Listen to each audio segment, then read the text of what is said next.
Yeah, well, where's the game?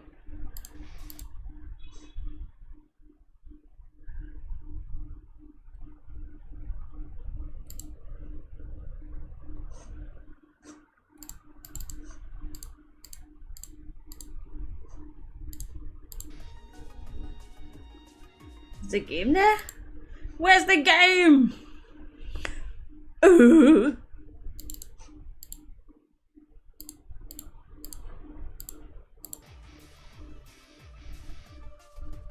Oh, there it is. Can you see the game?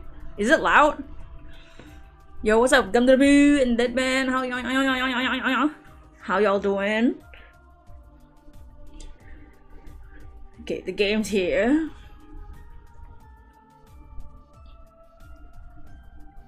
We are back with more Raging Loop. Stream, please don't like.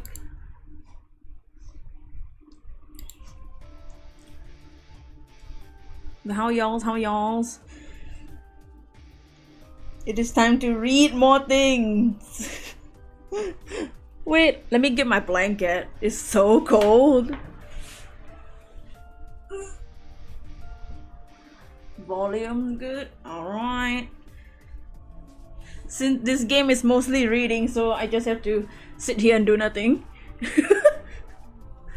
Let me drink some water before we get to the story. What happened last time is, so we had a brown hair guy. You're having a bad morning? Oh no! It's okay, this game will definitely make it better.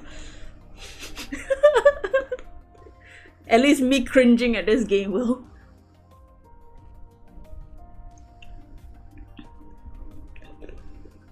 But I'm doing good.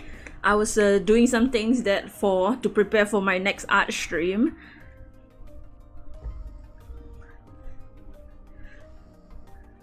But just before this stream.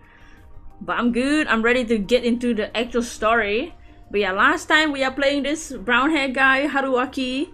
We met Chiemi. We immediately talked about maybe assaulting her, but we were drank. We did not do anything, thank God. And we are stuck in the village because our bike broke. And now we are stuck in a village where they have to play werewolf or they all die. So there's two werewolves among us. There's an old lady, Tae. There's an old man, Kanzo. There's some kids. And by kids, I mean some high school kids. There's a rich guy that hates everybody. One of the high school boys dresses up like a girl. I don't know.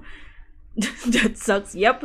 So we are the outsider and we are stuck in the village, and we basically had to play Among Us with the villagers. AMOGUS. What's up, Mo? But yeah, there's also this white haired girl, Rikako. She's one of the heads of the villagers. There's also a tiny little baby named Meiko. We met a reporter last time, but she's dead now. But yeah, so like the village has a folk tale where they have to play werewolf. So there's two werewolves. There's two or three werewolves, and then there's among the villagers there's two monkeys. There's a snake and there's a spider. So the spider can protect one person for the night. So it's the doctor, and the snake is the detective, basically. So the snake each night can ask to the host, which is the god, the deity, well, if they think this person is the villager. So it's basically literally just Among Us. It's literally just werewolf.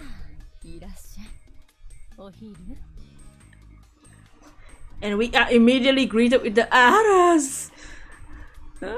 I hope that was a basic explanation of what happened was clear. But yeah, we are Haruaki. Somehow we are in this village and we are just the worst.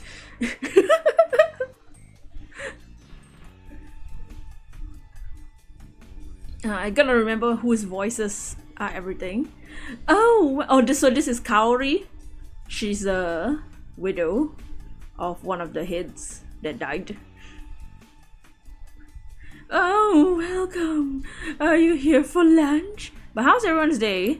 I hope y'all are doing good. What did y'all do today? Oh god, what does she sound like? Oh no.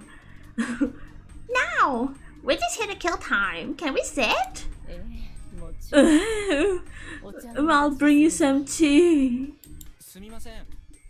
Yeah, so last time we played, we were supposed to hide, and we died because we left our hiding spot, and then the main mechanic of the game was revealed that Haruaki remembers timelines where he dies.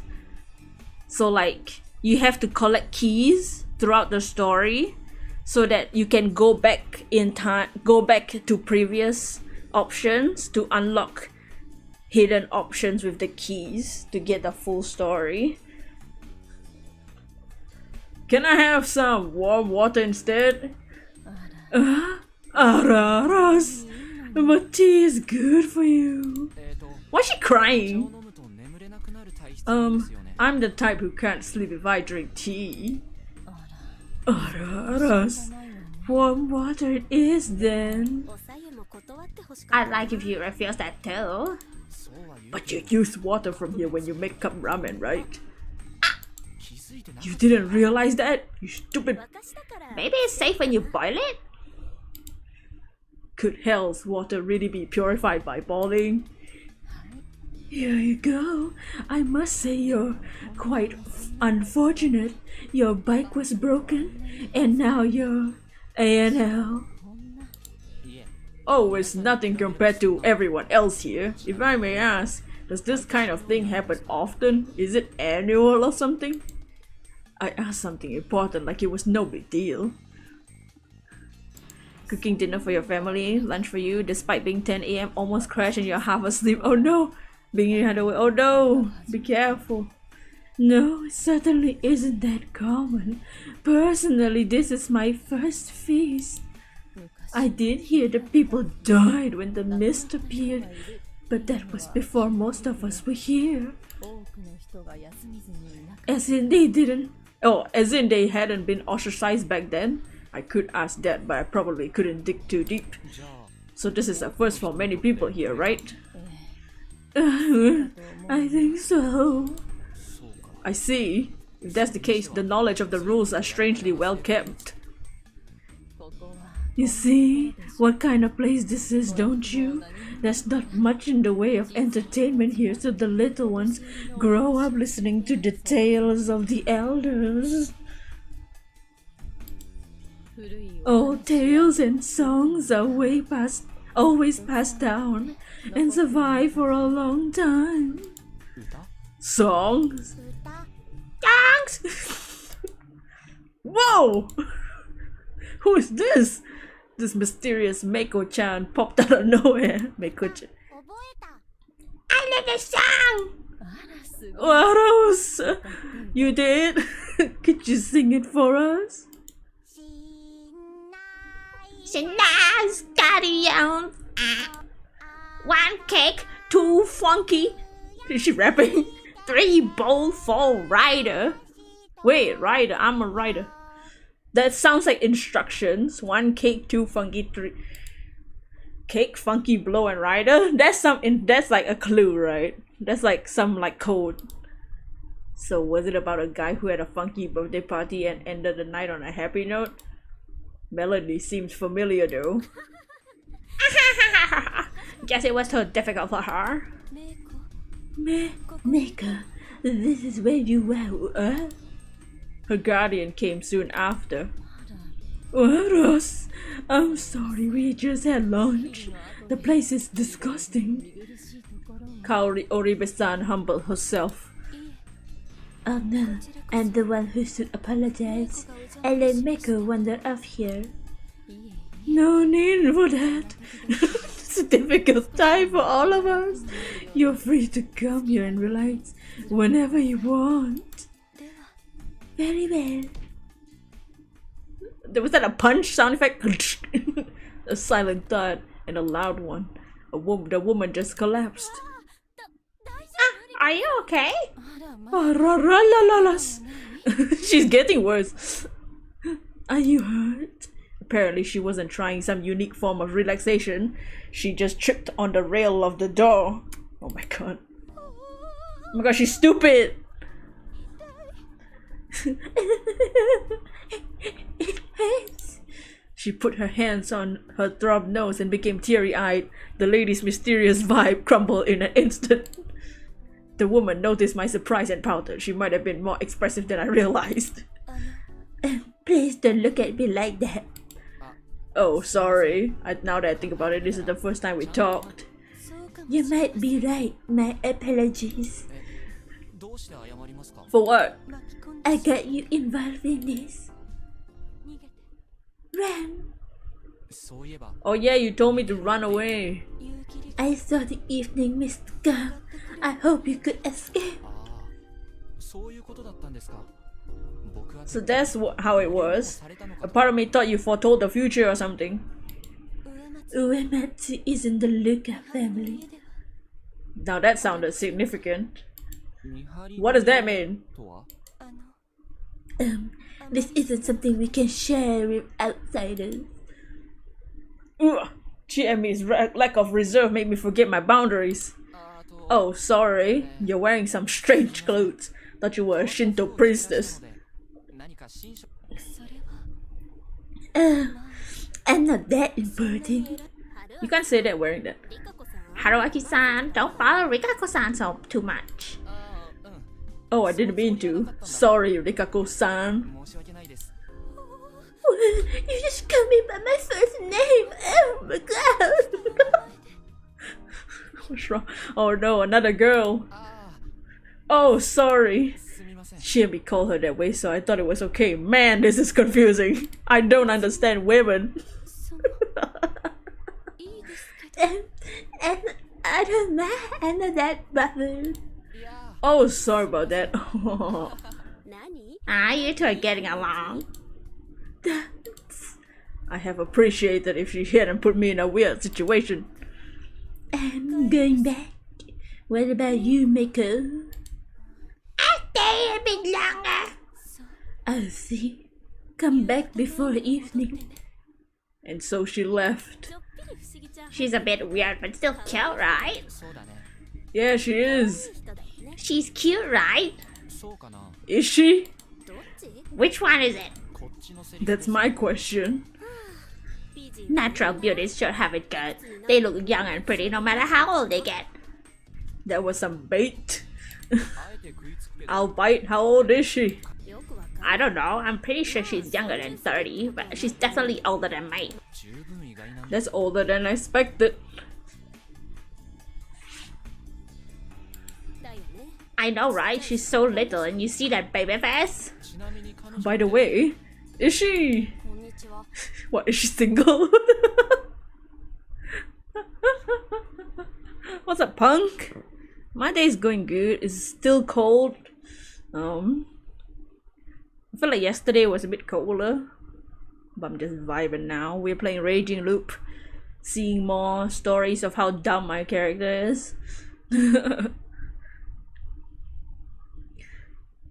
I don't remember what this girl sounds like. Hello! We were joined now by the students. Can we come in now? Oh yeah, Lama. Yasunaga. Haru-chan, welcome. Hey yo! Yeah, I'm you at your service. Are you messing with me? I was actually. What is it, Makishima-san? You almost called me Haru-chan, did you, bitch? We only just met. You don't do that. It's unreasonable. Calm down. Hysteric heroines aren't popular. Just stop messing around. I came here to say something to y'all. Her behavior was pretty unreasonable too, TBH. But instead of pointing it out, I corrected my posture and waited to hear what she had to say. You're getting too close to China. She's pretty busy. If you should leave her alone and do your own thing. Dots. You were busy? I want to say so.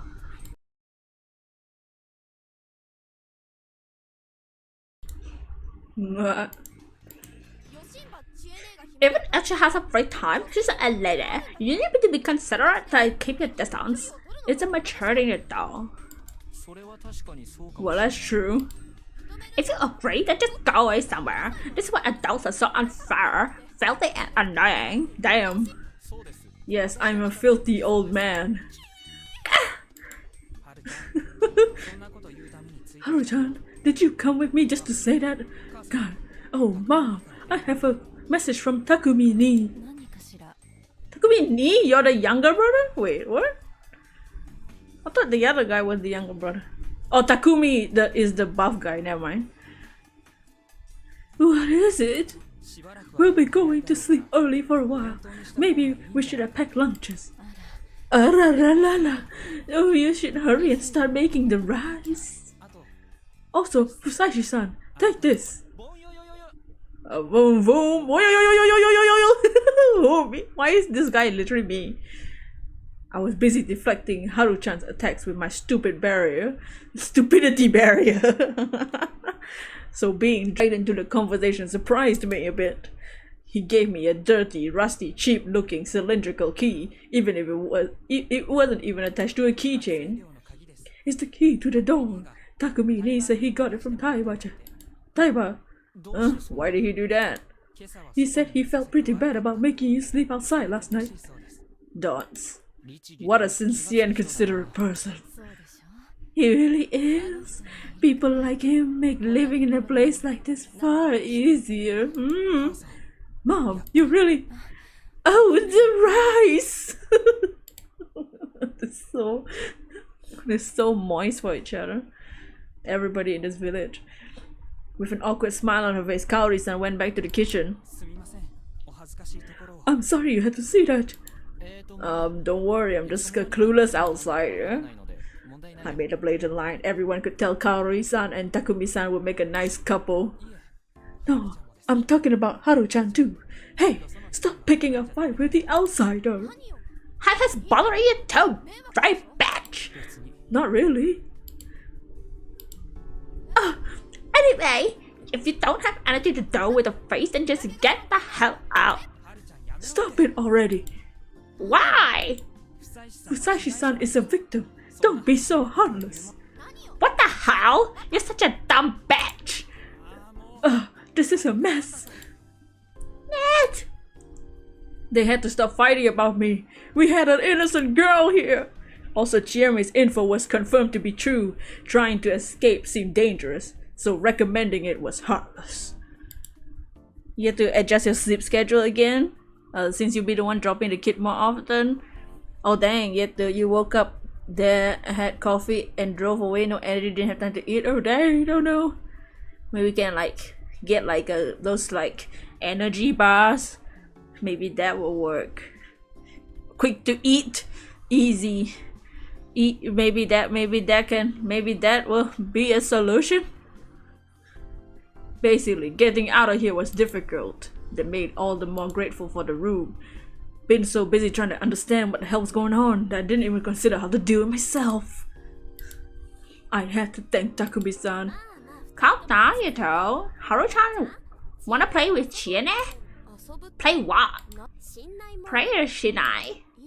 Now, sort of I wanna show Meiko-chan that it's supposed to be how it's supposed to be done. Meh. My god, Meiko is the sheep. The sheep that's gonna warn us when to stop playing this game.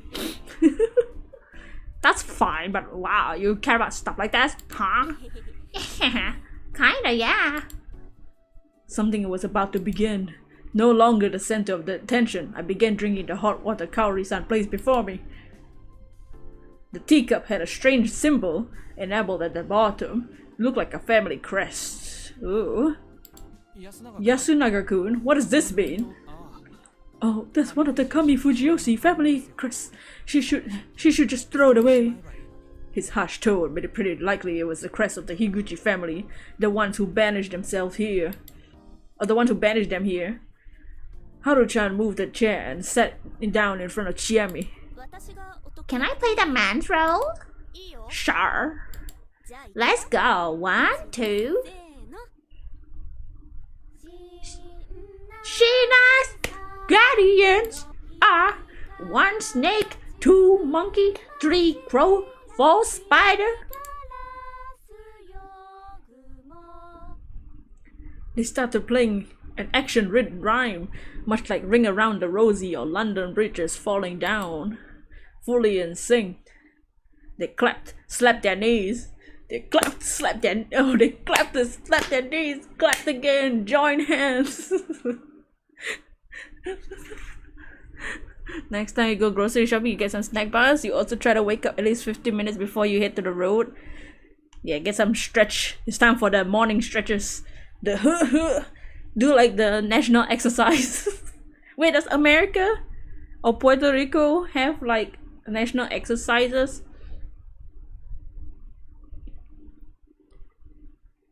I think is that more, or is it more like an Asian thing? Looks like I think does America have him?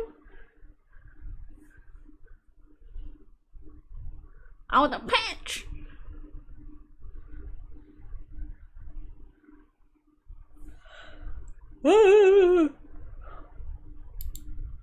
And there was no mistaking it. This was the actual song I heard yesterday morning.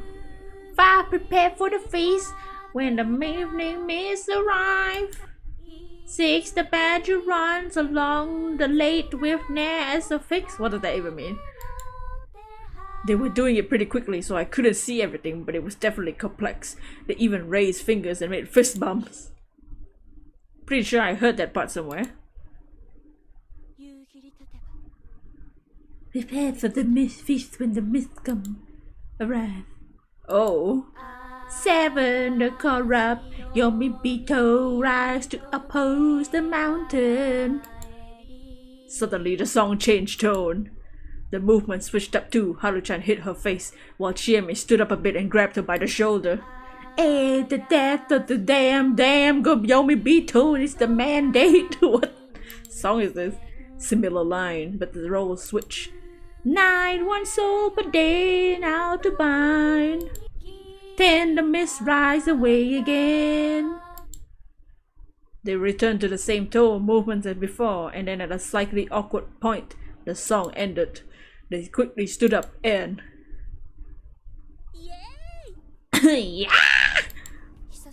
It's been so long since I did that. I kind of panicked. Apparently they were done. See that, Meiko-chan? That's how it's done. I couldn't see it all. Alright, Haru-chan. Teach it to Meiko-chan. What? Me? Teach me! What? Well, alright. You're gonna teach a baby about how the Yomibito kill people? Yasukun, there's something I want to ask you about. Chiemi's tone was serious. What is it? Yasunaga-kun instantly understood what it was important, but he seemed to be mindful of me. If it's about the feast, I shouldn't be here, right? Sorry. Chiemi gave a meaningful look as I left. She'll probably tell me something next time we meet. I'm heading out then. Very well. You take care now. Kaori-san stuck her head out and said goodbye as I left the dining hall. I put together what I learned, the settlement's beliefs, circumstances, and inhabitants' stances. However, Chiemi was the only one I could directly get info from. I couldn't account for any biases she might have had. The other inhabitants, albeit to varying degrees, didn't trust me. I could have probably have decent talks with Yasunaga-kun, but his situation seemed to be similar to Chiemi's. I would like to get info from the elders. Maybe my best option was to somehow join the feast myself. From what Chiemi told me, the feast was a really violent, dangerous tradition that didn't change even when you considered the tales, and there had been already lynchings because of this. Normally, something so brutal would have changed and become harmless festival by now. How did such a tradition survive in the modern day, despite murder and lynchings being completely illegal? Was this place simply beyond the reach of the law? Or... It's cause I saw God. Or because you actually get cursed if you didn't do what the tales told you to do? How stupid! Then again, I couldn't really write it off. My stance on gods and monsters were basically that. As long as they could be seen, I was willing to accept their existence. The belief that nothing was beyond comprehension of modern science went narrow-minded at best. New technologies and methods could easily reveal things that were previously undetectable. This have happened many times throughout human history. The idea that there were strange animals, ghosts, and aliens was simply beyond our current ability to perceive was entirely plausible. However, there were disappointing realities too. For example, the original story about something mysterious could have been a lie, a trick, a misunderstanding, or misinformation. Generally speaking, the mysteries of the world all turn out to be one of those. Science disproves things far more often than it confirmed them, which was damn boring. Surely, even Houdini, famous for exposing mediums and other frauds, wanted to believe in the psychic phenomenon. He searched the world in hopes of meeting a real medium, but he found proof to be fake in the end. Or each. Well, considering I actually seen something I shouldn't have existed, you could say I was in a way more exciting situation than him. Though my life was in danger, I couldn't really waste time trying to speculate what that thing was. Back to the matter at hand, it's just a furry. For now, the most important thing was understanding and surviving the feast. To pull that off, I needed more info. I still hadn't heard how today's talk ended. Based on the mood of the place, no one seemed to have died, at least. They died! Is that Ash? Shocked, I turned around. Why is he wearing a dress? Who the hell's that? It was a girl I'd never seen before. You dumb. They died. Yes, they did. They died. They all died. You will die too, surely. Welcome to Fujiyoshi, you poor man. The girl turned and ran, her skirt swaying behind her. Hold up, Mochi. Whoa! How did you know, Poop Man? What? Who are you calling Poop Man? And why you should work on your acting skills. This ain't a costume or anything. You're saying you wear that normally? Yep, I'm super poor, so the school uniform was the only thing I could wear. But Taiba never stopped from complaining about that. That's why I borrowed Haruchan's old clothes. They're cute, aren't they? Well, they are, but you're a guy, right? Haruki! Don't start. If I didn't already, I would assume he was a girl. Yep, I have one. Oh my god. You can check when we're pissing together. I don't wanna know. Stop. Did he mention the skirt? Yeah. He's like, yeah, you know, the clothes. Thought you were a girl.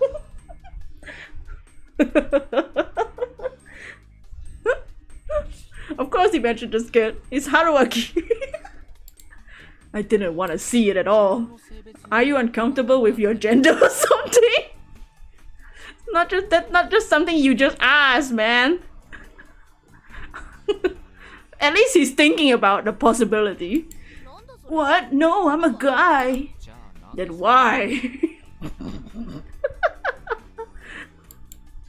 There's no reason. This is just the way I am. The way you are? I'm an eccentric. There's something wrong with my head. So it's same. So it's hard for me to get along with normal people. But I also can't just do whatever I please, so I end up being a bit weird. So this is simply your nature. Yeah, speaking of nature, if it wasn't cold, I wouldn't mind going around naked. So basically, this was a guy with a unique sense of everything. Unless he found something that really clicked, he would have a hard time living anywhere, even in the city. You have my sympathies. Hey, Yasumi's is pretty easy to live in. You should move here, poop man. What does that have to do with anything? Living in the city is hard, ain't it? No, it's way more convenient than here. Really? I thought you escaped cause something bad happened. Yo, there's no Wi-Fi here. Why would I live here? Well, I can't deny that. You're weirder too. That one I can deny. Wait, really? I thought we were birds of a feather. Right, old man? Whoa! There was a weird old guy in the bush. I think Poop Man's a real weirdo. I know, right? That's what Poop Man is. Poop Man! Please don't spread that name. I don't give a damn if you use Fusaishi or Haruaki. Please stop calling me that. Hassan? Did I look like a Middle Easterner? Bitch! Shut the fuck up! This Haruaki, please! Please! You need to stop. I was mighty bothered by the accentuation too. Probably avoiding using nicknames was similar to Haru-chan's name. Well, whatever, that works. Poopman has become Hassan! I was never Poopman to begin with. You're close to the old man. We're fellow crazies! The old man seemed to be enjoying it. Join us, Hassan. When the mist clears, we can go steal chickens from Kami Fujiyoshi. Why would I do something like that? Why do you cap us? Hell, why did he like me that much? That might have been a good thing. He seemed to be a bit more unique than the other two students. By the way, why aren't you with the other students today? Huh? Well, Haru-chan was angry, so it felt like it wasn't gonna be fun with her. Why was she angry? Haru-chan likes Yasun. Oh? The gossip. So she doesn't like Yasun, seems happy about Chiene coming back. I see. So why is she mad at me? Haru-chan actually wants Yasun and Chiene to get together. I shouldn't expect to hear something like that. So she's helping the target of her unrequited love to get his sweetheart? Yep, that's why you barging in and getting along with Chiene messed things up for her. So basically I accidentally entered a love triangle. Does Chiemi-chan know any of this? Pretty sure she does, but she doesn't do anything about it. He has a snowball's chance in hell. Man, this kid was harsh. So yeah, good on you, Hassan. Chiene is yours. Is she now? And wait, are you okay with this? Why are you asking? Well, I haven't been here for long, but from what I've seen, you're wild with most people, but kinda gallant around Haru-chan. Well, you're probably right. She's a childhood friend and a bit of a dumbass. I do worry about her, that's all. That's unexpected. You seem like the type to mess with such people. I'd mess around with you to the very end. Whoa. I owe a lot to Yasun, and Haru-chan's an unfortunate girl. Dots. You know what? Asking too much at once isn't good, so I'll have you tell me more some other time. I already said too much, Hassan. What kind of magic do you use on me? He was the one who gone babbling on his own. By the way, you said that someone died, did they? I know the journalist did. Yasumizu's people are still alive, but they're as good as dead. Why do you think that? Who knows? I'm not good at reasons, but when Takumini said he was the snake, I had a bad feeling come over me. You just told me he was the snake. Oh, it felt like I could hear the wolves laughing. Dots. Wait, what did you just say? I could hear the wolves laughing. Before that, when Takumi said he was the snake, Takumi-san is the snake? That's what he said. Dots. I got some urgent business, Mochi, old man, bye. A wolf is coming. You knew? Dots! Question mark! Shit, I didn't have the time, not the connection. Moro-san! What? That was my line. Why was he farming at a time like this? Thank you for the key. Oh, don't mention it. But don't walk around by yourself. Everyone's own age as it is. About that, do you know how many humans the wolves can kill per night? Shiemi went and told you about it, huh? I insisted on it. In fact, you have had to see it coming when you sent her to meet me. The info I have is still limited, but I'm a bit worried. Sorry to bother you, but could you tell me more? Sorry, won't cut it. Huge bother. Don't want to waste any time on this dumb shit. I have a farm to take care of. I thought you and Chiemi would understand, but you're serious about this too. Dots. Well, he really didn't seem all that bothered by all this, but... 2 people already died. What of it? Huh? Listen, people die all the time, and I'm stuck cleaning it up. What? What is he talking about? Do you see the aftermath of the landslide uphill? It's been like that ever since Nosato got work on the place 8 years ago when it collapsed. They were too freaked out to even clean it up. I ended up digging out that worker's corpse and burying them. I had no idea that was such a big deal. Then there are the idiots from the city. I like how he's just ranting to me at this point. Just to hang themselves and get eaten by wild beasts. Me and the old man always had to deal with the mess. It's not rare for a Saranaga to bring up corpses either. I don't know if they're mountain fishes or something, but it's dangerous upstream, damn it! And yet no one cares. I pick them up, give them her nameless graves and leave it all that. Beast corpses, you never know what you'll find in the mountains, kid. But this time it was in the village. Yeah, and I was wondering about that too. I never heard of Asian black bears eating humans, so we got a bear of black actual wolves here. You saying that was done by beasts? Ow, with the PAECH. And you're saying that was done by humans? What of it? We just have to create a night patrol. Why the hell do we have to kill each other? Dunce. This person was hard to read. There was no denying he had a good head on his shoulders. He was reasonable and skeptical about the unknown. On the other hand, there were some things he put even above rationality. It felt like it's something you could call Yasumizu's rules, or better yet, fellowship. He looked at the situation from a perspective of, I gotta protect Yasumizu. He did whatever he could within those constraints, but he was in denial about the existence of the enemies originating within Yasumizu. To him, this situation was common sense, as some outsiders died, so what? Maybe that was what he really wanted to think. Matt made the situation very bad, but I, being an outsider, couldn't say that. That's true. Like you say, there's something wrong with anyone believing such superstition. Doubts. He looked displeased. What was I supposed to do? But I'm curious about what I asked first. Do the legends say that everyone dies on the first night or what? I need to know how to feel about this.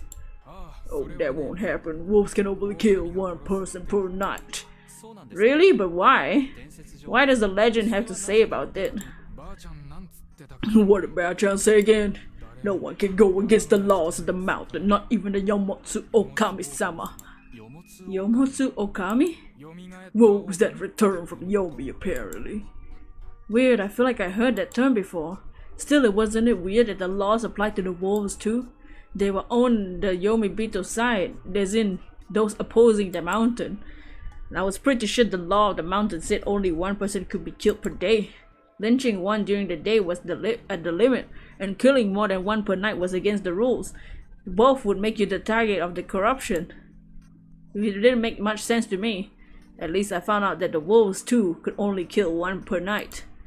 Sorry for bothering you with weird questions. I'll get out of your way. Alright. By the way, if you need an extra pair of hands, just ask. I won't meddle any further than I have to. But you're letting me stay here, so the least I can do is to earn my keep. Yeah, sure. His last reply was half-hearted, but at least got a bit of the rules I was missing. When I came back to the dining hall, I found the students. And Yoshisugu-kun, Yasunaga's little brother, Beiko, had left. He's the poop man! I mean, Hassan! Poop man? What? The name still got a chance to spread. That aside, I had to find out what happened at today's feast.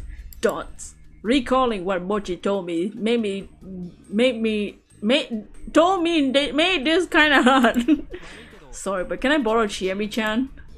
Wow, I'm sure popular these days. Why can't you take a hand, kind of? Haru-chan, let's just help mom. Yo, Zentama, how you doing? We're playing Raging Loop. We're getting to the mystery. We're investigating because the villagers still don't trust us. But how you doing? How you doing?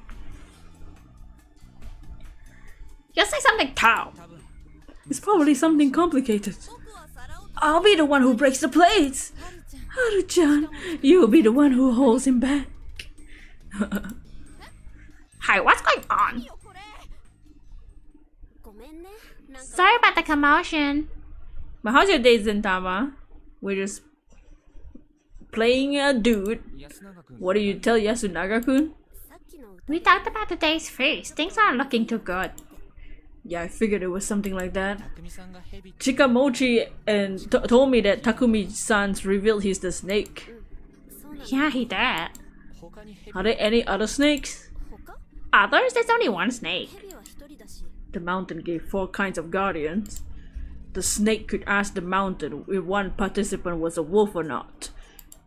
The monkey was the only one of which there were 2. They had the power to know who the other monkey was. The crow could determine whether the person who was lynched the previous day was a wolf or not.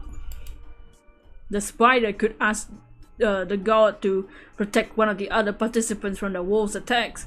Honestly, if the so-called god really had that power, I'd complain to him that she should just protect everyone. And as far as I knew, anyone who didn't have a guardian was either a powerless human or a wolf. But yeah, this game is just basically werewolf, but as like a Japanese visual novel. The humans could kill a person during the day, while the wolves could kill a person during the night. It was a battle for survival.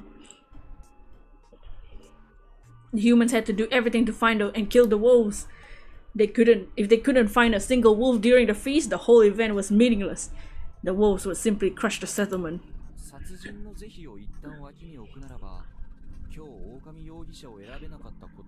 If you ignore the fact that it's murder, the fact that you didn't choose a wolf suspect is pretty bad. It's a day wasted, isn't it? Yeah, that's why I told Yasukun. And the fact that there's a snake, the snake outed himself. It's pretty bad. I don't think he's the snake. I think he's bullshit. I don't know. She understood it well. I think either he's not a snake or he is the snake and Kaori is gonna be one of the wolves and he's not gonna pick Kaori as the wolf. He's gonna lie to us that Kaori is a wolf. I think that.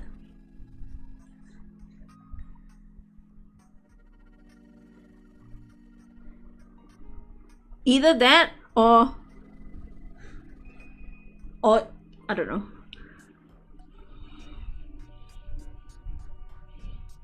Or he says he's the snake, but he knows Kaori is actually the snake, and then he's pretending to be the snake, or something stupid like that. I don't know. We couldn't expect the help of police or forensic investigation. Not to mention we were up against supernatural monsters.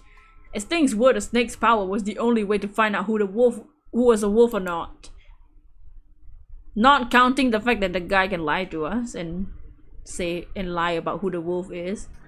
In other words, losing the snake would mean losing their most powerful weapon against the wolves. But he should be fine for the day. The spider will protect Katakumi-ni-chan. Hold on, we also know the spider? Now, Yasukun suggested whoever it is keep it a secret so that the wolves don't find out. Sharp. Kazuo-ji-chan agreed and we went with that. Seems like the right move. It does. We probably should have done the same with the snake. They really should have. It's best to secretly gather info without revealing the guardians. Especially for the snake, he should have kept quiet and used his power to find out as much as reasonably possible before revealing himself.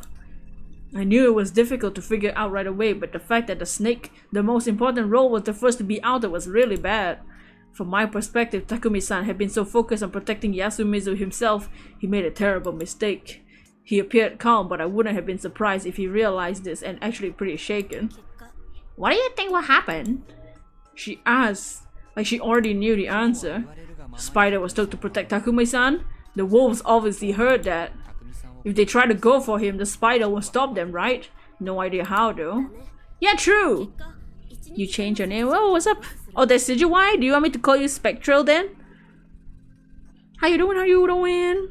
Did you change your profile picture too, or is it just the same? Oh. With that, they lose 1 day's worth of murders. Spectral is all you need. Alright. Well, welcome in, Spectral. We are playing Raging Loop. It's a visual novel, but it's basically werewolf / AMOGUS, but with like anime people.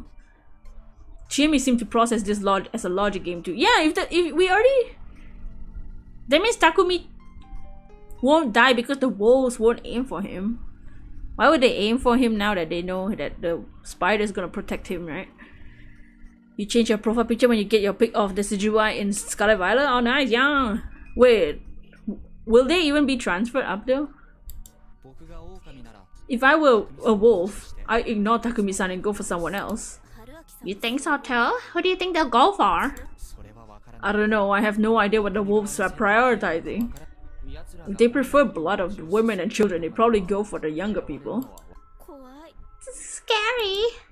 Don't worry, you're not the youngest girl here. I'll kill ya, bitch! It's fine, you're still the prettiest. I'll forgive ya. I like how I'm still flirting with her. I'm still trying to get her. get. I already got her number. I'm acting like I'm already her boyfriend. What's his face? Why is his face like that?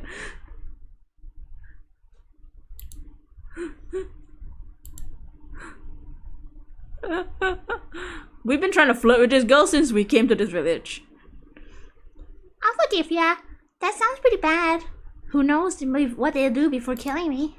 I'm sure there's plenty of things they could conceive. Stop! Shut up! Apparently there was another layer to the worst possible scenario. Dots. If they're not killing based on preferences, then they'll kill someone whose death would shaken the villagers. There will be someone influential or a player who is invaluable to the humans. That be Kanzo or Yasukun? That seemed likely. Yasunaga was the one who'd done something helpful for the villagers this time. He seemed to be the leader of the high schoolers and had a good head on his shoulders. But his ideas required Kanzo's Makishima's approval, which made it pretty clear he was a standout. Honestly, I expect him to take more initiative than he had, but the fact that he considered the younger people's opinions showed real leadership skills. In any case, he wasn't someone that humans wanted to lose. Oh yeah, did you decide who Takumi-san will investigate? Yeah, it was Kiyonosuke. What was with that choice? What do you mean? He asked for it and we wanted to prioritize those who were the least popular, make them safer. I wasn't so sure about that choice. Those who were confirmed as non-wolves would have much more freedom to act. At the very least, they wouldn't be suspected as wolves who were just trying to exploit the situation during the feast. But yeah, I hope everyone's having a good day. This is mostly just a lot of story, so if you want a good story, here you go. Next stream will probably be an art stream because I was preparing things for the next art stream. And I want to use it. I want to use the next stream. That being the case, shouldn't they have opted to choose a potential leader to investigate? Well, I didn't really know if Kiyonosuke no Satoshi had the skills, but from what I could tell, he definitely lacked the influence to lead. If they wanted to secure a reliable leader, they should have went for someone like Kanzo Makishima instead. But wait, if the snake's target is killed by the wolves, the snake's power will be wasted, right? The dead can be investigated by the crow after all. No? Those killed and I are chosen by the wolves, so they're obviously humans. The crow can only investigate those chosen and killed during the daily feast. Oh, I see. That makes sense. Whatever the case, perhaps investigating Kyonosuke wasn't that much of a mistake. Did that mean that they were actually doing a decent job? Why is he doubting them? Well, it'd be pretty bad if Kanzo was the one to go. Dots. Chiemi looked gloomy. She and I probably felt that it wasn't complete blunder, but it still had been a bad feeling about it. During the feast, everyone had to lock themselves somewhere alone around sunset. It was called sheltering. While I could understand it, considering the legends, I still wonder why students didn't go to school. It was a weekday. When I asked, they just told me, why would we leave it? It's so dangerous. The idea they couldn't leave when the mist was here was so popular, it affected their daily lives. Also, the people like Kami Fujiyoshi had to know that. Yasumizu was covered in mist, right? Considering the school there probably had a few students to begin with, the non-presence of 3 from Yasumizu is normally a serious problem. I knew it was a settlement for the ostracized, but did they really neglect this place that badly? Looking at it from that angle, it was safe to assume the local villagers, Kami Fujiyoshi included, actually concealed the fish of the Yomi purge.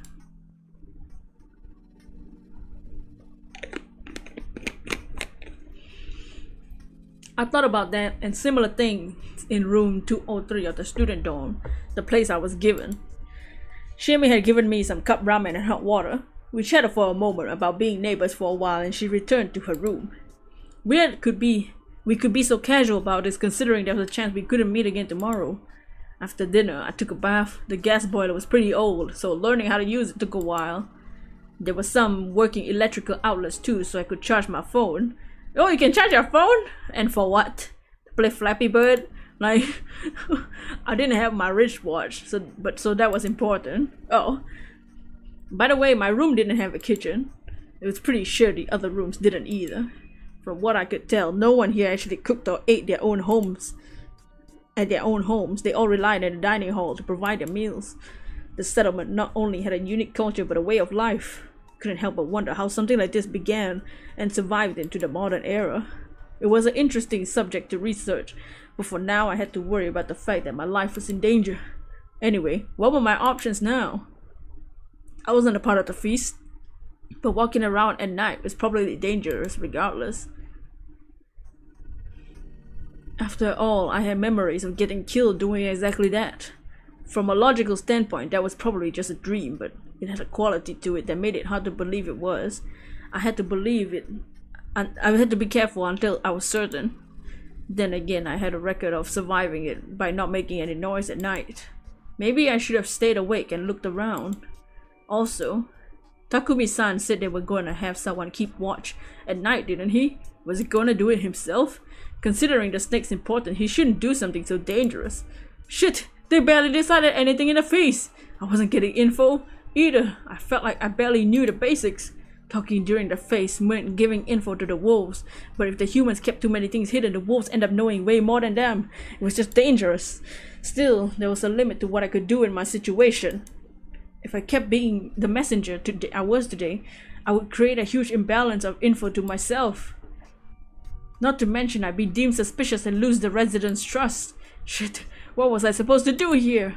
Was it best for me to just stay quiet and wait for the feast to end?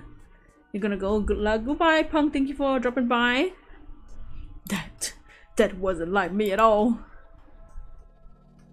There was a mail slot on the door. I opened it up and looked around outside. Everything was covered in mist so I couldn't see much. Yo, what's up, Ben? I've been good. It's pretty cold recently. And we're playing Raging Loop today. It's a mystery story. But how are you doing? How's life? I could only see the handrail and branches go into the hallway. Yeah, I have some things prepared for the next art stream that I want to use. But, so, that'll be fun. I just need to figure out what I want to draw. Also, I got a third low kicks. I'm so sick of low kicks, man. I got a third random low kicks. I didn't need that. I literally did not need a third low kicks. I'm sick of low kicks. I just named it 3. I was just running around doing raids. But maybe I could see some intruder if they kept staring. Not likely. After all, this was the room at the end of the second floor. Haru-chan and Chiemi's rooms are closer to the stairs, so I couldn't see anyone going to attack them. The only time I could see the monster come was when they were coming for me. No, yeah, it was so annoying. I was wondering whether I should start another hunt, but I was just doing raids and then I got a third low kick. So I'm like, no, please, why? I'll probably go back to Finion though. Paradox Pokemon are allowed in the next series rules. Wait, really? But they're so broken. You're building your team at the moment? Oh, what's your team? You'll be sleeping soon? Aren't they like hella broken though? Maybe keeping watch like this was the most important thing if I wanted to stay alive, but I found it hard putting my own life at on the priority list. You have Harry Mama's husband. Oh yeah, I saw the Harry Mama out. For some reason, I felt like if I died, I just go back to the starting point. Stop! Yeah, better not think about that. Anyway, I had to stay awake. I still had many things to worry and think about.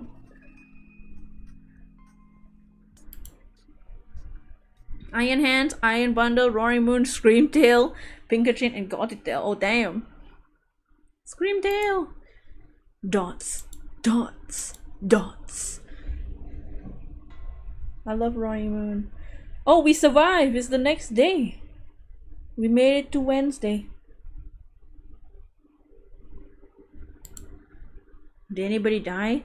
Is the real question. What? As I woke up and tried to move, my head rubbed against something tough, then smacked into the doorknob. I writhed in pain. What was going on? Did I fall asleep against the door? Was I more tired than I thought? I'm glad I didn't die and all, but this was a failure in my eyes. Sleeping in an unnatural position made my whole body hurt. I wobbled to my fully charged phone. Maybe I can use my phone to record the monster, right? Do you think they will do that? He has a phone. They're pointing out that he has a phone and there's a charger and it works. Maybe one of these nights he can record the street or something. Like he put his phone on record and hide it somewhere that the wolf doesn't know. Then he can record who the wolf is. Your thighs hurt after working out. Dang. That means it's working. Just kidding. Get them stretches. It was 6 o'clock. That was early morning for me. I would have loved to just go back to sleep, but I was curious about the feast.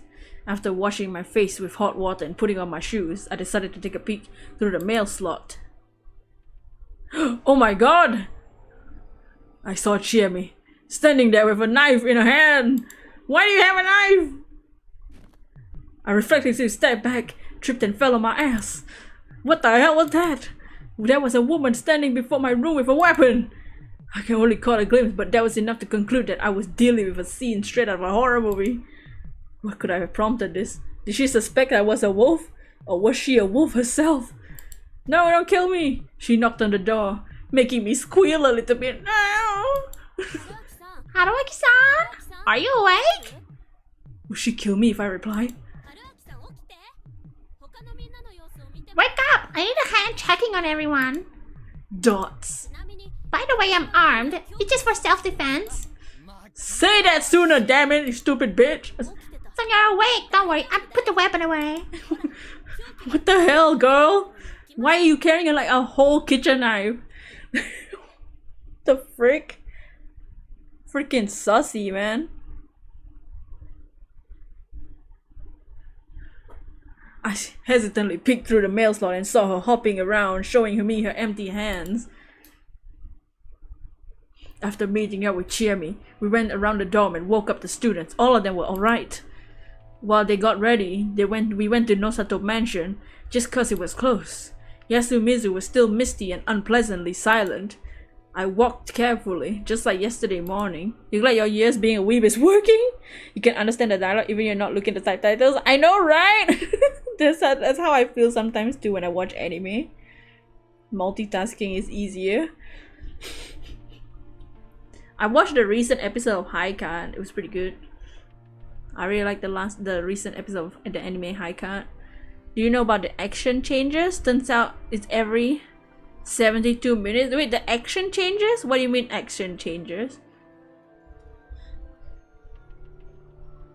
In Scarlet Violet?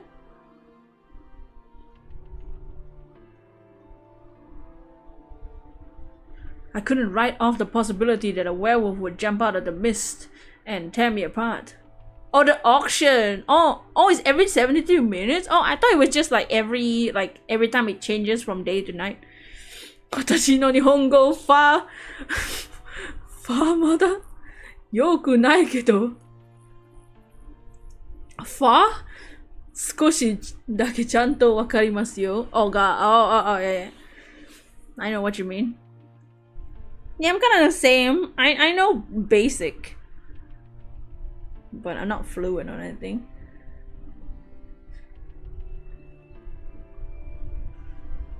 I couldn't write off the possibility that a werewolf. Oh, I already read it. I was walking ahead, dragging Chiemi by the hand, careful about where I was going. If something happened and I got eaten or something, Chiemi would either fight back or run away.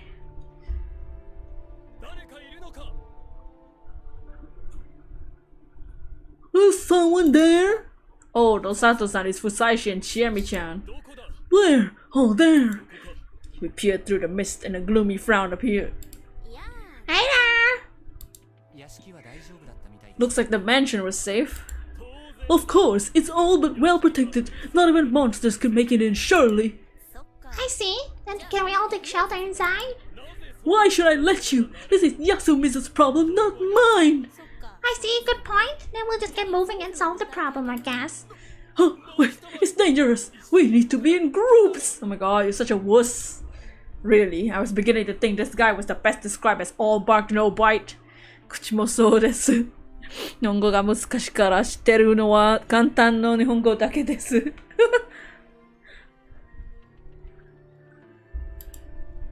Though prideful and vain, he wasn't as smart as he claimed to be. Yeah, he's a little bit. Yeah, I can read some of it, like katakana and hiragana, but kanji is like, do I want to die?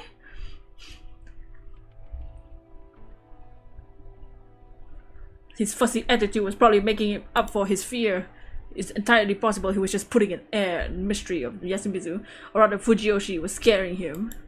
You've seen too much VTubers! I love VTubers. We went downhill and met up with the students.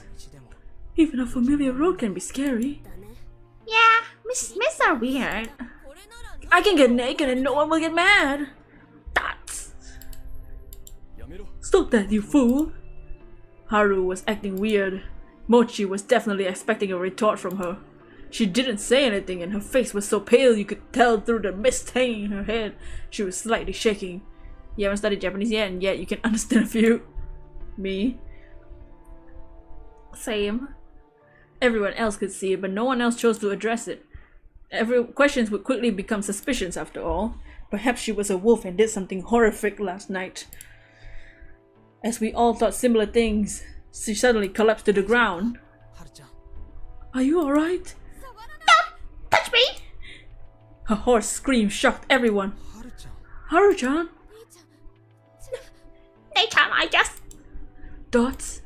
Sorry, but right now Yeah, I can understand if you're on edge, but be careful where you walk. We then slowed down. Haru-chan, not touching anyone's hands, was at the rear of the group.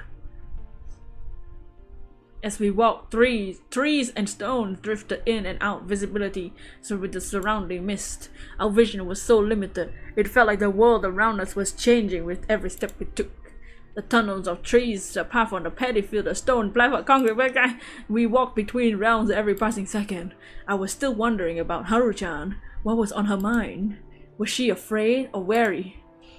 You know what? If you guys want to write a story, at least you can get inspiration from this writing. After descending for a bit, we arrived at the plaza. I see all of you are alright. Those. We met 2 more people in front of the dining hall. Wait, the old people. Are the elders sleeping in? Ba-chan's still getting dressed. She's not feeling too good right now. Oh no! Did Kanzo die? Let's check on those who aren't here yet. Go with me, Kyo. Why are you ordering me around? Cause we might need some manpower, bitch. Fushai, you come too. Are you reading or rapping? The way you read feels like the bars are dropping. Ow! This was the first time. This is the first time he ordered me to do something. It wasn't a situation where I could be happy with him about him relying on me. Yeah. He probably had a bad feeling, namely that he wouldn't be able to rely on a certain person ever again. As I passed by Kaori-san, I heard her whisper, "Yasunaga, can you help?" Wait, where's Takumi? No, not Takumi. The brother, the baby. With what, Mom? Finding Yoshitsugu. He's missing. Oh no, it's either the kid or the brother. Or the old guy. Everyone probably had a bad feeling about this. 3 of us guys checked the houses. Yasunaga, Chiemi, and Mochi walked around the settlement. We agreed to split up and start searching. The misty village was silent. I couldn't hear anyone chatting. Seen these buildings from the outside, but it was my first time actually walking in. The shabby buildings, built using blackened planks, were more or less buried in the vegetation. Some were on the verge of collapse. The way the frame jutted from the mist reminded me of carcasses from giant beasts. I walked on the line between the grass, a footpath surely. Often heard some small jump in the grass, but it's probably some bugs or frogs. Made me flinch. Rikako-san lives here, right? Yeah, in that house. Shit, why must she live in a place like this? What's wrong with this? Just a quaint little village, where people die sometimes,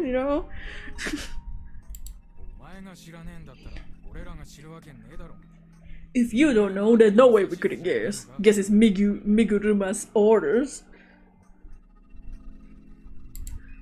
To my knowledge, she moved to Yasumizu on her own accord. There's no need for her to be here in the first place. Maybe she knew the mist was coming and came to cast a spell or something to keep it away. Sure didn't work though. Takumi Muro, I don't mind you being disrespectful of me, but keep your words when talking about her. She is a legitimate Kamifuji head. Like I care. This is Yasumizu. She said it herself, didn't she? In the feast, we were all served on the same platter. Rikako-san, are you alright? Takumi-san didn't like the Uematsu family or the 4 heads.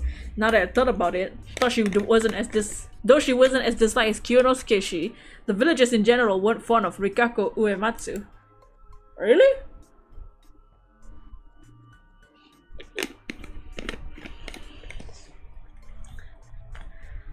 Seemed like a pretty obvious outcome though. Yasumizu was the settlement for the ostracized. It's impossible for a member of one of the heads to openly spurn them to form a good relationship with the locals. Rikako-san emerged before too long, wearing her usual strange getup.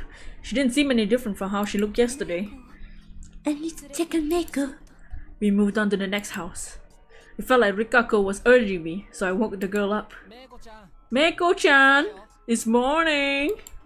I couldn't imagine Rikako-san raising her voice while the other two probably didn't feel like they had to get involved with the girl. After a few calls, she finally came out, still half asleep. Meiko, I'm glad you're alright. Oh, she's definitely the sheep. Kyo, take them to the dining hall. Come with me, Rikako-san. Watch your step. Yes, She was apparently trying to get my attention, so I turned around and said yes. I'm sorry. Her sudden apology left me completely confused. She then departed alongside the other two, leaving me alone with Takumi-san. Are you sure we should go on without Kyonosuke-san? He'll be useless anyway. I only brought him in case it was the Uematsu mocked priestess that died. Mocked priestess? Damn, Takumi, you kinda salty though. You're getting a bit too salty for me, Mr. Man.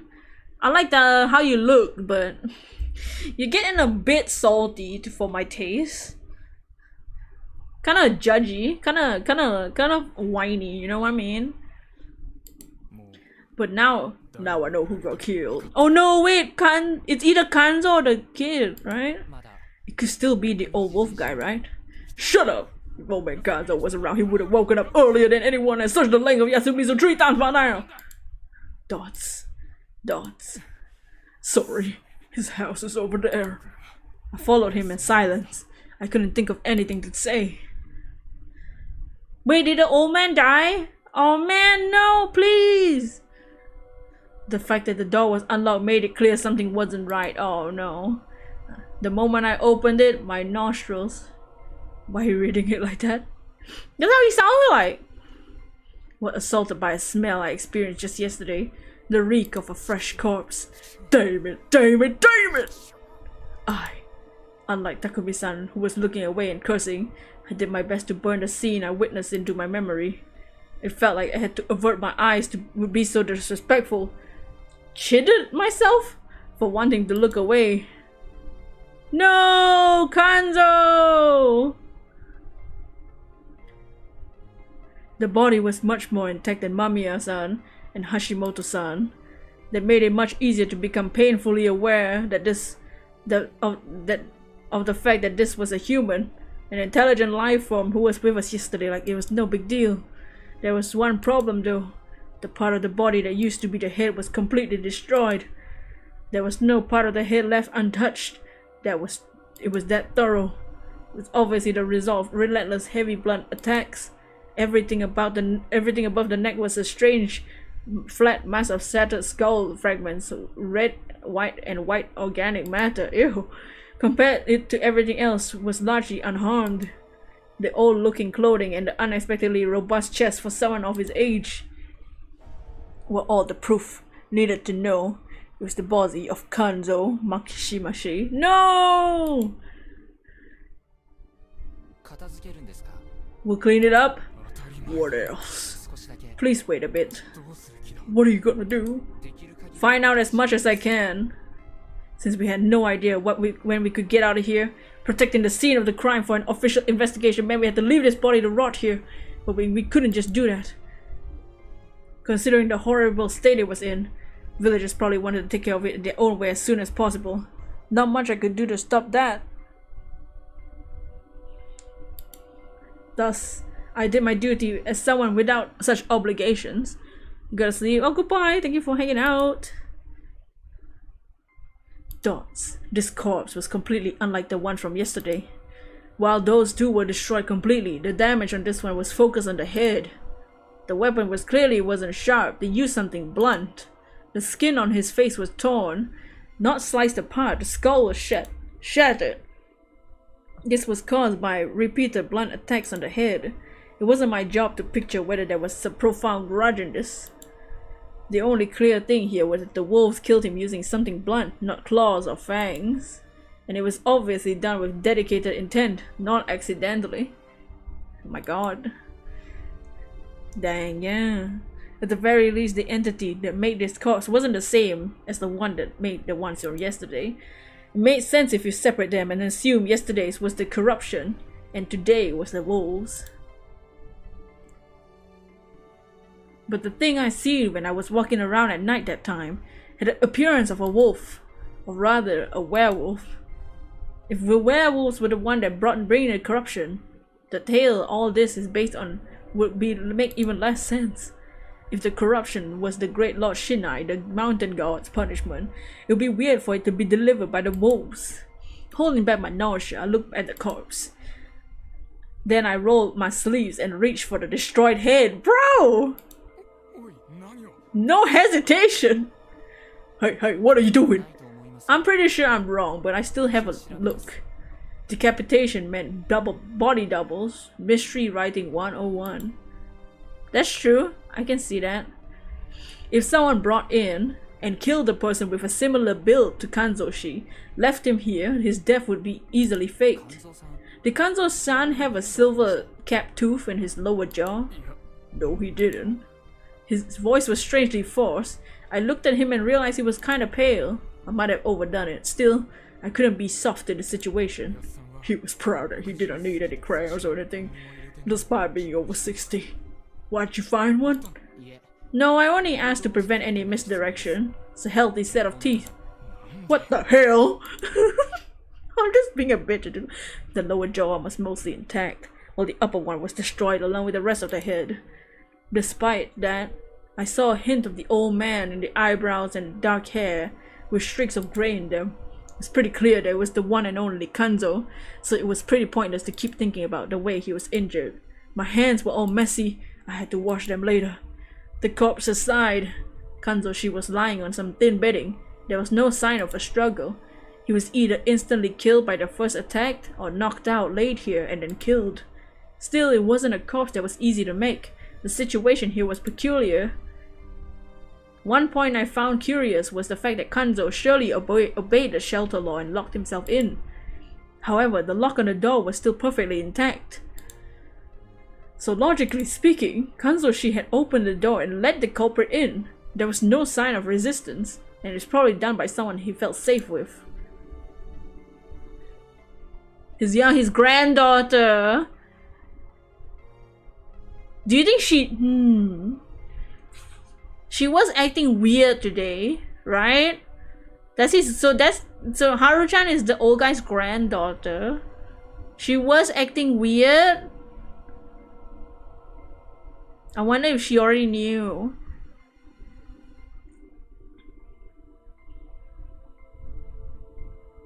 Or like if she's the werewolf, but she doesn't, and she doesn't want to, but she kind of has to obey the laws of the game.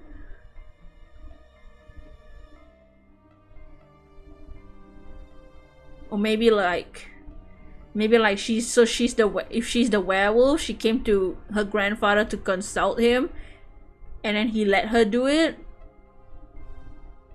because it was the rule of the game, right?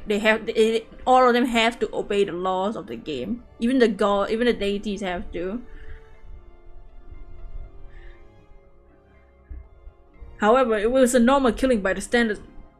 Maybe that's why it's not fangs and wolves and claws and stuff. It's like, yeah, you know, Feast of the Yomi Purge. Then this was definitely made possible by something unnatural.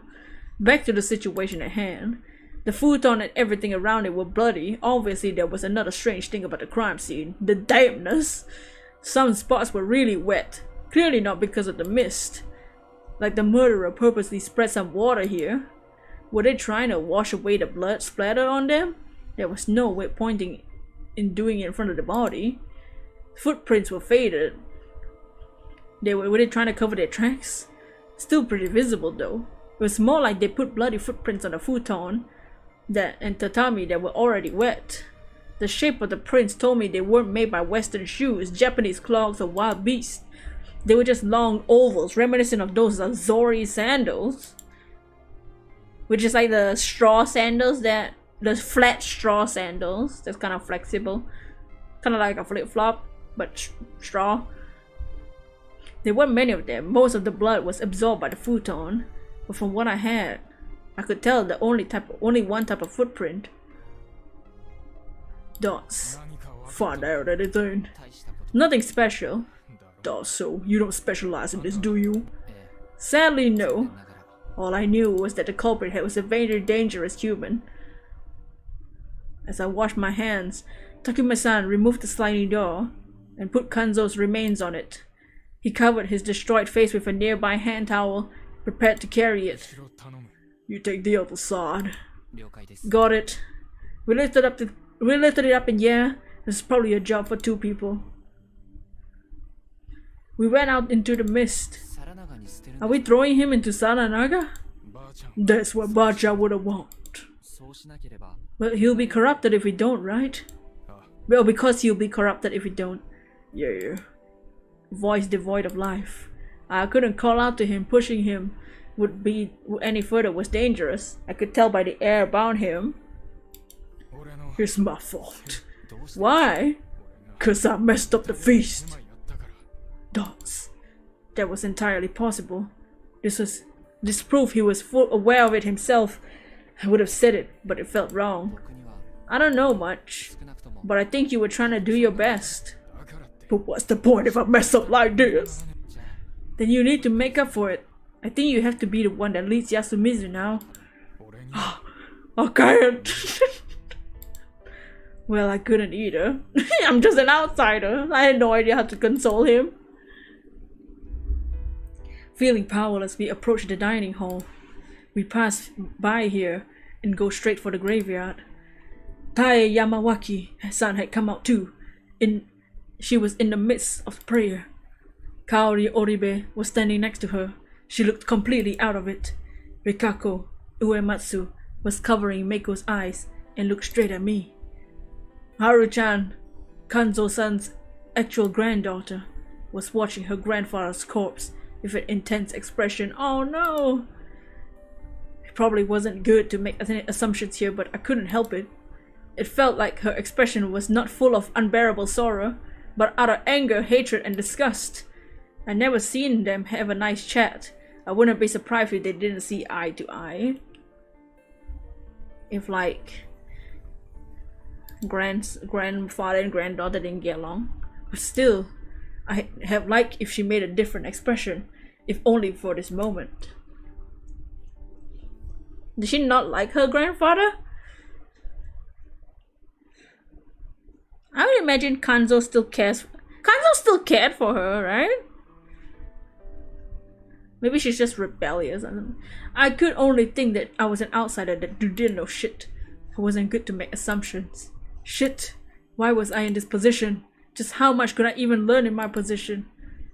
But as it turned out, I was still underestimating the situation. We can't find Yoshi-kun anywhere. Oh no! The brother? We met Shiemi on the way to the graveyard. She and the other two high school guys were still searching, but the mist made it extremely difficult. We told her we'd join her once we buried Kanzo-san or picked up our pace.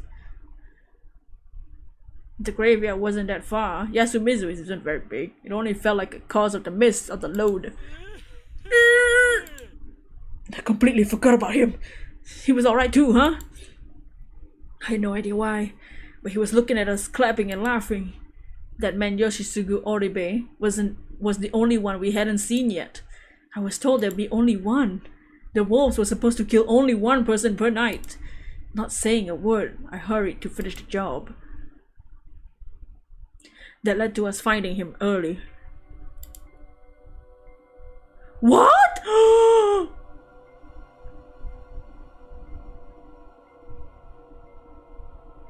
Oh, this is the wolf! Yoshisugu was killed by the wolf then, not the old guy.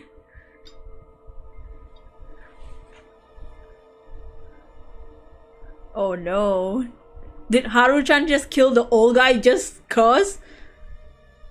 Maybe she thought... So Takumi revealed that he was the snake, and they said that they were gonna have the spider protect Takumi-san. So maybe she thought that they would follow the plan, hence no one dying that night. But she would go use that opportunity to kill her grandfather anyways? Thinking that no one else would be killed? Thinking that the wolf wouldn't be able to kill Takumi-san? But she did not expect... But she wouldn't have expected this. Nobody thought that Yoshisugu would be a target. Oh no! Not the brother, the blonde one? Yoshisugu was on the shortest path to the cliff, in the grass of the graveyard, though Takumi-san had only noticed him by chance. That was how deep in the grass he was, and how many pieces of him there were. Oh my god, it reeked of death too. It was mixed with the smell of trampled grass and a strangely beastly odor. So this was by the wolf. That means the old guy wasn't the wolf. Maybe not all the blood was around here was his. Unlike Kanzo-san, he left a clear proof of a tough battle and intense pain. Yoshi, you had guts. Takumi's voice was shaking. He picked up a soccer ball-sized object, half-eaten and basically a shadow of what it used to be. It clenched his teeth even in death. You grabbing his head? Can I? Takumi-san gave it, Yoshisugu's head, to me, and I put my finger in his mouth. Oh my god. I was curious about what was stuck in there. What I found was a clump of beastly fur. He literally fought tooth and nail, resisting till the very end. Oh my god. Resisting what? Obviously the being that brought the corruption. So, wait, so he was the corruption? Or the wolf? See, the corruption and the wolf thing is confusing. It didn't take long for the news of Yoshitsugu's Oribe's death to spread across the village. I heard that the pain of losing one's child was beyond any description. Even so, Kaori-san broke down so badly it felt abnormal. The mild-mannered woman had become a mad beast. We had to band up to keep her from running to where we found Yoshitsugu's corpse. Oh no! Put my finger in his mouth! You comment on that line. Don't worry, it wasn't anything cursed. We were actually putting our finger in his dead mouth. We already gathered it up and thrown it into Saranaga after all. Takumi-san cut a tuft of the boy's bleached hair and gave it to Kaori-san. Oh no! She instantly put it in her mouth. Bro! Though wailing and choking, she did her best to chew and swallow it. It was a wretched, gloomy, and miserable sight. Oh my god! She ate the hair. Though it might have been an act of bond of ultimate motherly love. Whatever the case, no matter the shape, it was too late to try and bring her child back into herself, not to mention absurd and pointless. That was how it looked like in my eyes. Let's begin the feast. We gotta do something about the one that killed the old man and Yoshi. His words got the attention of basically everyone. So was Yoshi killed by the corruption and not the beast? A wolf? Cause the wolf can only kill one per day. They didn't reach the sobbing mother and her older son, who was gently consoling her. Yoshitsugu-kun, why did he have to go against the laws? Oh, he was just rebellious.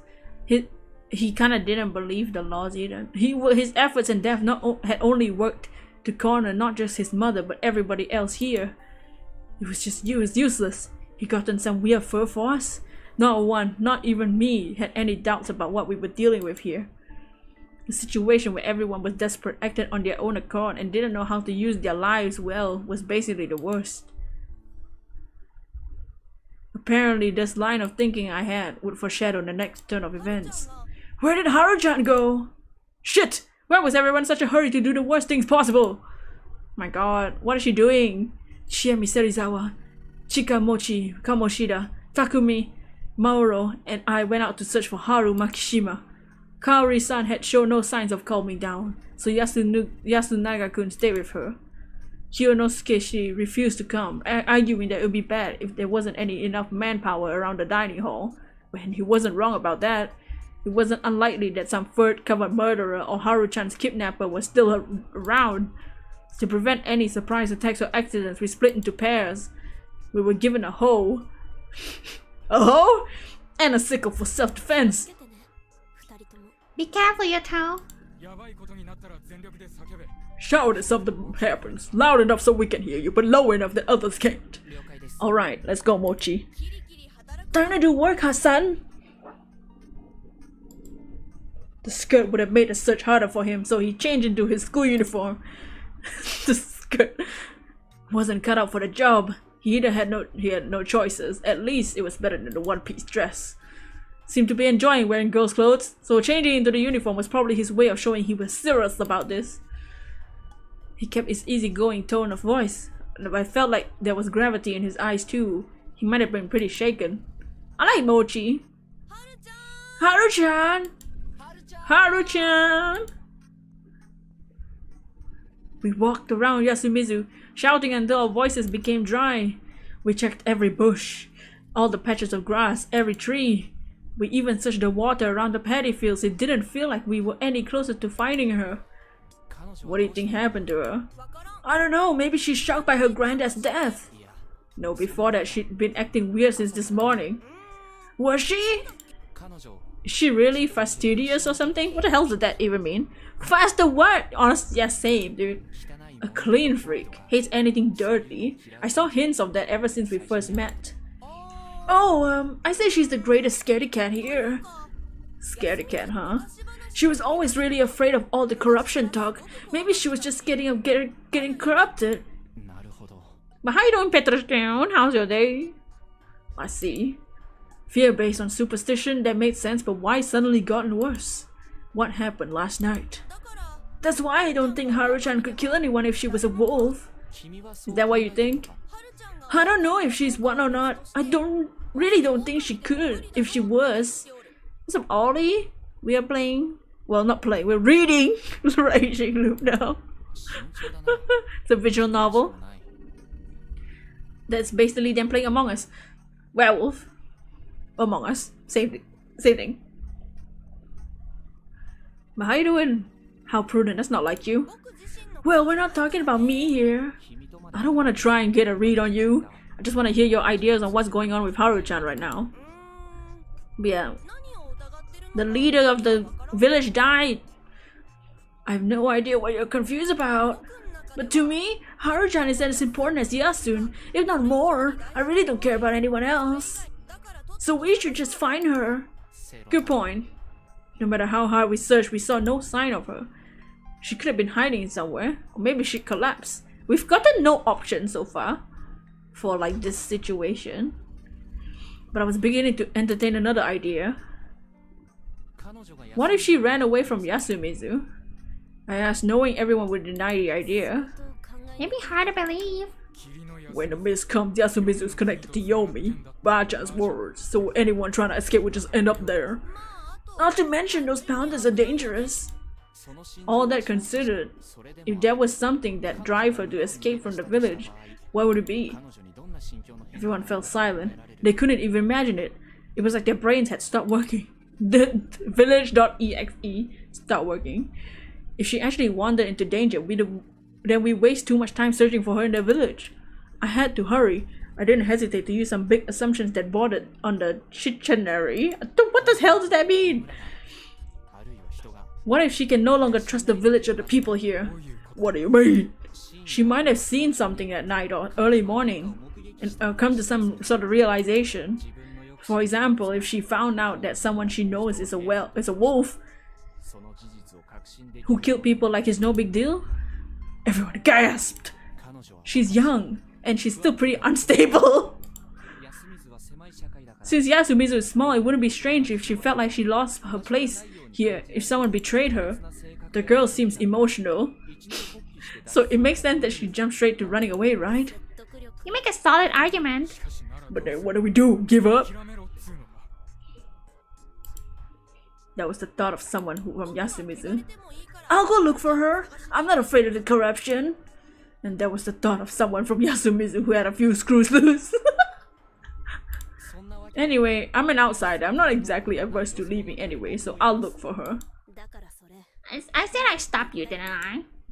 Don't worry, I'll head back the moment it gets dangerous. She definitely won't head in Saranaga's direction. So I'll focus on the path to the school. Also, adults shouldn't turn their backs on children, right? Adults. Hassan! I can argue against that. Of course it's possible that she's still in Yasumizu, so you two keep searching for her here. Leave it to me.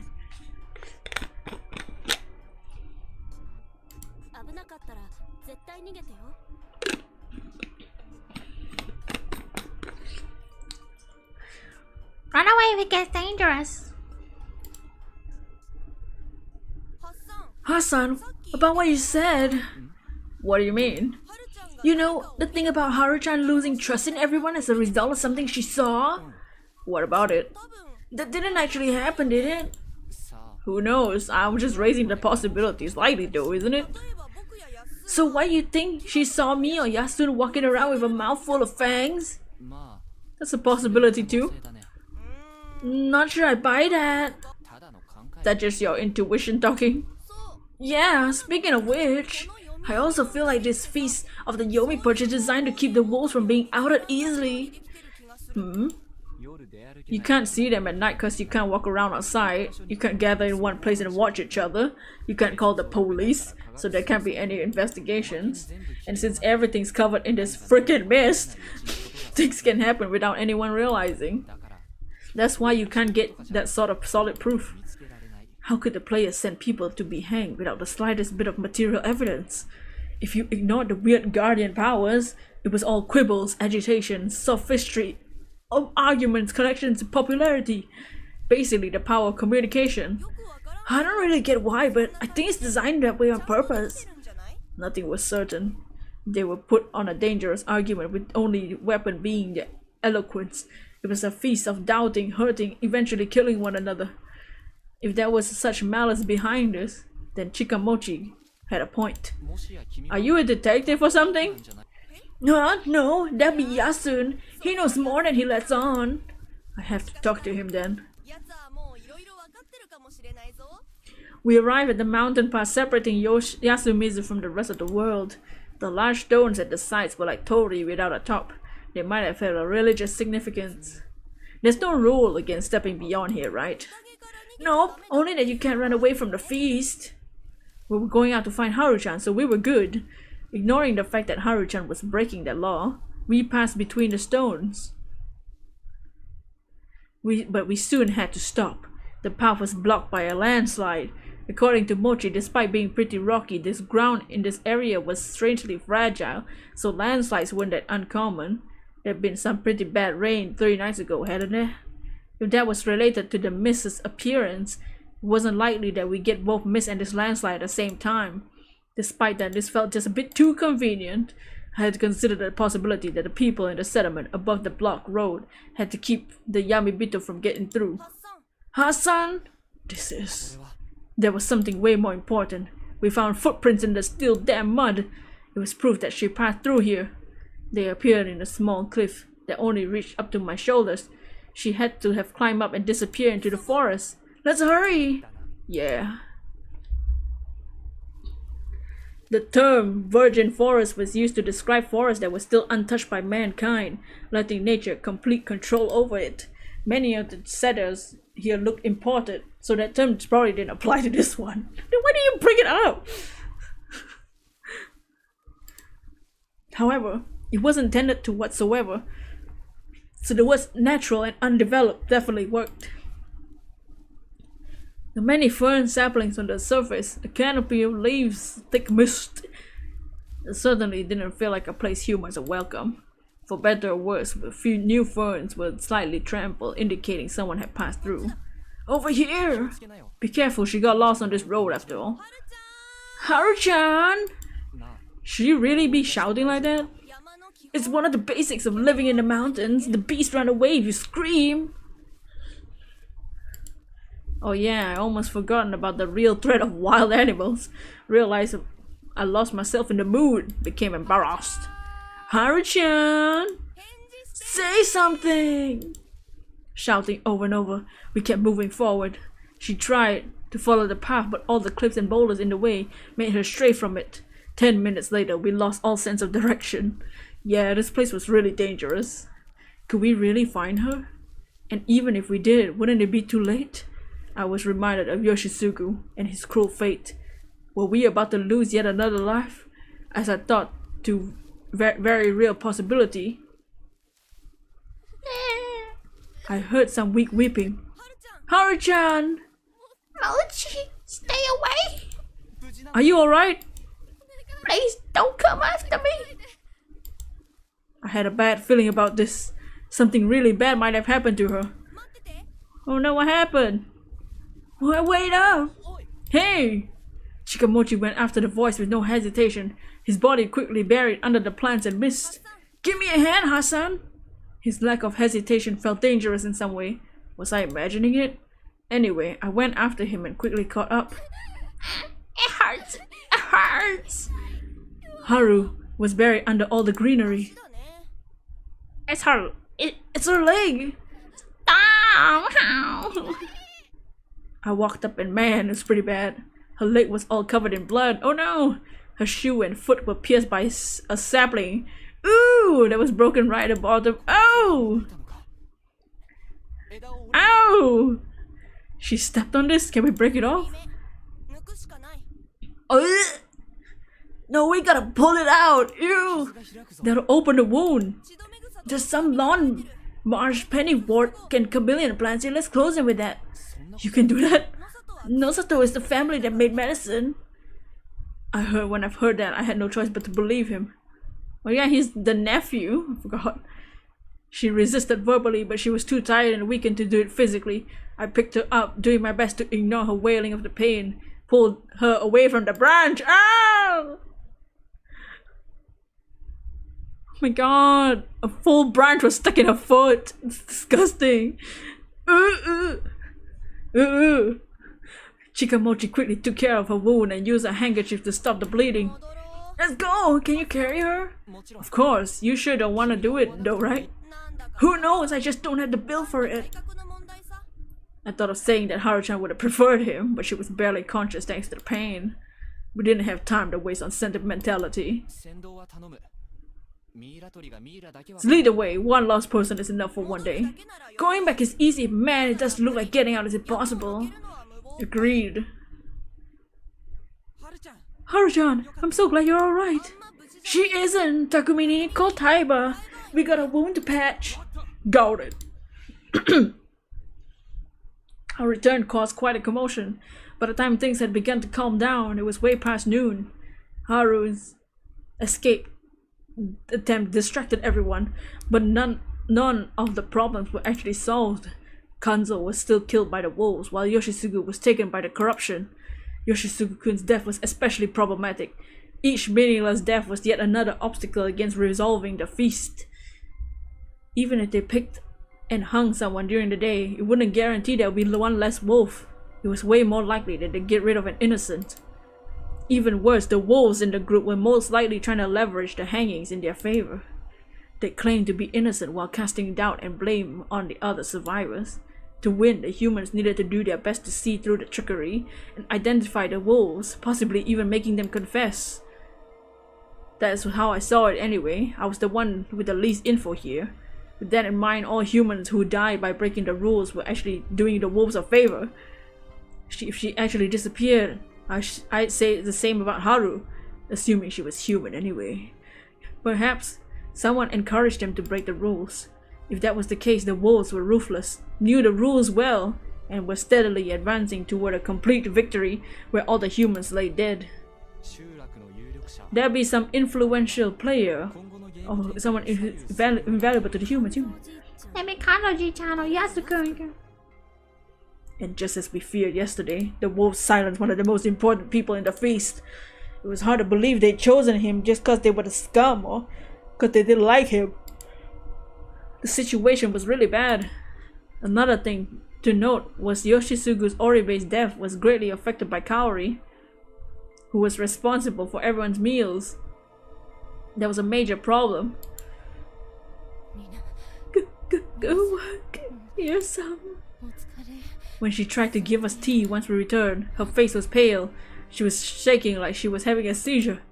Despite her attempt to carry on as normal, her composure was in pieces. It was so painful I could barely watch.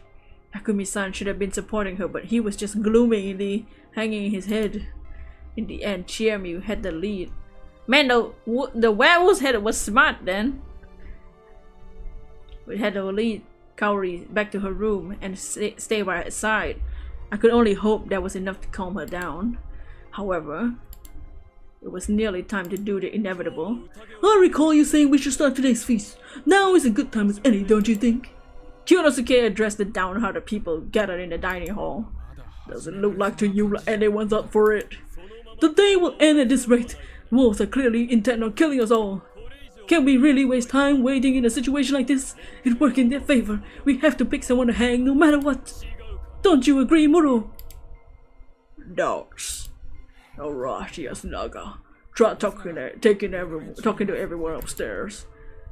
That was where Tai-san looked after Haru-chan, and Chiami looked after Kaori-san. Oh, I'll go! You don't have to, Mochi. Just let me. Mochi winked at me for some reason. It might take a while. Yeah, take your time. Everyone has to be there after all. Oh, is he gonna change? I will go prepare. Please do. Now is my chance. Yasunaga-kun, can we talk? Huh? About what? Sorry about your brother. Thank you. Makes it a little better. for him and I. It's a very mature way to talk about it. Maybe I should have sounded more my age then. This boy was already pretty mature. You didn't get along with him? That's not it. We didn't always see eye to eye, especially recently, but he was a really good guy. I think so too. It seemed like deep down the tough guy routine was really just an act. Did he get along with your mother? He did. Despite all he said, he really loved her, and she probably loved him more than me. Oh, that's not what I was asking, sorry. All human relations were complicated. Prying too deeply wasn't a good idea. I'm sorry. What did you want to know? A few things, mostly about the legend. Tai-san is the better person for that. I need the opinion of someone more rational. First, the question, why do you think the wolves kill humans? Because they're angry at humans for tricking and killing them? Let me rephrase that. Why do the people given the role of the wolf suddenly become able to kill their friends and families with no remorse? Huh? Oh, are you suspicious of Haru-chan and I? No! No! I want you to look at this from like a general perspective, man. Say you've been told you're a wolf. You just accept it and start killing people? No way. Exactly. No way you could. Of course there are those who could, but most couldn't, either out of fear or guilt. Mochi is a good example. The people here are afraid of certain things. They do have lines drawn in the sand. The lives of those they care about are on the line. They won't hesitate to face the corruption and the wolves. That's only because Mochi is special. He's a genius. Genius? Yes, he can easily make predictions and decisions normal people can't. He'll readily throw anyone away on anything he doesn't care about. Everyone else thinks he's just weird, but I think he's a genius. I see. I think I agree with you there. But anyway, what I'm saying is that you people aren't the types to magically become murderers just because of some corruption. Of course, there'd be people who do it because of the corruption would come for them even if they didn't. But even if they wouldn't do it without hesitation. But the wolves we're dealing with aren't hesitating at all. I don't know where you're going with this, but I think it depends on the personality of the wolf. It'd be easy for people who never had any aversion to killing. But there are two wolves, right? Yeah, seems that way. Let's see, let me ask you this then. Does Yasumizu have more than one person capable of murder? Dots. One psycho in a group of people I could see, but two? I think it's a better assumption that there's some way to turn even an ordinary person into a ruthless killer. If that isn't true, the lack of infighting doesn't make sense under the current circumstances. When you put it like that, Dots, this is just something I heard from a teacher at school, but you could do it by giving them something to fight for, couldn't you? Huh? Basically, you need to make them think that they're doing the right thing. That the wolves are doing the right thing, I see. That's an interesting way to look at it. It's how countries convince their people to go to war. Come on. Yes, that's the lesson that was about. But I think your perspective is a bit flawed. What do you mean? For example, most of the girls in the settlement are timid and prefer to leave big decisions to the men. Even Haru-chan's like that. So if the wolves are a man and a woman, it's entirely possible that the man's taking the lead and the killing while the woman is just following along. Also, for all we know, the wolves could be arguing all the time and they just didn't happen to hesitate in killing this one time. Good point. I do think there's some secret to why this feast's lasting so long. Traditions like this usually die out. Makes me think that there must be a way to ensure the killings continue. Your idea is certainly interesting. I don't think you should call it interesting, not in a situation like this. Oh, sorry. Oops. Let me ask you one thing then. Go ahead. I was working under the assumption that nothing particularly strange is happening here, but what about you? Do you think there's something mysterious going on? I don't want to believe it, but there is. I think there is. Why is that? Do you see God or monsters or something? No, it's hard to put into words, but the fact that the mist appeared when we had a whole 4 outsiders here made it feel like there was a higher power at work. 4? No matter how I look at it, I don't think mists like this could have been produced by human hands. Not to mention that it's strange how the wolves entered sheltered houses and killed the people there. There's also the fact that one of us killed someone. You see a change in their behavior or some evidence that would be left behind. We can't explain those things, so yes, I do think there's something mysterious going on. Oh, I see. Sorry for asking a weird question. By the way, who do you think are the wolves? Haruaki? Fusashi. He cut me off with a stern voice. Sorry, but that's something we talk about in the feast. You don't have the right to ask that. Oh, whoops. Listen, we have to hold the feast to decide which one of us should sacrifice today. It's important to propose who we think is suspicious, but it's also very dangerous. Something we said outside of the feast could be used against us and become a fatal mistake. Dance. The fact that you asked me that makes me feel like someone's maliciously using you against me. Please stop. Oh, good point. Sorry. But now I won't blindly believe you're an ill omen, but I won't stop suspecting that you're involved somehow. If I ever find out you had something to do with Yoshitsuka's death, I swear to God, you what? He glared at me. I'll have to avenge my little brother. I see. Of course you would. I'll just head to the cage and do my best to be unsuspicious as possible. Oh, you shouldn't do that. Why? Today's feast might drag on until evening. Might be too late by then. You should go to your room in the dorm and ask someone outside to block the door handle with a stick. I see. Good idea. This boy was really smart. Takumi was a site foreman. He'd be the manager. I could see a talent for using people. Can I ask something too? Of course. Do you like Chiene? Whoa. From a political standpoint, I should say no. What? But yeah, she's likable. I see. She seems pretty available. So she'd probably date me if I or anyone else asked. Damn! That's fucking rude. She seems available. Are you being considerate of me? I had a feeling Mochi told you something weird. It's not like that. What I felt for her is a thing of the past. She was the only older girl here around this part, so I was attracted to her. That's all. This place is gloomy and serious, and she was the only free-spirited person here. She's as amazing as Mochi. You're saying she's a rascal? Yes, so much so she almost killed someone. At Chotomates? Well, it was an accident though. It's strange she thinks she's available. Chiene is actually pretty shy. Is she now? Or maybe she just changed a lot during her 3 years of college. So yeah, I've gotten over her. Now I feel like you're the one being weirdly considerate. It's not healthy, you know.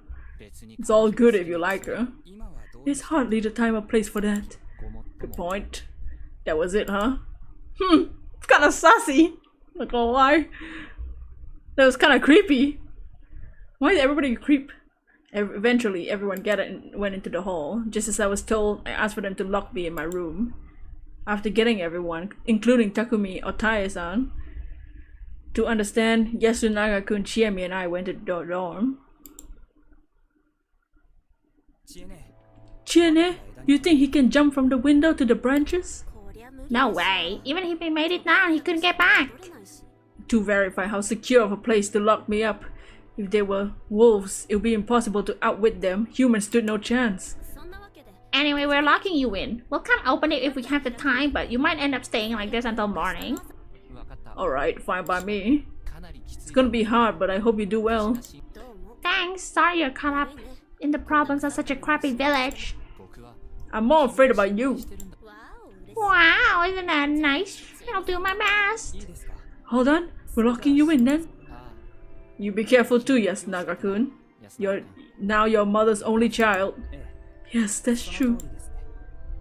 So the door was closed. I could hear them set up the stick. So far, the only ones I talked to face were Chiemi, Takumi, Mochi, and Yasunaga. Just 4. The ones I hadn't talked to were Tae, Rikako, Meiko, Kaori, Haru, Kyonosuke, and the old guy. A whole 7. I had no idea there was a significance in that, but I wanted to know what kind of people they all were. 4 people had already died, and if you ignore me, there were 11 left. Once the snake revealed what Kyonosuke she was, He and the snake, Takumi, will be the only ones to confirm roles. The other 9 will be suspects.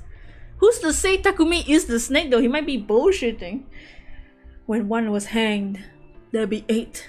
When 1 died in the night, 7. There was still quite a lot. They had to hurry before it was too late. The humans had to act now. Hello? A what? The supposedly fixed door was slightly opened up. It was Chiemi. I forgot. I might not get to give you dinner, so I'll have this. She threw me a yellow food box, the kind you find in a convenience store.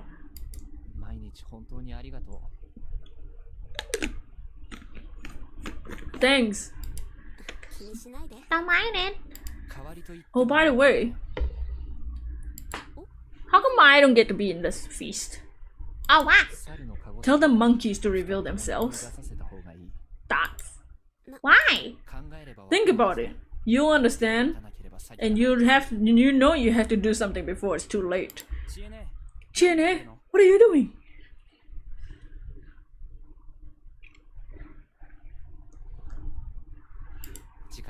There's no time. Go. Yeah, okay. She closed the door and put the stick back. Alright, what's next? Haru-chan, is your wound alright? It's fine. I know it's not a good time to ask, but what happened? It was pretty... It's pretty bad, I'll tell you much. Whatever, just get this done. The empty spaces, no! Let everyone drink, let's begin the feast!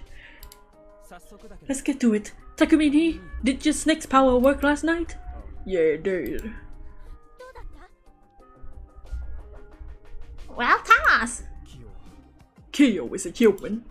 Of course, I'm no wolf. That means Muro and I are no longer suspects, correct?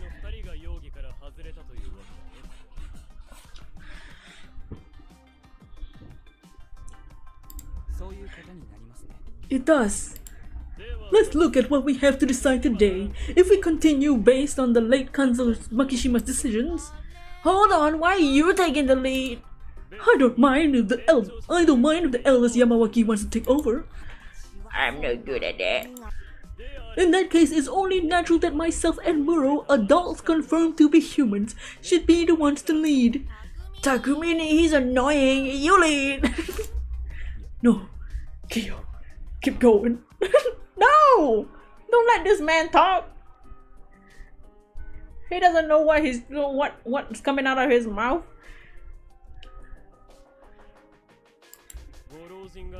He's still shocked from the elder's death. No need to force him.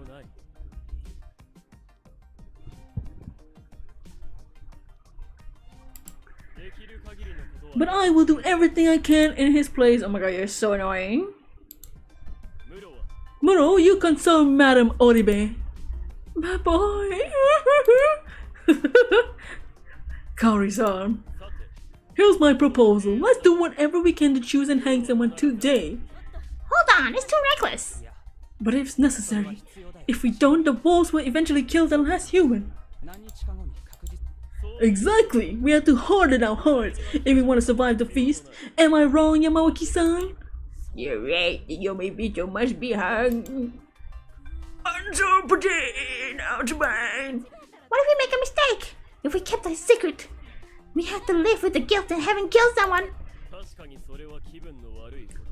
It's true, it will be unpleasant, but such deaths wouldn't be in vain. What the hell? If we kill the wrong person, that would be pointless. That's obvious. Watch your words when talking to your superiors. Oh my god, shut the hell up, man. Listen, for now we only have 2 surefire ways to get rid of suspects. Surely you understand, Yasunaga-kun. Yes, the snake's power. Or killing someone and lowering the total number, huh? Oh, I don't know, I know that, but do you really think we can all agree on someone? We can't do that. Do you really think who gets killed cares which side wins? That's why we need to reach a consensus here. We need to agree that if the others survive, I don't mind dying. Huh? Is that seriously all we have? Yes, it's all we have. The laws of the mountain remain merciless. What the How? Not getting hanged for someone's sake. Oh, that will make you a wolf, wouldn't it? What? Why? You have no intention to put your life on the line for Yasumizu. That makes you Yasumizu's enemy. Is that what you're saying? Am I wrong? People of Yasumizu, this is a test of your unity. You sure seem to be enjoying yourself. I'm only giving advice as someone from Kami Fujiyoshi, and as one whose suspicions were lifted. Be silent. Shinosuke Nosato, you were quiet about this until a snake looked into you, right? What are you getting at? You already knew we had to be unified and accept death, even if it was necessary, didn't you? But you also knew saying that would have made the snake's power way more popular, so you stayed quiet. That's just an assumption. She's right. A Kami Fujiyoshi guy who's no longer suspect is telling us to die and be okay with it, as if we can accept that. Takumine, you say something too! But he's right. Takumine? I agree with him, as well as suspect me, hang me, whatever. I will accept it. Rikako-san, as I said before, in this situation, Kami Fujiyoshi and Yasumizu are irrelevant. Not to mention, I know it might be impudent of me, but I believe myself to be a part of Yasumizu. Oh, look at that, a respectable attitude. Something certain someone doesn't have. However, I do think that expecting that of this girl is a bit much. Yeah, scary! Well, we have no choice. There can be no exceptions. Then if you decide to hang her, I shall go with her. Well, you mustn't! We only need the blood of one per day! I just have to die of my own volition. Corruption only comes for the sinner. If I'm already dead, then it no longer matters. But you're being a pain, Kiyo. If you're gonna leave, do it right. Damn it, Uematsu. Yes. Think about what you're saying. Sorry, but you're ahead of Kami Fujiyoshi, one of our oppressors. Takumi, don't be rude. See, you people are the reason why Bachan got so scared. Don't act like you're one of us. My sincerest apologies. Then why are you in Yasumizu anyway? Honestly, I'm inclined to just start leveling accusations at this point. Takumine, what are you saying? This is Kami Fujiyoshi's doing? Who knows, maybe not all of it. But they have efforts to keep us here to show that they know something is up, don't they? At the very least, I can't believe some guys who think the feasts and old wives stealing the wolves are really on the human side. They knew the people of Yasumizu would die if the mist came. They deprive us of not only our prosperity, but even our lives. Slander! I won't say that Kami Fujiyoshi is a group of saints, but they're resourceful and dignified people. Not to mention sensible. It's the age where science reigns supreme. Of course they wouldn't believe some old superstition. Isn't that the reason why?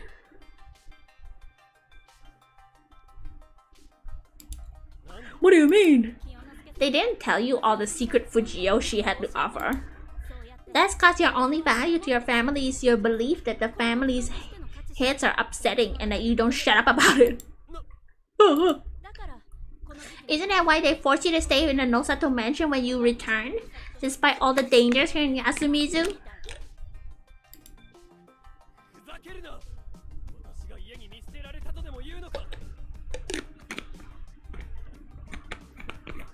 Now you're crossing the line. Are you saying my family abandoned me? Hey, that seems plausible. You're like Yasu and I. The heads are cruel. Those who lose a struggle for power, those deemed incapable, or simply those who dislike the ones in charge can be sent here. Our situation is one thing, but Mom, she came here all the way from Tohoku and married into the Higuchi family, but got thrown out the moment Dad died. I didn't care about that. Mom, sorry, I didn't mean to. I was fine as long as I had Yoshisugu and you, Yasunaga. Anyway, there's no doubt they twisted our fates. I agree with Takumi Ni on that. Too bad you're stuck here too. I'm not blaming Yasumizu's people. What's gotten into you? We're all gonna die anyway. Oji-chan was acting all tough, but even he died easily. I can take this. Why didn't you just leave me there? You weren't like this back then. What's wrong? I just had enough. Oh shit. What's wrong? When the wolves come, everyone becomes demons. That they do. That's why we don't need to hang. That's why we need to hang the Yomibito. Ugh, what a mess. At least we know Fami Fujoshi people won't come and save us. The road is blocked. That's one reason. Anyway, I do think we should trust Kiyo now. My reason's the same as Cherami's. Oh dear, how sad. Think what you want. Anyway, when we have to hang someone, Uematsu is the easiest target. Keep acting like that and you'll be dead in no time. And then what should I? Just be honest and tell us what you know. Keeping quiet is the worst and letting others take care of it won't do, right, Kiyo? Why not just take control of the feast, Muro? I tried acting like the old man, that ain't me. I'll leave the rest up to you. Huh, I don't have much left to say. Let's just hold the vote and hang whoever ends up being picked. It's not how things work. I'm telling you, that's too reckless. Of course, you're free to argue your case, especially if you can prove you're the more valuable alive. However, I don't want to hear any "I'm human and I don't want to die" arguments. Everyone will say that. The chosen ones give up and gives his life, leaving the fate of Yasumizu and the rest of us. We're hanging the hanging pan. That should do the job. How do we vote? We'll start with the elders. You can have brief interviews too. When the voter decides, I'll record it in my notepad. Huh? It's not anonymous? We'll basically be telling people to die straight to their faces. I had enough of settings. I was nitpicking. I'm starting. So, what's your name? That's the old guy. The old man who cried wolf. He's been old since I was young. Do you understand what I'm saying, sir? Which one of us do you think is a wolf? Huh? Me? Why? Wolf, scary. One vote for Chiemi. Hold on! We seriously deciding who to kill like this? We have no choice. He's a participant too. We can't deny his right to vote, right? Takamine-chan, say something! Yasunaga, what do you think? I'll wait and see. Same here. What? Are you serious? So now it's me. I think we should vote for Chi-chan too. Why? Taiba-chan! I'm sorry, I just don't know. It's strange how you're so mad about everything here. If the others survive, I don't mind dying. Oh, I hear that, but I won't agree. Yasumi's people are important to me. This is my life. Not to mention, I know I'm not a wolf, so I'm not just gonna roll over and die. Sure, I'll follow the rules. If I keep this up, I'll get killed. Not to mention, we don't have any better options. Here, Taiba-chan, I've calmed down. Can you change your vote? Should I? You know what? Fine. It was my own fault for acting weird. Are you done? Muro, it's your turn. What? I'm voting for Meiko. Meh. Takamine-chan! You. Do I even need to give a reason? I know she's a kid, but we basically know nothing about her. It's just way too weird. I don't know who the true legends there are, but if something fishy comes from Tananaga, it's only fair to think she's fishy too. Takamine, if that's how it worked, what would be the point of this bothersome feast? I don't think we should decide based on that either. Even if she didn't come from Saranaga, we still don't know who or what she is. Think about it this way. What if the little girl is really a wolf? If we all just ignored her because she's a kid, she kills all. Do you get that? Thoughts? Looks like you're thinking too, Muro. Oribe? Haru? Maxima? Mom! Why me? Why not? Tell me, why did you try to run away today? You were feeling guilty over killing your grandfather and Yoshitsugu, weren't you, bitch? No, that's not it. Then why? I was scared. I don't want to stay here. Lies! Kaori-san, stop. His death hurts us all, even me and Haru. All of us are hurt. Oribe, what would you do with your vote? Dunks. Haru? Makishima it is. I'm next, and I'm voting for the nameless old man. Huh? But why? That last exchange made me realize it's not rational. We don't need someone like that around. That's so unfair! He regularly said that the wolves are coming even before all this happened. More than enough to find him suspicious. Still unfair? Thoughts? I think he's either completely insane or secretly knows something. Have you ever considered that there was a feast before this one? He should have been around for at least one. But I haven't, and I'm over 70, you stupid bitch. But he could have known. He's older than you, after all. He could have known something, but might be unable to say because of senility, or might be hiding out of malice. With this vote, I might be able to get info out of him. If not, he's worthless. Worthless? Is it truly right to hang people based on whether they have worth at a particular moment? You'll say that, but if we continue, we'll make more progress tomorrow. What do you mean? Today, Muro will use his power to investigate someone. We'll know the truth of another person. The spider will once again protect Muro. By repeating this, it'll only take 3 times to know who's a wolf and who's not, even if we guessed wrong. Really? In one day we'll hang someone, get killed, and the snake reveal another person? We'll find out about 3 people in one day. Since all the 11 besides Takumi and Nosato are unknown. It'll take 3 or 4 times. Exactly. We'll only have to hang 3 more people. With that in mind, if you don't want to hang those close to you, you should start with those who aren't. It's for the good of Yasumizu. Now listen here. I'm arguing to maximize the happiness of the majority, Muro. Nosato-san, are you serious? What? GNS math only works out if the wolves kill people that the snake hasn't checked. What if they only went after those whose identities were already confirmed? For example, what if they went after for you tonight? Dots! I don't think we can agree with voting based on such a flawed conclusion. Dots. Dots. Don't you think you're being too easy on the idea of killing your own? I haven't said anything about killing my own. Never say that, Aw, man! Well, there's some mistakes there, but we're already voting. I'm leaving your decision to you. Rikako Uematsu, right? Going by seating order, I'm next. How troubling. I don't have any info to go on. Why are you so calm? I'll make a mistake otherwise. That's why you and Mom should calm down, please. Dots, Hold on, Yasukun. Sorry to cut you off, but I just had an idea.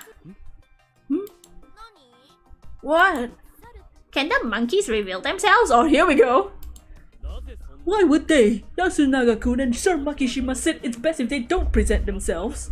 But the monkeys can't do anything. The monkeys don't have no role, right? They just know it that they are monkeys. Well, I was thinking the same thing at first, but what's the point of the monkeys then? They just know who the other monkey is, right? It's not like they get any new info later. That's true. The only use I can think of them is catching fake snakes. But they can confirm who the other monkey is.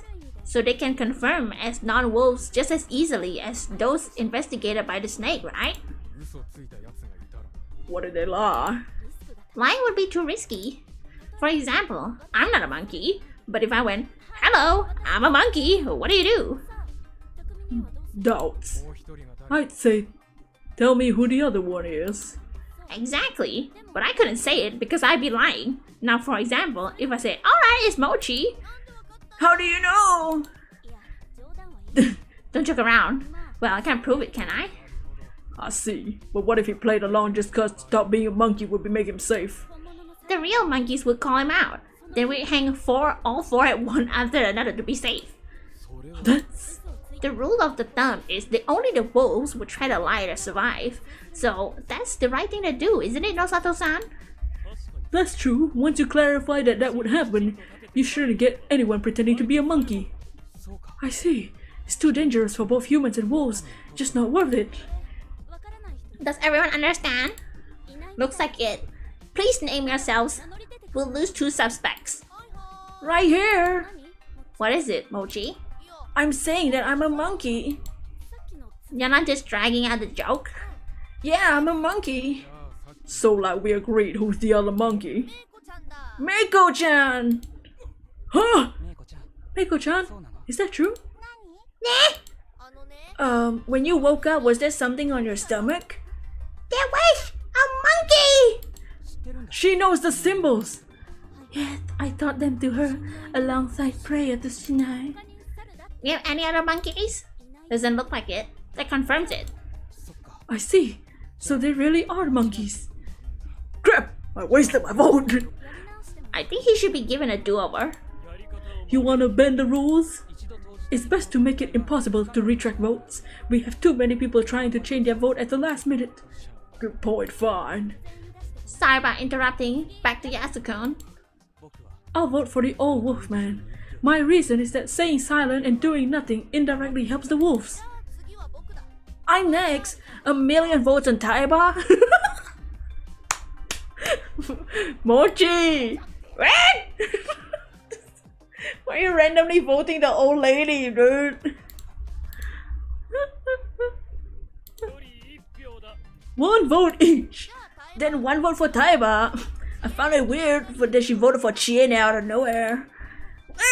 What are you saying, boy? That's why you youngins are good for nothing. That's kinda sus. Oops. Yeah, that's kinda sussy, old lady. I'm next. Alright. 1 vote for the old guy.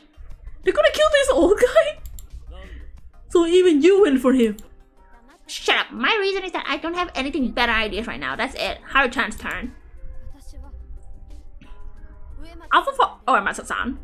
You had to be the one that brought the corruption. No, I'm only here to fulfill my role. Then do that. Take the corruption. You're not doing that because you're a wolf, aren't you? Watch your tongue. I cannot disagree, I'm powerless. You don't have to humble yourself before these people. It's your turn. The person voted for you must be suspicious. Listen to this guy. My vote will be for Yasunaga. Whoa!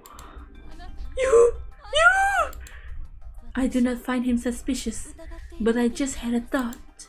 There would be no worse possible occurrence than were he to be a wolf. I did say a lot. I can't blame you for thinking I'm just tricking people. But I don't think I said anything wrong, at least I didn't intend to. I don't mind if you vote for me. I believe the vote express your outlook are important as well. The old wolf. Mine is at the top with 3 votes. You there, child, you're the last one. Meiko, do you understand?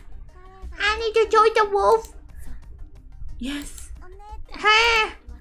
Me? Seriously? You're scary. I'm scared of you too. We need a final vote. 9 people besides Chiemi and the old man will vote for one of those 2. Dots. The wolf is coming! The results are in. Old man wolf 7, Chiemi 2 votes.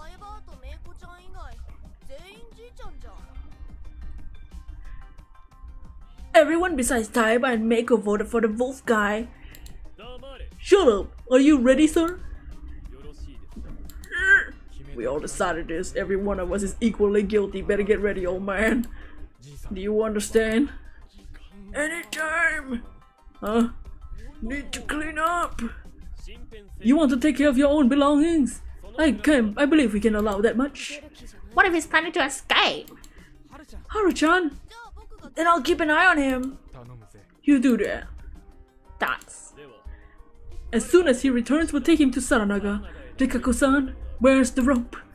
Right here. No, they're gonna kill the old guy. It was already evening. As I whiled away the time in fruitless contemplation, I heard noises outside that brought me back to reality. People were shouting loudly. What's wrong? I opened the window and shouted. It was facing the cliff, so I couldn't shout to the settlement directly. They probably didn't hear me, since I didn't get a response. What happened?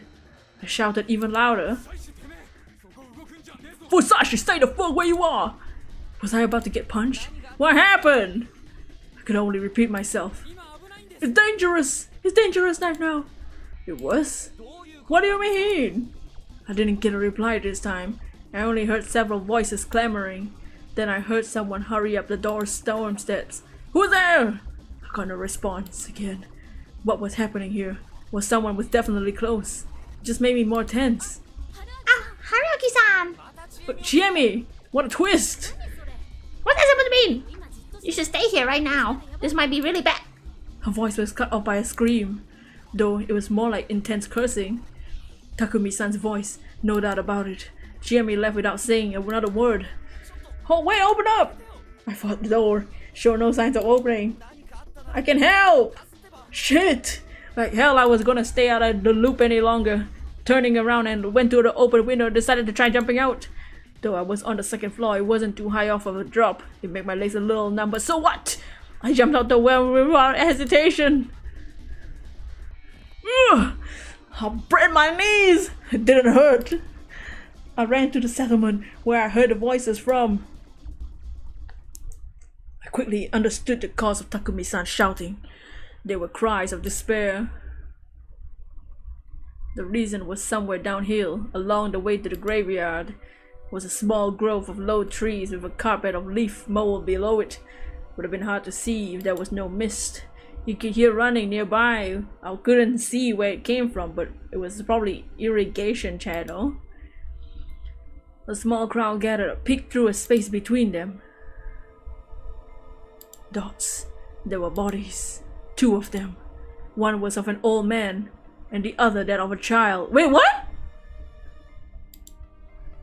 Though their appearances were vastly different, each was in a similar state. They lay on the ground with their hands over their stomachs, utterly still and covered in blood. Wait, why the kid?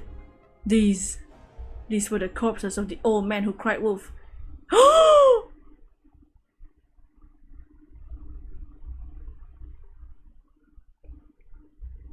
No! They killed Mochi?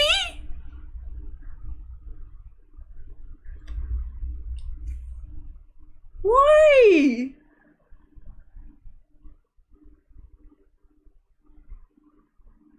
Why? He's like the best character in this game. Wait, how? Why? What happened? Fusashi, weren't you in the dorm? I was until now. Bullshit, you're the one who did this, didn't you? What the hell? Huh? No, I just came out of the dorm. I even talked to Chiemi. Yeah, it's not Haruaki-san, Takumini. No, not Mochi. He just revealed that he was a monkey too. Why kill him though? Then who did this? Forget that, we need to treat. There's no point. Don't touch them. We might still make it. They lost all their blood. Their stomachs are open and their guts all over the place. What kind of treatment can bring them back, huh? You know what? Say it! There was nothing I could say in response. There were 5 of us on the scene. Chiemi, Serizawa, Takumi, and me, Yasunaga, who was vomiting in a nearby bush, and Rikako, who was watching the remains from a distance. Most were proactive and I could see why they were here, but Rikako felt a bit out of place. But then I remembered that they were pretty short-handed. What happened? Who did this? Look here. She pointed to the old guy's clothes. There were gatherings of fur all over his garment. A werewolf? If that was the culprit, then this was the work of the corruption. What was that she was saying? Dots. No. This was completely different from how the others had died. The fur proved little. Let me see the wound. I told you not to touch it! But this is completely different. Quit acting like you know shit. You never find out anything. But if we stop trying to look, we won't understand anything now. Quit the egg outsider. Takumini-chan, shut up! Shut up! We went through everything hell and he got here. If he didn't come, none of us this. It felt like he was about to grab me. He could see clearly the intense emotions whirring in his eyes. I thought I could get him to trust me, but now it's back to square one. Mochi, why? Yeah, why Mochi?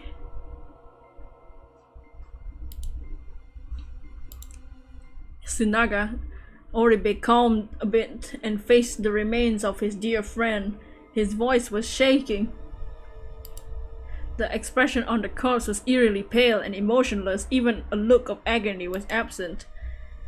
It almost looked like he was smiling. Did his face muscles simply go limp? This isn't the corruption. How do you know? I'll prove it if you let me pass. Doubts. He glared at me with immense hatred before letting me through. Look away if you can't stomach this kind of thing. I walked up to the old guy's corpse. He looked as distant as always, but the lack of blood flowing in his face simply made his appearance creepy. I avoided looking at it while I grabbed his back and rolled him onto it. With a wet sound, ooh, and trails spilled from the wounds in his stomach. Ooh! How horrid. Don't force yourself, people! Except you, Takumi-san, look! The stomach was clearly torn apart by a blade. This isn't some supernatural punishment. It's caused by a person wielding a weapon. And since there's no weapon nearby, it means someone intentionally removed it from the scene. So Yasumizu has someone both armed and capable of acting like this! A blade? Chiemi is the only one that we've seen holding a knife! And where did the knife go? She do be holding it still! Please give me the details of what happened during the feast. What led to this? With several people here to tell me, I ended up with a decent grasp of how today's feast went. Kyonosuke suggested they choose to kill by vote.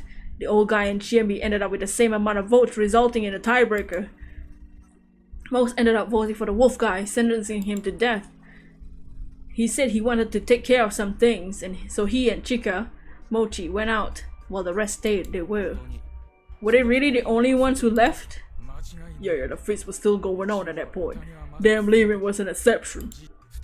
You expect them to come back and resume the feast. What would you have done then? There isn't something we can tell an outsider. Okay. Anyway, they didn't come back. How long did you wait for them? No more than an hour. We started to worry and went out to search. Found them in less than 10 minutes. So the culprit was one of those not present. Chiemi, Takumi, Yasunaga, and Rikako. 5 in the hall. Nosato, Kaori, Meiko, and Haru simply couldn't be responsible. So someone killed the two, changed into some clean nut clothing, came back to pretend to keep searching? That's impossible. Did you see each other while searching? No, we split up to cover more ground. Let's return to the hall. When we went to the hall, Kyonosuke kept watch and confirmed that no one beside the victim and the search party had left the building. That limited the potential murderers to the search party and I. I asserted that I was still in the room when it all happened, but they believed me for now. Though Takumi-san continued to suspect that I used some sort of trick to escape and commit the murders. Well, that was fair considering everyone else was with them, but I knew I wasn't the culprit. That left only one possibility. They died right after they left the hall, and someone removed the weapon. And you're still the only one who could have done it! I'm telling you, I heard him in his robe. I'll say it as much as I have to. I'm innocent. Since I am, someone else has to be responsible. I see you're avoiding using the word murder. You know this? I am. As it stands, this could be death by illness, poison, desecration of the corpses, and removal of the weapon. How would doing something like that benefit us? If you ask me, things simply if you assume you and Serizawa were partners in crime, don't you think? I don't know, but doing that won't benefit me either. Really? Tell me, is there any proof you didn't know each other before this? We didn't. What does that have to do with anything? People here believe an eerie legend. You could have come here to take advantage of that and pretend to be monsters to murder them for your enjoyment. Please stop. There's some lines you shouldn't cross. Yep, stop! Tired, Yamawaki walked out of the hall. I could see Haru, Meiko, and Kaori behind her. I wish there wasn't so much of this mist, because I can't see shit. All this beautiful game, I can't see the drawing. Oops. That made a total of 10 survivors, 9 if you exclude me, who hadn't participated in the feast. Whoever killed Mochi and the elder, they went against the laws. Shinai-sama will subject them to the corruption. She put her hands together in a prayer and faced the peak of the Mount Shinai, the opposite side of Saranaga. Strangely enough, there was enough for everyone to fall silent. I guess she's right. Rikako and Uematsu. Rikako and whatever.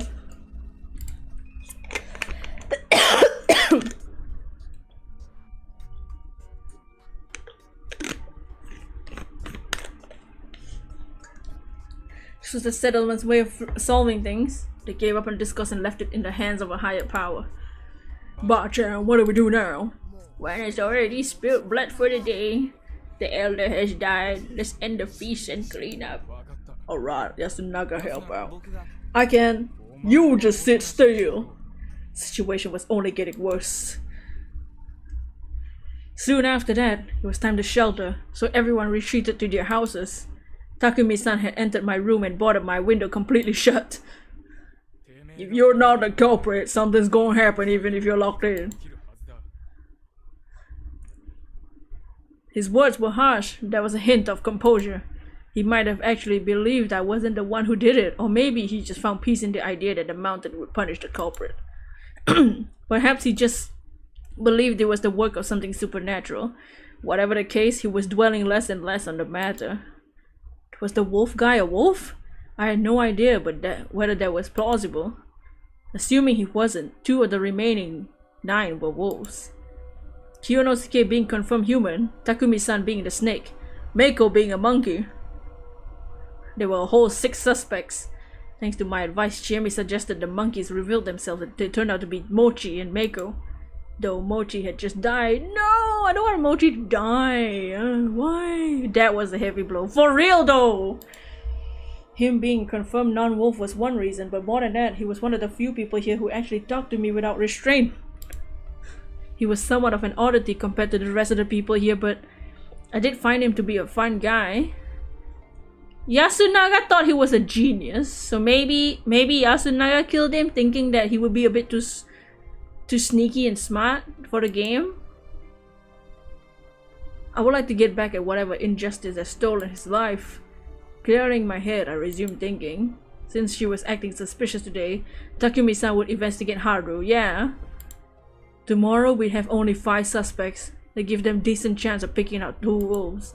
It seemed to me like it wouldn't be hard to find the murderers who would surely be shaken by what they have done. Then, the outed wolf not wanting to die alone would reveal their partner. That was the most optimistic way to look at it. From a pessimistic standpoint though, the situation was terrible. 4 people had died today. In a normal feast, it had to be 1 per day, 1 per night. This was double that. If things hadn't gone so well in the forest, even Haru might have died, not to mention the dreadful state Kaori was in. I was told that their relationship got worse. Kaori was in no state to prepare food, so it's likely no one had eaten anything today. The hunger would only worsen everyone's morale. It was best for them to prioritize getting a proper meal tomorrow. Even so, there's no guarantee we'll get any more irregular deaths. For example, someone at their wit's end could attack a wolf suspect, despite of the threat of the corruption. If they ended up losing more humans while the number of wolves stayed the same, then humans would be done for either tomorrow or the day after. Escape. I've been entertaining the idea ever since lunch. The path was ruined and I had to travel through an underdeveloped grove, but I hadn't run into any supernatural there when searching for Haru-chan. Maybe I could get out as long as I watched where I was going. I also had Saranaga as another option. Everyone hated it here, but that just made it less likely for me to be caught. Going down a misty, rocky cliff was dangerous, but at least a one-way road. I just had to be careful I didn't get taken by the currents, and it was definitely better than staying here and dying. However, perhaps even suggesting that was dangerous. According to Rikako, the effects of the corruption were limited to those who broke the law, so you could escape by killing them yourself. Oh, by killing your... Oh. If someone said they wanted to escape the village, the punishment would go to both the one attempting it as well as the one who allowed it. Escape would surely be one hell of an experience there. There was optimistic view of the situation. Something was actually here. Something abnormal was here in Yasumizu, killing and menacing his people to abnormal methods. At the very least, Yoshitsugu, who went to face it, suffered a horrible death. The superstitions weren't baseless, and it was best to look at the situation from that angle. My plan of escape contradicted that, but then, how could I prepare for what was to come? The best I could think of was trying to familiarize myself with Fujiyoshi's superstitions. Perhaps I could find some sort of weak point or hint that could lead me to the identity? Fine, prepare for the feast when the mist come. The action rhyme they did was obviously referring to the feast of the Yomi Purge. I couldn't remember all the lyrics, but I felt like there was quite a lot of info there. Perhaps there were more hints for the feast in Yasumizu's culture in the general area. I felt like I had to talk to Rikako. She was an adult who seemed more involved with Fujiyoshi's prayers and stuff than most. I need to arm myself with more info by tomorrow morning. That, along with proper progression of the feast, were my only ways to survive. About today's feast, they must have decided to hang the wolf guy because they just didn't care about him at all. Simple as that. Sure, it was important to get rid of participants who weren't cooperative. However, the fact that we lost 6 people and they still hadn't gone beyond he or she is kinda shady, is kinda bad.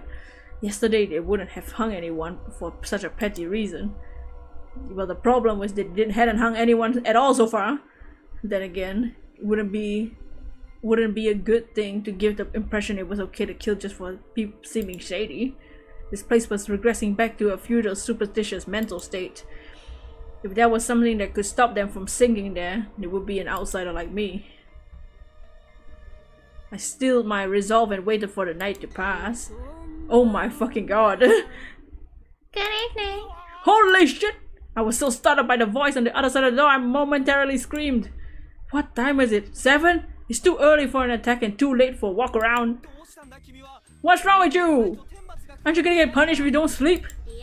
I think another hour is fine. I was awake until 8 yesterday and nothing happened. I've been sleeping too much. Honestly, I'm not tired. I'm really hungry. Don't you have your food stocks? Kaori-san being, decided not to touch it. Might share with the others. We're all hungry today, so I'll just stuff it out. How upstanding. You should eat though. What? The stuff from before? Nah. Why are you here? Can't sleep. Is that really it? Thoughts? Haruaki-san? Do you suspect me? No. Why? Because you told them about the monkeys, knowing full well what it meant. The Feast of the Yomi Purge is a well-constructed communication game. Well constructed? I mean, there's no way to win this game beyond communication. Mochi thought the same thing. To win, both humans and wolves need to have some tricks and individual strategies. Consider the monkeys. They seem useless, but you can use them to eliminate 2 suspects. And this is possible from day 1. So they can be reliable leaders, though that'd be hard for Mochi and Meiko. Yeah, he was free-spirited and she's a child. She's a baby. The wolves, on the other hand, have to go on the defensive. In a situation where being suspicious is enough to get yourself hanged, it's important to not draw attention to yourself. It's easier said than done though. Yeah, keeping your silence just as suspicious as being a blabbermouth. Exactly, but there are 2 factors that make it easy to gauge trustworthiness from the start. Did they have something to do with monkeys? Yeah, you have to watch out for those who give bad advice or don't provide useful suggestions. Good example is the former Kiyonosuke. His poor planning threw everything into disarray, makes him really suspicious. But he's confirmed to be human. Right, assuming Takumi wasn't lying about the snake. Huh? You're saying he could be lying? It's not impossible, after all anyone can say they have a guardian. Honestly, if I were a wolf, I'd lay low until I killed a few and claim to have a guardian to ensure my safety. I see, but Takumi-nichan came out on the first day. That was basically but that allowed the spider to protect him. It was like a telling blow that hurt the attacker, I think. Anyway, all things considered, I say it's safe to trust Takumi-san and Kiyonosuke. Personally, I think you're trustworthy since you spoke out about the monkeys. What if I only did it because I saw your game? Ooh, that'll be bad. Wait, hold on. Aren't you basically saying you suspected me until I spoke about the monkeys? Oh, you noticed. This goddamn guy! What the hell, man? I did it because I wanted to believe you. Alright, I forgive you then. Why are we still flirting? 4 people just died today, including Mochi, and I'm still trying to, still like smooching her. Woohoo! This fucking game. Woohoo!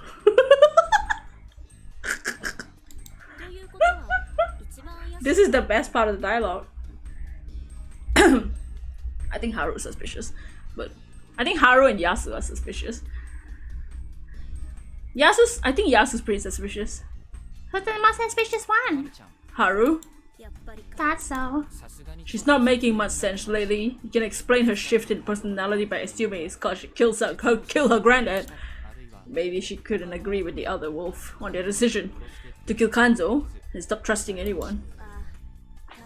That makes sense. You could make up 1,000 reasons like this though. We couldn't just go by that. They said Haru hadn't gotten many votes. They treated her like some kind of pariah. What? Making it clear that everyone suspected her. They're only natural to use the snake to check on her. Though she doesn't seem all that good at games. It probably wasn't fair to judge her purely on not making useful contributions. In that regard, Yasukun is way more suspicious.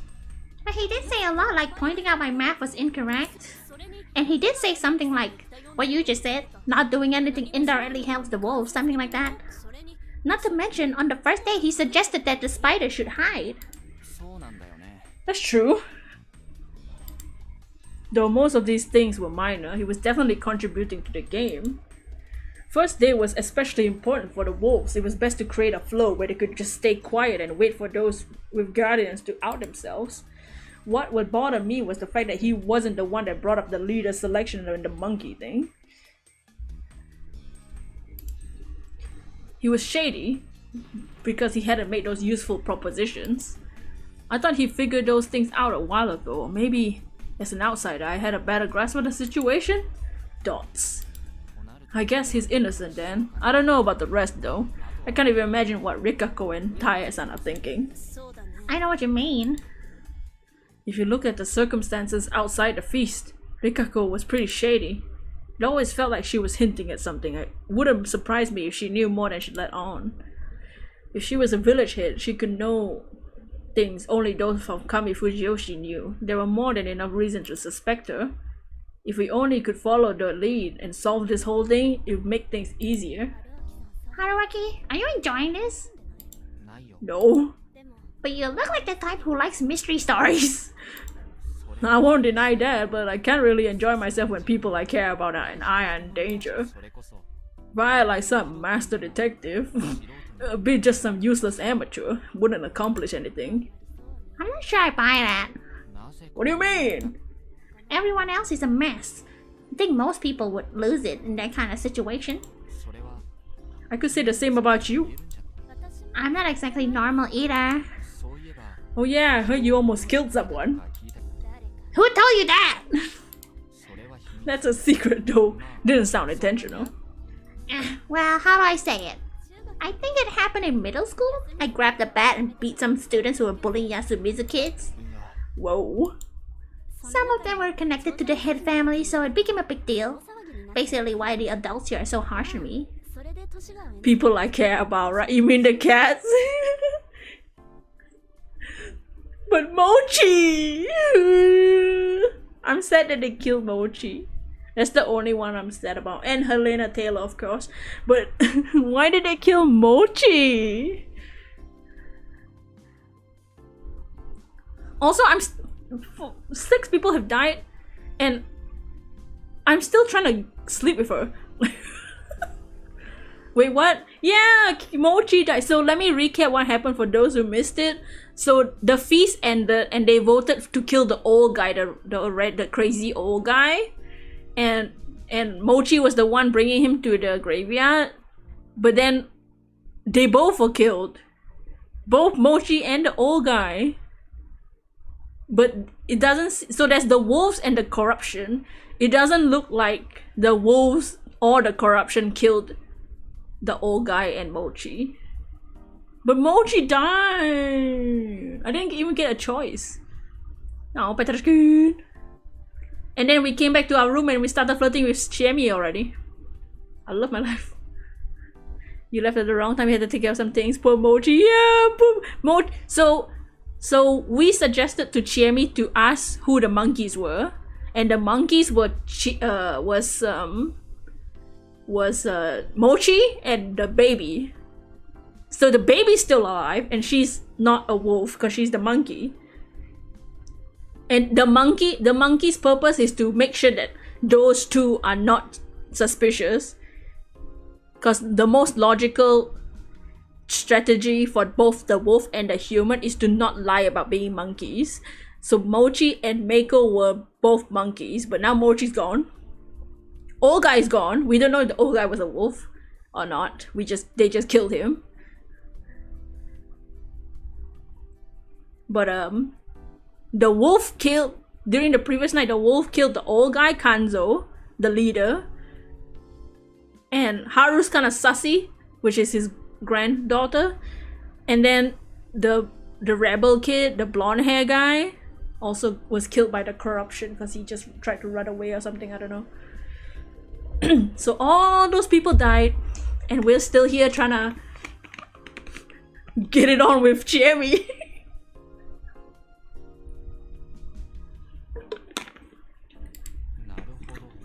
I see, so you find out a sense of justice. So she was sent to... Yeah, but I think Haru and Yasunaga are kind of sussy. Takumi is also a bit too emotional for me right now. And the Kaori's all over the place. She was sent to Yasumizu for making enemies of the villagers' heads. I wouldn't say that. It's more like I have a short temper and wanted to make a scene. Rebellious phase? More or less, same as Haru-chan and Yoshi-kun.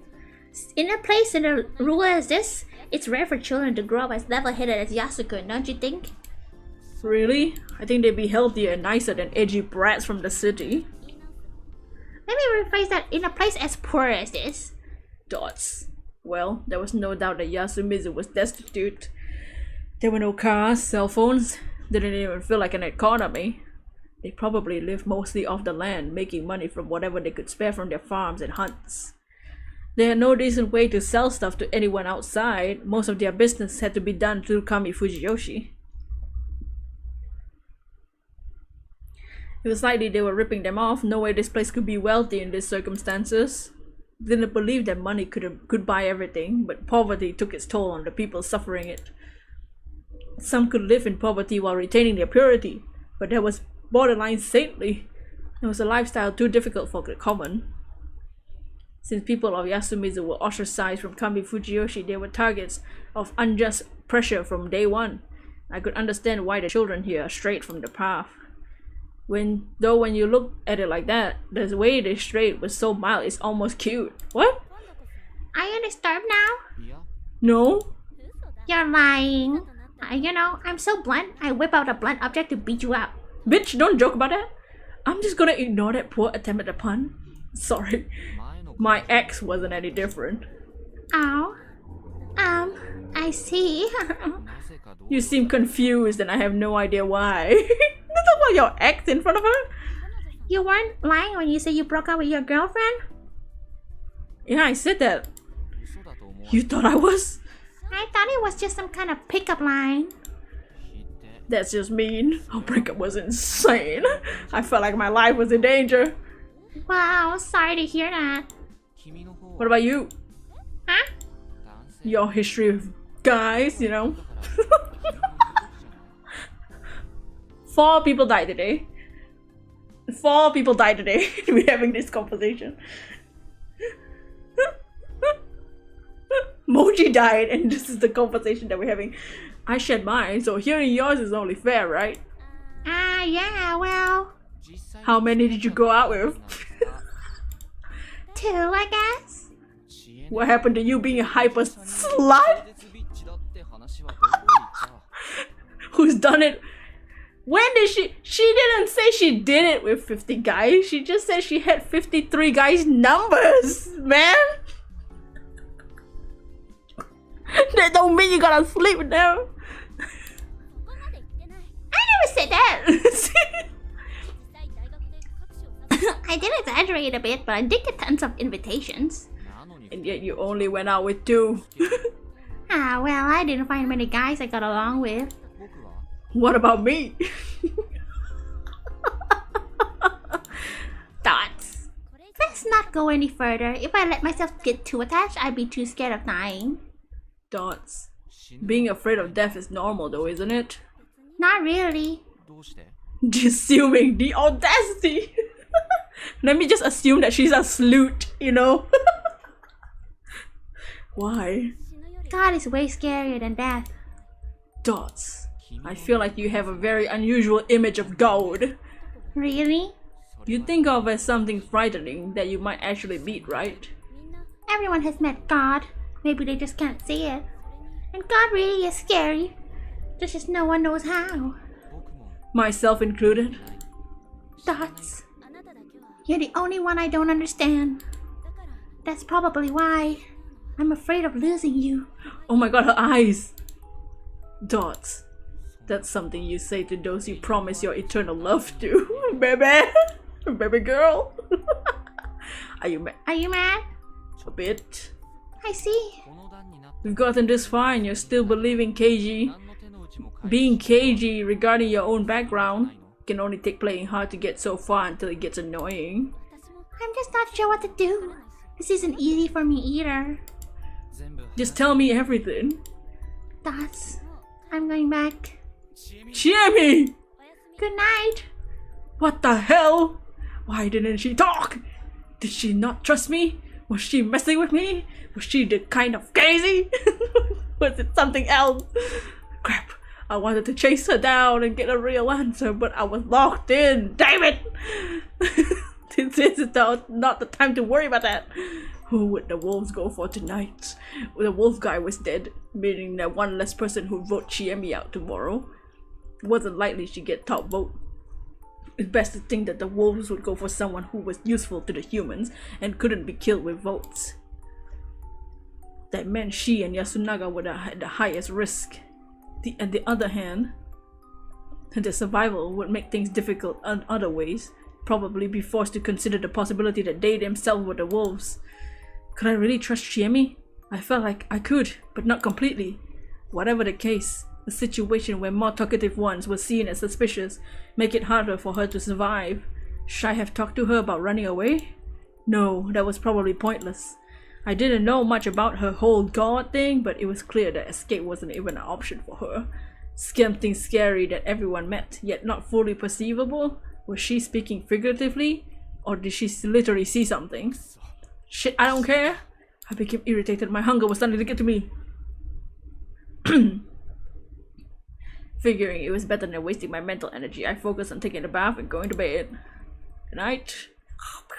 I had no idea how naive my predictions would prove to be. Oh no. Oh, it's Thursday. Uh-oh. Who's dead? I woke up at 5 in the morning, my god.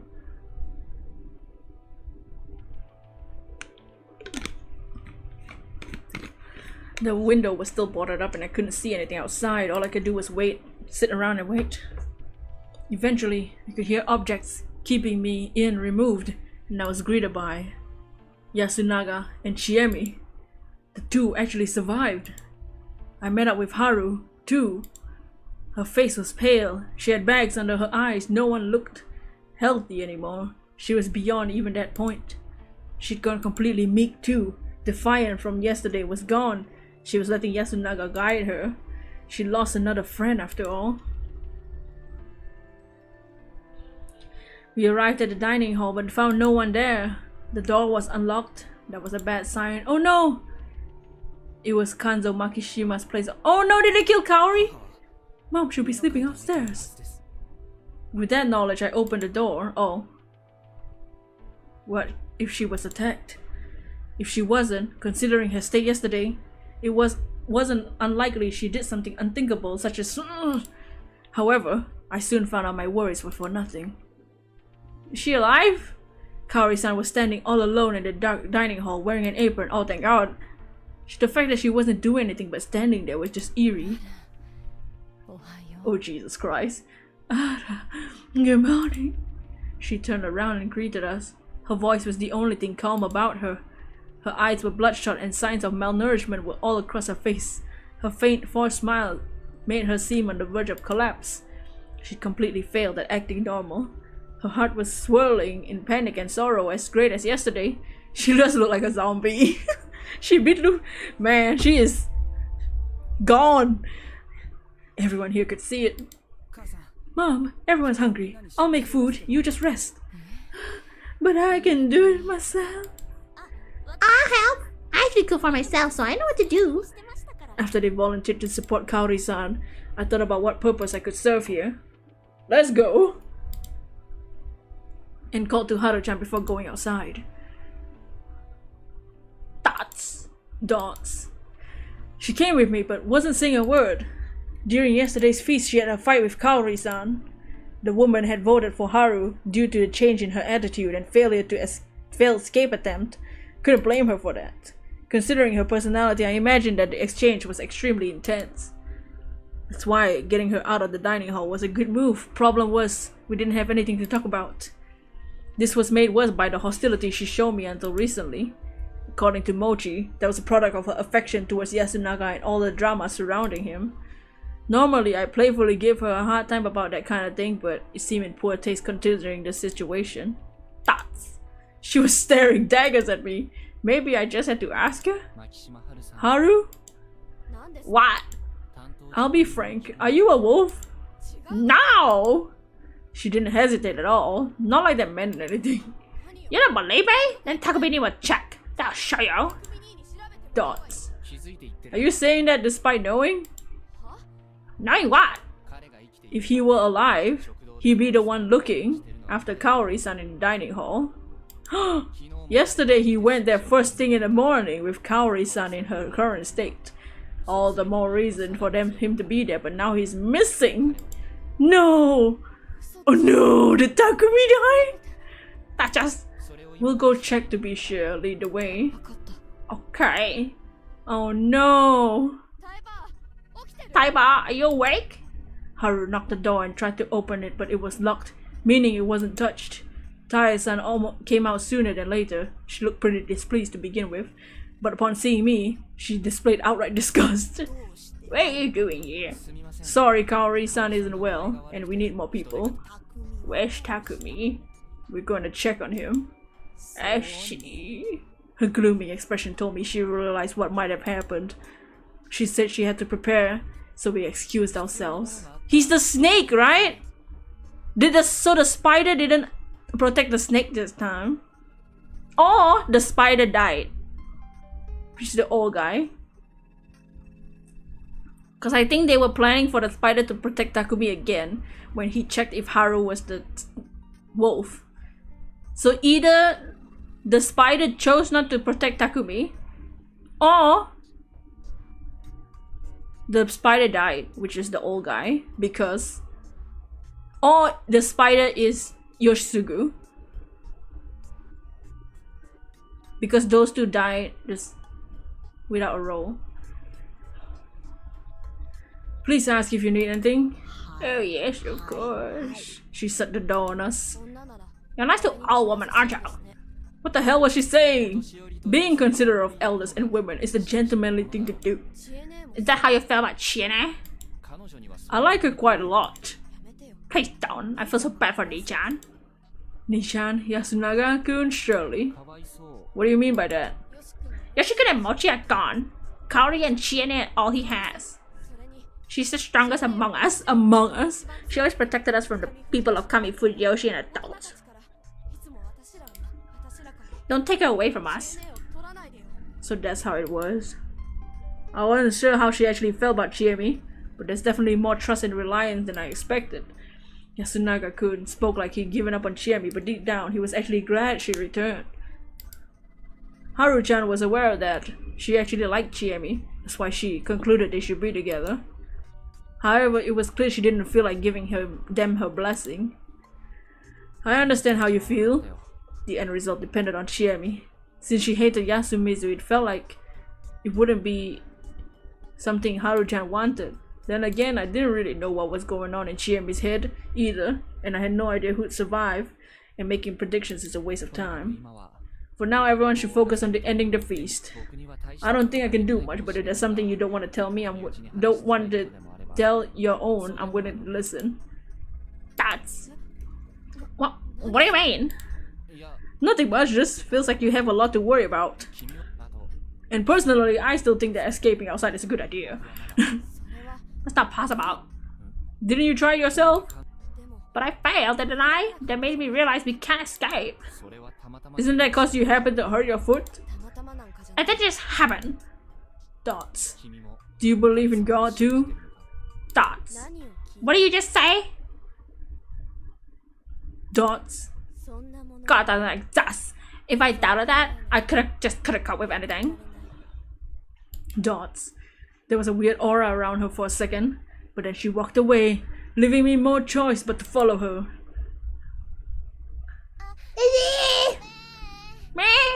We arrived at the house as the mysterious girl was on the verge of crying. Good morning, what's wrong? Speak normal, bitch! Come on, be more mature. Repeat after me. Good morning. Haru-chan glared at her while I stayed patient. Where's Rikako-san? Yeah, where is she? She hasn't come out! Oh no! Focus! Ow! Dragon-kun, how you doing? All the nice characters are dead. Speak normally. How you doing, Dragon-kun? Welcome to the Haruaki show. 4 people died in a day, and what did we do? We went to Chiemi and said, hey, I thought you were a slut. She's just a toddler on your way home. Ow. She didn't come out. Her house is right there. It really was. I've been there yesterday. Sleuth. I knocked on the door and called out to her. There was no response. Haru-chan and I looked at each other and I tried to opening the door. Huh? It was locked. Rikako-san! Still no response. I hesitantly put my ear against the door. Dots. Dots. I heard some sort of rustling sound. She's probably getting dressed. Done. He really dead. We don't know for sure. It could still be Kyonosuke. What about me? Damn it! Fucking bitch! Why are you alive? Well, I did expect him to live. Is Rikako-san well? She's all you care about, isn't she? And yeah, she seems alright. She's just not out yet. I wonder what's up. I had a bad feeling about something. Good to see it was nothing. Does this mean the one who died was Lady Yamawaki? Taiba's still alive. What? Why was he so positive? So you're the... Huh? So you're the snake?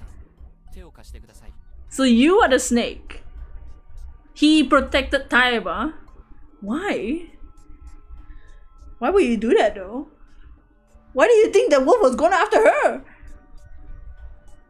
Who's this mister? He seems suspicious. Now, apparently, according to the one who claimed he was a snake, he's a human. No, but then... Huh? So Takumi, the buff guy, claimed that he was a snake. So his power is that he can check once per day if this person was a wolf. And he, this ugly ass bitch, is a human. Is not a wolf. Mochi and the baby are monkeys. But we don't know any of the wolves yet. We don't know who the spider is either. Who the spider's power... No wait, then he's the spider. So the snake has the power to ask every night if this person that they say is the wolf or not, and then they'll be told yes or no. The spider has the power to protect one person every night. So that if he's asking whether, if he's like,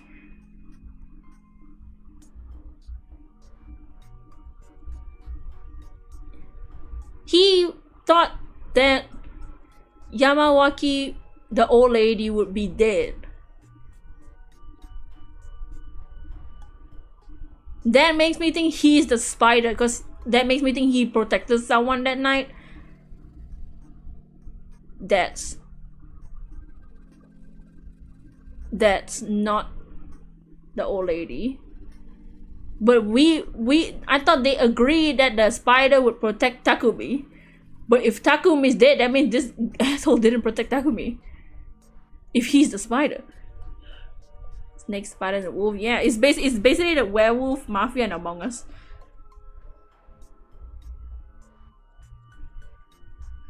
Haru-chan, take Meiko to the dining hall. Kyonosuke, help me out! Don't. He tried to say something, but decided against it. He must have realized what happened to the one who usually be given these annoying jobs. No! Takumi died? Oh no! As expected, the door to his house went unlocked. The reek of fresh blood was so strong you could smell that shit outside. I thought it was enough to help me prepare. But once I saw the sauce, I couldn't keep down my few contents my stomach had left. Oh no! The two from the first day, Kanzo and Yoshitsugu, they lost all resemblance to a form to a point their corpses felt unrealistic. Your new YouTube banner looks amazing. Thank you! Yeah, you should, if you want nice backgrounds, there's a website called Okumono. That's where I'm getting all these cool backgrounds from. It's all free too. Nice pet shout. Thank you. Yeah, thank you. It's my detective badge. On the other hand, Mochi and the old guy's corpses were far too clean. Their faces were still intact. However, Takumi's corpse was a balance between ruined and intact. Oh no! It was spread out on the floor, surrounded by splashes and splotches of blood, as well as some bloody footprints, scattered brain, grey eyes! About 60% of his face was gone. This time, the method was clear. There was a rifle sitting next to his corpse. The weapon was on the scene for once. It was a gun. What did it mean? I wanted to think about that, but I was too shaken by the clear agony Takumi's death had brought him. You could see his suffering on the still present half of his face. His hands were on his head too, as if trying to cover his face, reaching for the clearly fatal wound. He died while holding on to his shattered brain. Oh, why you gonna describe it like that, bro? Though fatal, the first attack hadn't killed him instantly. He could still move after it, which was a testament of his strength and willpower. His life had ended as he suffered overwhelming despair. It was written all too clearly on his death visage. Half the words in this game I don't understand. My emotions bubbled and overwhelmed my thoughts. I vomited once again. Oh, are you okay? Kyonosuke asked, clearly avoiding looking at it himself. Bring me someone who can use guns, please. I never expected you to come along. Her expression was too stern and serious for me to even say that. What? You know how to use guns? Visage.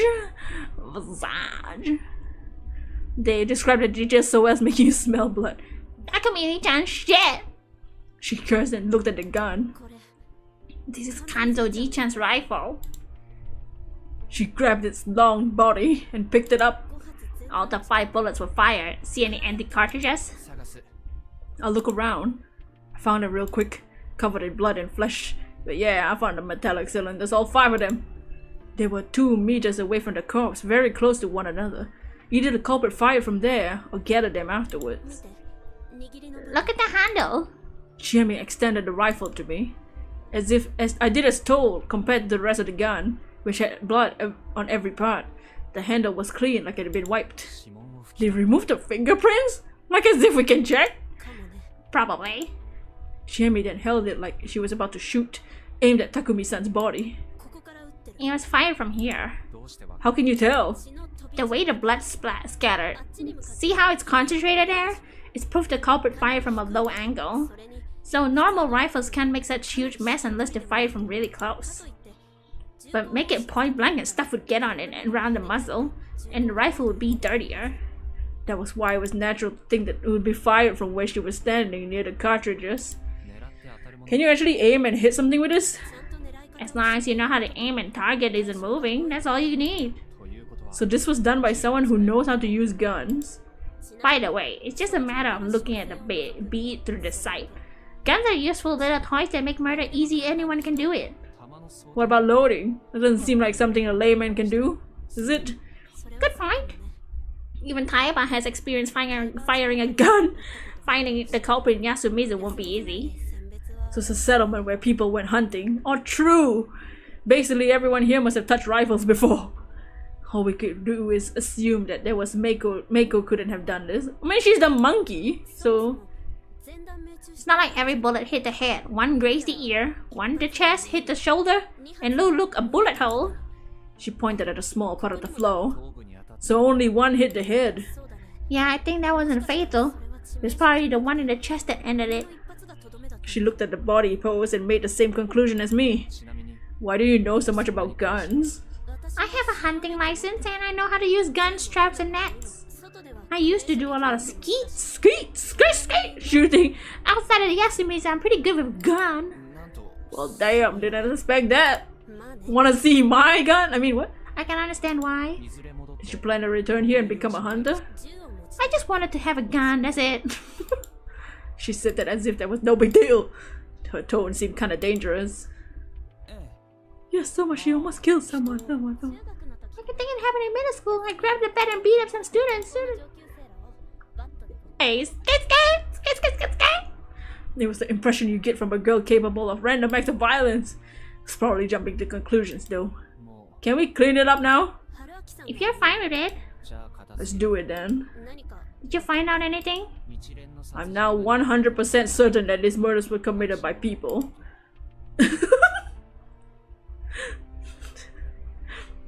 The culprit used a gun and wiped off fingerprints, acts that demonstrated a very human level of cunning.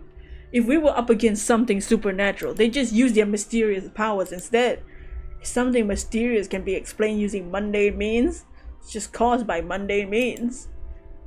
It's a general rule I've lived by, proven but through knowledge and first-hand experience. Supernatural powers that required carrying out occult rituals were prime things of examples that I applied it to. What?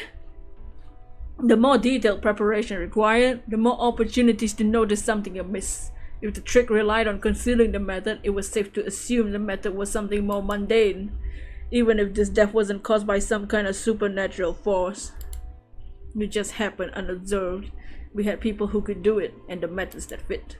That was the best way to look at it, right? Maybe you're right. You agree? I do think that it was done by people I know. By actual humans. But didn't that go against her whole God story? I wanted to ask that, but seeing her eyes made me fall silent. Her eyes were cold, wide, and cloudy, and dead. But her lips let out clear words. Her lips. No one. I looked away. Probably wanted to cover my ears too. Can't escape. God! Sussy baka.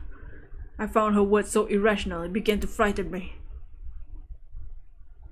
I asked Shiemi to call Kyonosuke and help carry the corpse, but she insisted on doing it herself. I caved and began the unpleasant task. Following Takumi-san's example, I removed the door and placed his body on it. Shiemi and I took each of the end of the door and lifted it up. He was as heavy as he looked, and I wouldn't have been surprised if this was too much for even two men. However, Shiemi lifted her side without letting a single grunt. Felt like an active rejection of the idea that she might need help. We began to walk. Kyonosuke was outside. He was anxious about something. Didn't look like he was waiting for us, so maybe Rikako hadn't come out yet? I couldn't afford to stop and chat. Relaxing my arms and my lower body, I would drop Takumi.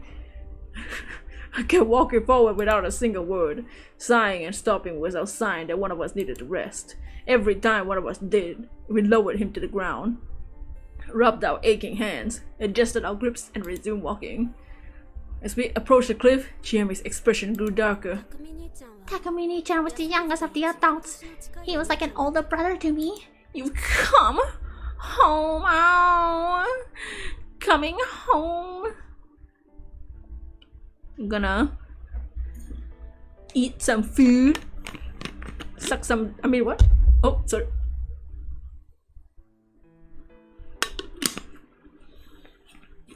I wasn't gonna ask how that mattered. I didn't see a point in questioning it. I simply nodded, continuing to play the role of the audience. He played with me a lot and protected me when other adults got mad at me. Tom Holland, homecoming out. Tom Holland. There's nothing good about this human place. He loved Yasumizu and people living here. Yeah, I could tell. He was honest to a fault. Yeah. I don't want to just throw him away. Of course you don't. I don't like this either.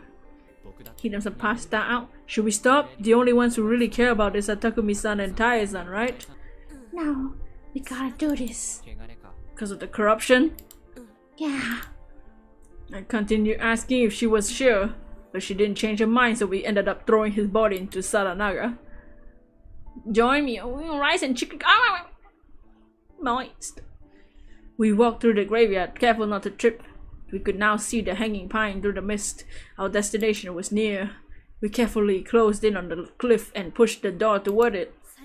Bye, Takumi-chan, she said as right as I felt the body slide off. It was falling. I'd done this several times now, but it still made me feel empty. Big tree, oh, get my morning wood. It would eventually hit the water, make a splash, and that'd be it. Dots. Huh? Did you hear the water? Not sure. Did we both miss it somehow? Or maybe the bottom of the Saranaga opened up a yawning chasm leading to Yomi. You've got quite the imagination. No one knows what's beyond the mist. There could be anything out there. Should I go down and take a look? You won't return. That was how she saw the world. Let's go back. Every time you see a tree like that, you can't help but think of Uncle Iroh. Oh.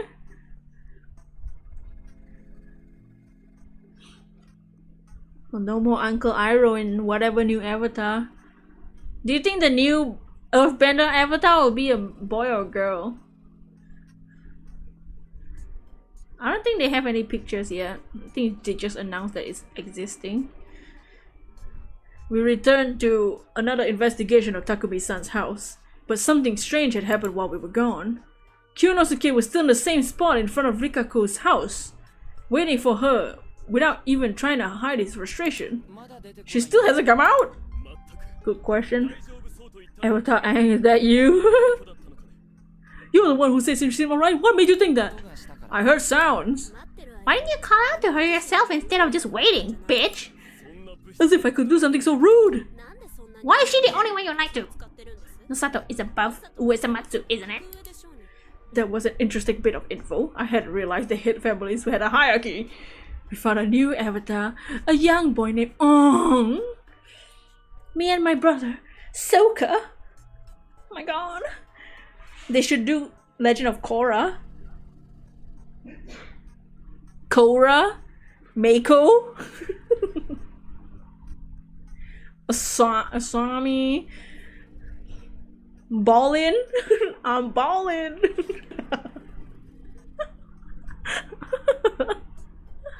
So condensed. I mean, what? It's only natural to be considerate of women. I'm a woman too, you know. I don't see any reason to be considerate of someone so hostile toward me. Do you? Please shut the fuck up. We're putting a body to rest. That was probably one of the reasons why they were so agitated, but my comment was enough to shut them up. Though yes, I'm worried too. She might need help if she's sick or injured. We may have no choice but to barge in. How improper!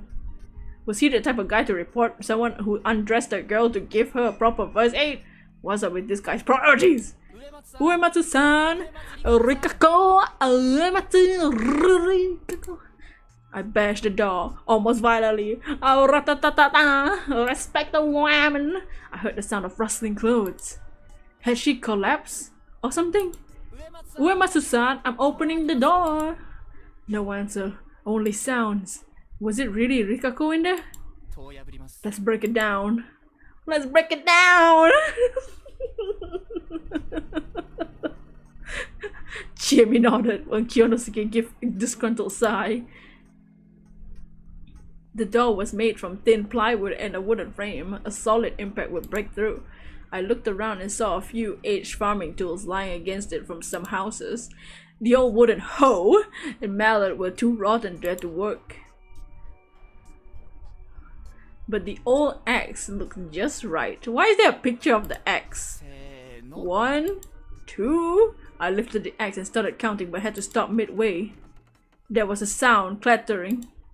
The door suddenly moved.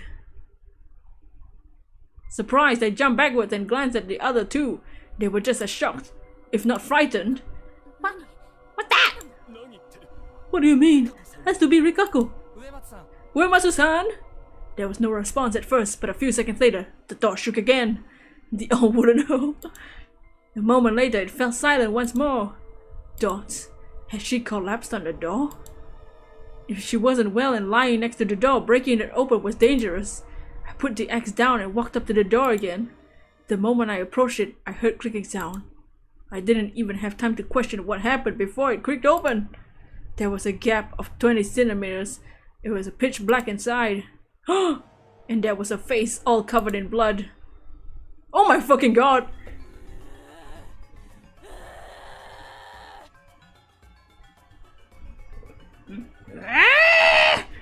It sunk back into the darkness the very next moment, but it was soon replaced by an inhuman scream and an arm that snaked down and grabbed for my neck. The grip had inhuman strength behind it. I ignored Chiemi and Kyonosuke's scream and tried to pry myself free. Oh, what the fuck? That ain't good. My throat was on the verge of crushing. The groans continued ceaselessly and nails dug into my neck. I was being dragged aside. Help! Help! How the hell was she so strong? This arm clearly belonged to Rikako, so why? Help! Hello? Help! My words got them out of their stupor, and they ran up to me. As panic and lack of oxygen dimmed my vision, they grabbed me, bashed and tugged the arm that was holding on to me. Pop, pop, pop! Damn it! Hey, let go! Just one finger. I don't know how long it took, but when I was eventually freed, Jamie swiftly slammed the door shut. Bring something I can use to bar the door! Like what? Just shove the axe in it! Sitting on the ground in shock, I simply stared at the exchange. I could still barely breathe, my vision was hazy, and I couldn't think clearly. Something was inside trying to get the door open and possibly escape. What was it though? I had no idea. What happened to Rikako? How about this? Nosato, hold it shut! I'll bring the others and we'll barricade it! Haruaki-san, are you alright? Can you stand? Yeah! Actions were more important than words here. Stealing my resolve, I rose to my feet. Glasses wearing dude was the worst, yeah, for real though. He be acting like he's from a different town.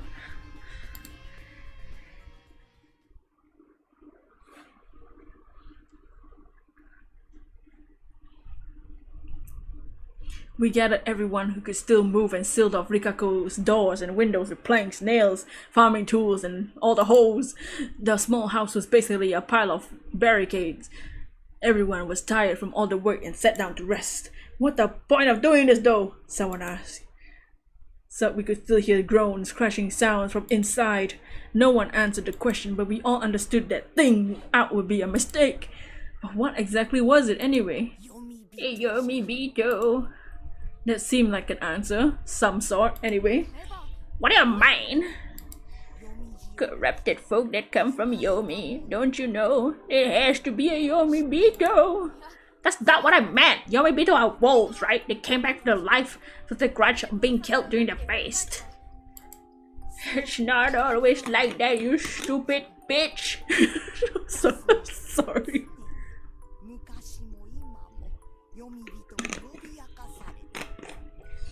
Yasumitsu had always been menaced by Yomibito. Does that mean she's dead too, or what? What I mean? Or maybe this is the corruption. Uematsu might have broken an important law.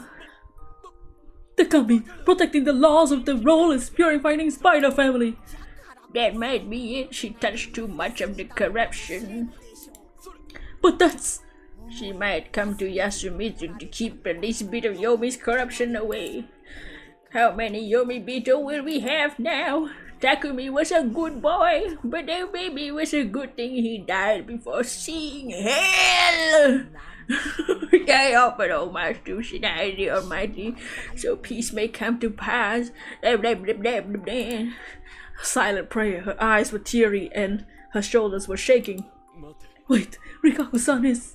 Gods, Yomibito must be hanged. That didn't sit right with me. The rule was breaking laws meant getting the corruption, and getting the corruption meant being slaughtered, right?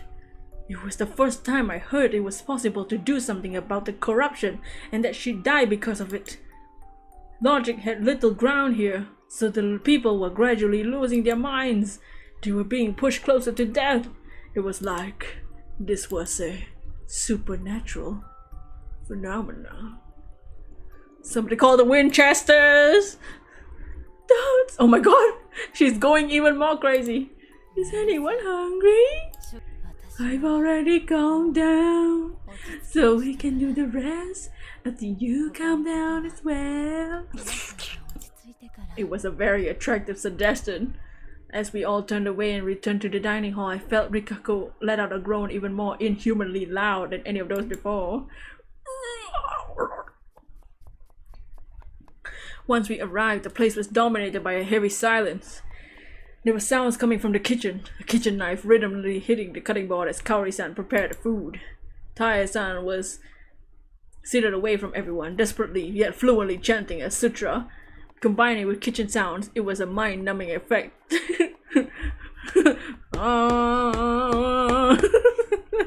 Supernatural! Ow. Everyone else was simply falling into a torpor. What the fuck is that? Staring silently into space. Even I, the sanest person in the room, wanted to simply let my mind shut down and stop thinking. That wouldn't stop me from trying though. With the power of main character, rather than trying to evaluate the details, I decided to return to square one and summarize the current situation. Takumi was dead. That left me with Chiemi, 2 Oribes, Kiyonosuke, Tai, Meiko, Rikako, and Haru. Total of 9. And Rikako Uematsu, I don't know what was happening with her, but it's clear she was in a condition that left her functionally useless. Normally, the right thing to do here would be take her to a hospital, but instead they were going to discuss killing her. Probably have to remind them of the sound course of action. But whatever the case, if you ignore Rikako and I, only 7 people were participating in the feast. With Takumi-san's death, we never know what the snake find out about Haru. Therefore, the only confirmed people were Kiyonosuke, a human, and Meiko, a monkey. And personally, I thought I could trust Chiemi. That made 3. That meant 4 others. This was bad. I wonder if Chiemi understood that. I had to talk to her in private. Where's Anita? We kept Meiko away from all that happened this morning, so she was still in the dark about Rikako. She's not feeling too good. Leave her in peace. Okay, gonna go stay. Isn't it dangerous? I'll look after her. She'll be safe if she stays close. The 2 left. Yasunaga. Yes? There's something I want you to fetch. I'm going to use the bathroom. Nobody fucking asked. More and more people left. They probably didn't feel comfortable standing up until now. Taya-san just continued chanting. It's like she lived in another world. She was going to the Avatar state. AMOGUS and Cerulege are the next raids. Oh man, they'll be exclusive to their games. Why not exclusive to the other games though? So that you can join other people's raid? I don't know. I need to get a shiny AMOGUS. I have a Cerulege. Besides her, all that was left. You! Haru-chan. The way she constantly shifted in her seat made it clear she felt uncomfortable. Sorry about Takumi-san. I tried talking to her. Yeah, Shiene always relied on him. What about Rikako? I didn't like her. She creeped me out. Chiemi-chan seemed fine with her though. That's cause she's strong. When did Uematsu arrive here? 2 or 3 years ago, not recently at least. That seemed like plenty of time to get to know a person if you ask me. But maybe not. Yasumizu's people had been suffering at the hands of the village heads for generations. Of course they couldn't just accept her. I hear she's one of the village heads, but what kind of family are the Uematsu anyway? What do you even want to know? How many times do we have to tell you that you're an outsider, you stupid bitch? Stay out of it! Oh, sorry. Let's talk about something else then, right? Hope we can join at least one armor raid. Fine. I looked around and as I saw Yasunaga walk upstairs, I lowered my voice and asked, What was Mochi to you? Thoughts. Why are you asking? To make up for his lack of funeral? Huh? In funerals, you talk about the person who passed away, right? I remember hearing that vibe that gives their souls peace. Thoughts. This is unexpected. What is? I thought you were cold and heartless.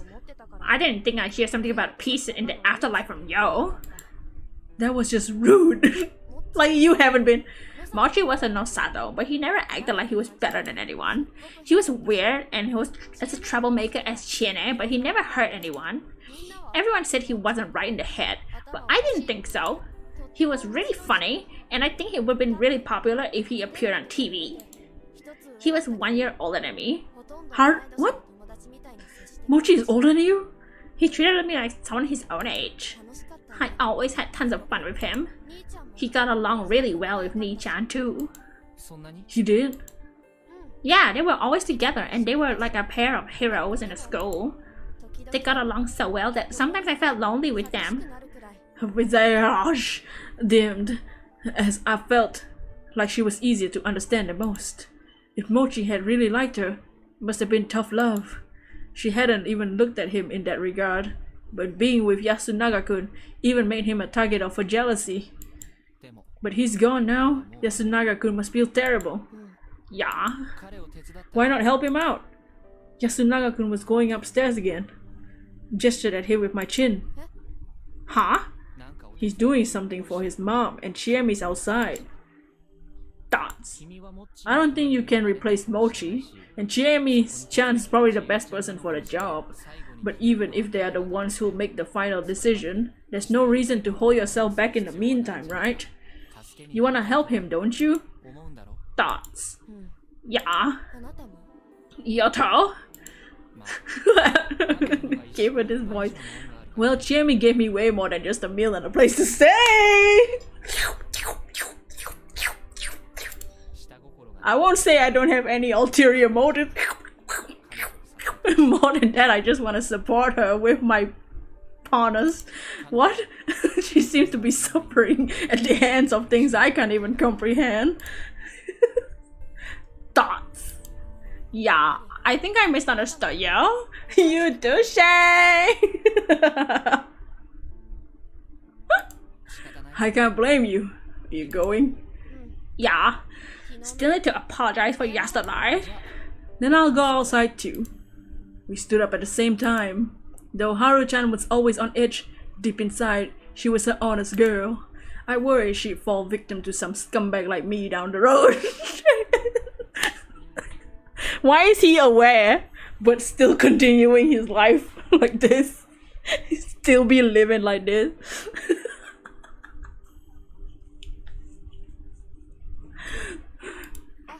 Oh! What? Thoughts. Maybe you should really run away. Never mind, forget I said anything. She cut herself short. Hurry upstairs. Dots. Apparently I gained some of her trust, but it didn't look like I could get anything more useful than a bit of advice. Unlike the other inhabitants, she just believed that escape was possible. That was why she tried to do yesterday. That might have been the extent of it. So who do you suspect? Haru-chan and Yasunaga-kun? Yeah, that's what I think too. I walked up to... I like how I had a heart-to-heart with Haru and I still think she's the wolf. I walked up to Shiemi, who was looking after Mako, and we started the conversation. I can understand Haru, but Yasukun? We have 4 suspects. Tae, Kaori, and Dem. He was the only one out of those outside when Mochi died yesterday. And considering how cunning the wolves are, I can't imagine it being anyone but him. He's that serious? Yeah. Really? Why did Takumi-san die today? What do you mean? He was obviously killed by the wolves. That's not what I'm asking. What do you mean? Oh, I think I get it. Because the spider didn't protect him. Right. The spider's probably already dead. Wait. When you think about it, on the first day, Takumi was protected by the spider. And yesterday, no one actually said the spider should protect someone else, right? Yeah. That means the spider once again protected Takumi-san. He's way too valuable. At least that's what should have happened if the spider was still alive. Well, that's true. Since the feast started, one of the ones who died before Takumi was Kanzo, Yoshisugu, Mochi, and the old guy. One of those 4 was the spider. Wolves realized this, killed him, and then went for Takumi. That's the only logical explanation. Aren't you overthinking it? What if they assumed the spider was gone because 4 people died? That's the optimistic take. If we're actually dealing with someone clever, underestimating there would be a fatal mistake. Then how did they find out who the spider is? You're too loud. It's nothing, baby. She resumed scribbling on the ground. She was completely absorbed in it for some reason. I think it's likely the wolves guessed who the spider was. But how? You told me on the first day Kanzo-san let Yasunaga talk for most of the feast. Only made the final decision, right? He looked like a more proactive type to me. I doubt he agreed not to hang anyone on the first day. That's true. What about it? If he'd spoken up and taken initiative, he could have easily controlled the situation. Most of his decisions would have been good calls. That's why he was such a good target for the wolves. That's what we thought, right? That's true. We also thought the same about Yasukun. On the other hand, if you're a wolf, you have no chance of becoming a target for the wolves. It's more dangerous for them to not say anything important and look suspicious. Giving away harmless info for one is way better. That's the clever thing to do, don't you think? That's how it's related to Kanzo and Ji-chan keeping his silence. Well, this is all speculation. But I think he kept quiet to avoid calling attention to himself so the wolves wouldn't target him. Why would he do that? Because he felt that his survival was intrinsically linked to the others. Because he had a guardian. And it was probably the spider. Oh. Why are you so confident? Spider is the most vulnerable participant in the feast. After all, the one person they can't protect themselves. As long as his identity is hidden, the possibility of making the wolves waste a night. That was probably why he tried not to stand out, because it worked against him and attracted the wolves' attention. He, of all people, is quiet, must have had an amazing guardian and all that. That led to the wolves taking him out on the first day, taking out Takumi-san, now defenseless, on the second. I know that's just speculation, but I kind of feel like you're right. Even if it was planned by the enemies, it's best to assume that the anomalies too have all been shortcuts for the wolves. What do you mean? Too many people died outside the rules. Yoshisugu, Mochi, the old wolf, Rikako. I mean the old guy. She's effectively dead now. Who the hell knows what's happening with her? To the wolves, unplanned deaths are a good thing. The less feast they have to survive, the lower the chance they'll be hanged. Then what if they plan for those people to die? I see your point, but how could they pull it off? They could tell Yoshitsugu-kun to walk around outside at night, basically sending him on the corruption. I don't know the motive behind Mochi and the wolf guy, but it all makes sense if they were killed by Rikako. What? Tae-san talked about Uematsu's role and she fell to the corruption because of it. But there's a more reasonable explanation. If she killed the two, she would have broken the feast rules of 1% per day and become a target of the corruption. You want a shiny hunt? I don't know what to shiny hunt. Go for some impidimp time. Impidimp. Put aside the idea that there were apparently two types of corruption: slaughter and madness. But how? Did you see the clothes she wears? She wouldn't have time to change. There's no way she would have won against two men, right? I mean, then how about this? Mochi, or the wolf guy, killed the other, and the one who survived was killed by her. She became the target of the corruption for drawing the blood of a second person in one day. I don't know about the clothes. It could have been solved by a large apron or something. We can't say it's impossible until we verify. But even a single guy sounds like too much for her. One of them was senile, or they were weakened from trying to kill each other. Kill? Well, how could you think something like that? Again, it's just speculation. I don't even know the motive, but it does make sense. Trying to see if you have stuff for level 3. Yeah, Duck and Fairy. Fairy is better because the forest has Zorua. Unless you want Zorua too, but then you have to start killing everything to check the Zoruas. Fairy will give you almost basically all Impidum.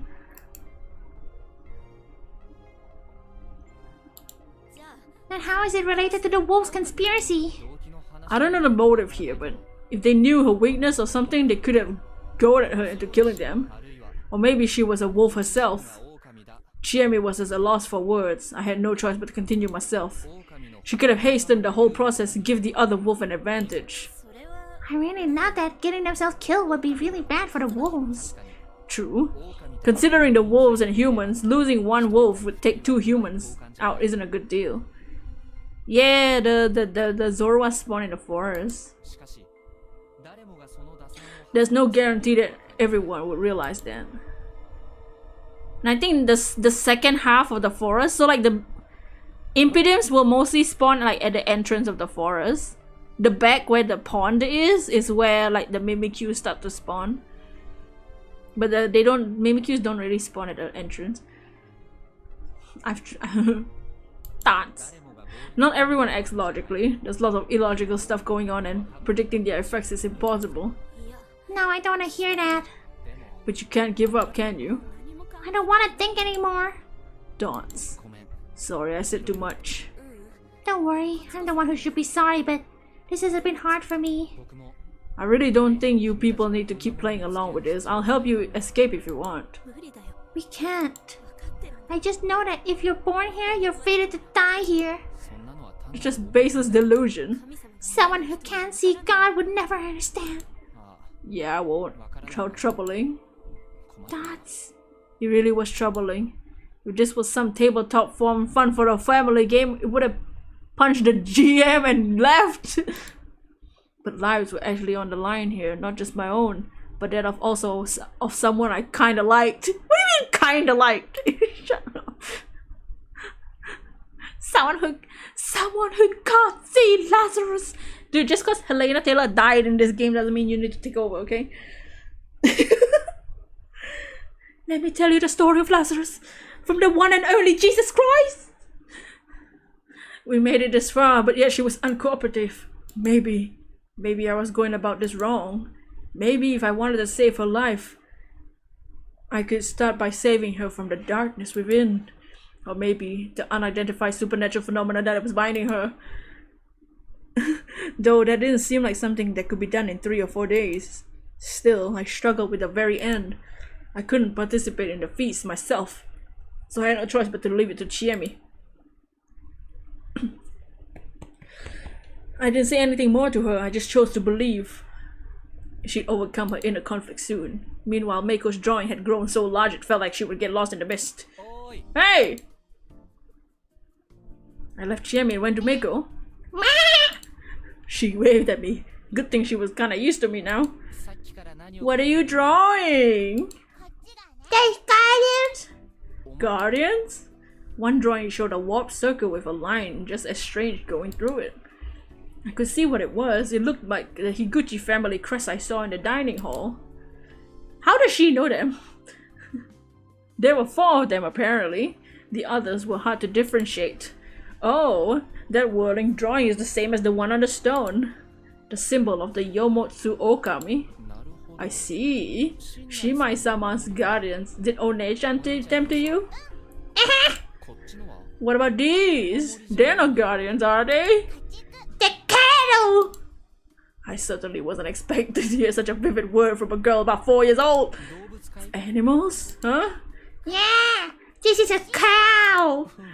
Uh-huh. My god, this is worse than Polly. This is a donkey! A donkey!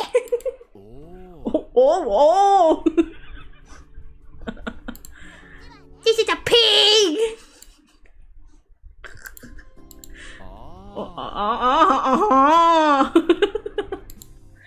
The ground was the best canvas, but the little girl wasn't the best artist. Could tell. All I could tell was that they all had 4 legs. Oh! And this is... Me! It had 4 legs though. Well, whatever. Because she's a sheep! I swear to god, she's the freaking sheep, man. And this is, it's bigger than the others. A wolf. The light chill went down my spine. Why a wolf? Because the wolf is coming. The wolf is coming. That was like... Because the wolf is coming, I have to run far, far away. Hold up, Miko. You know the wolf? I haven't met him, but I know he's scary. Is that the same wolf we have here? Meh. This kid. Where's the snake and the monkey? I don't know. Dots. What does the wolf do? Eat the cattle. Eat? They say the horse was eaten. Dots. Apparently this had nothing to do with Fujiyoshi's legend. I had no idea if this was from a picture book or her imagination, but there was barely any links between the stories. Or maybe I was rushing to conclusions. Who told you this story? It really happened. Where then? Far away. Mouse. Just kidding.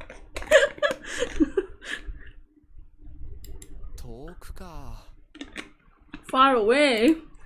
I've been walking for so long.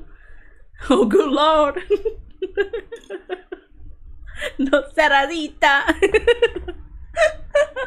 Didn't look like I could get any details from her. If far away referred to the land of the myth, it had truths regarding Fujiyoshi's legend that weren't told here. Dots. What the hell was I thinking? Land of the myth? That's stupid. I should just calm down and file it under more info that made no sense to me. I see. It must have been hard. I'm hungry. Same here. Let's go back. As we turned around, I saw Chiemi stand up in the mist again, hesitantly beckon us. Looks like the food's ready. Kyonosuke was standing at the entrance to the dining hall wearing a gloomy expression. He was never particularly vigorous, but now his visage was haggard, and he wasn't nearly as arrogant as before. I couldn't blame him. The only person he was friendly, flirtatious? Question mark? 2. Rikako was in an awful state. Ew.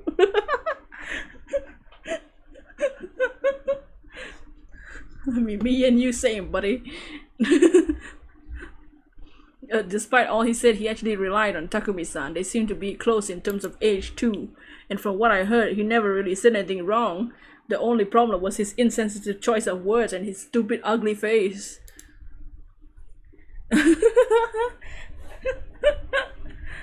The feast was a communication game. Even if you were right about something, it didn't matter if you can't convince anyone. Thank you very much. He was still one of mere two confirmed humans. Treating him badly and making him upset won't help at all. I had to be courteous. Let's go! Hungry are we, Miko-chan? Chiemi, calm down for a bit. I already told her my suspicions. Now I had to hope she handled the feast well. All that was left was to get some nutrients to support my hard-working brain, right? Sorry, I couldn't prepare anything better. She ladled what appeared to be rice gruel from the large pot. It was thick and white soup, with vegetables, rice, and something brown inside. Game meat, is it fermented? Yes, the fresh meat was spoiled. Chiemi-chan. Oh, Chiemi-chan. I whispered to her. What do we do? What do you want to do? We were talking about the thing where I had to avoid the local food. That's... You know what? I'll stick to my diet until the end this time. Okay, thanks. What do I mean by this time? Did I think I had another life or something? It was fine. It wasn't like I was cool with dying on an off chance I got a second shot. Dying wasn't an acceptable option. I wasn't about to compromise on that. There's no point in walking around. I'll just wait here. Alright. You're not going to eat? I have a bunch of allergies. It's because you young and don't eat proper. You will become strong if you don't have a balanced diet. Hey, I was lying, but the actual allergy sufferers that they should just eat they will cure this actual murder. There's some efforts to cure why are we talking about this? There's a subject for the doctor. Anyway, going back to the dorm myself was dangerous, since they suspect me, so I just waited in the corner of the room, still hungry. Where is Yasunaga and Haru? Still upstairs? Don't mind them. Your food will get cold. No! I'll go call them. I went up the stairs, and when I reached the second floor, I stopped for a moment. I heard some rustling. Was it possible they gotten in that intimate in just a few minutes? Bro, why is that the first thing you think of? Where are the two teenagers? Oh, don't mind them. Oh, let me just go upstairs. Oh, they must be doing the nasty. Why is it? Bro, can you not? Was I about to ruin the mood? Stop that, teenagers! High schoolers be high schoolers, damn! Food was important too. I said, to get their attention and slowly went up, making sure I was loud enough for them to hear me coming. Where are his priorities? He's just so busy thinking about doing Chiemi. It's lunchtime. Oh, Yasunaga-kun? Oh my. Dirty sleuth. Oh, hello. The room was full of stuff. It was a huge mess. You looking for something? No luck, huh? Yes, I was told there was a new apron in the attic, but we couldn't find it, so we were checking other places too. Dirty-minded detective. So that was it. Oh. Did you say? Huh? Could you not tell anyone about this? Well, I did come up carefully. It's not like I saw anything I shouldn't have. Ow. Don't ask! Haruki, don't ask them! Where you going at it? What are you saying, bitch? I'm kidding! I know you wouldn't do something like that at a time like this! Of course we wouldn't! Yeah! Really? Now I'm still kinda worried. Anyway, why not take a break and get some food? They didn't argue as we prepared to go back. There was a loud noise coming from downstairs. What? Yasunaga-kun and I looked at each other and ran out of the room without saying a word. We were met with a strange scene. I instantly realized what had happened and who was responsible. Kyonosuke Shi was wearing a furious expression, his shoulders shaking. There was a shattered plate of rice gruel at his feet. The contents were still steaming. He was facing Kaori, who was standing completely still. Did he throw his food on the floor? What the hell? Was it that bad? No way. This was clearly something way bigger than that. What's gotten into you?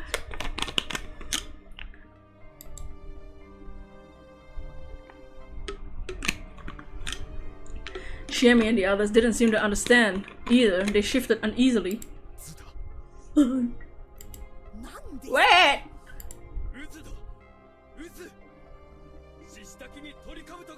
What? Wolfsbane! The plant! There's an aconite in the food! What? Meiko-chan, did you eat anything? Me? No? What about the rest of you?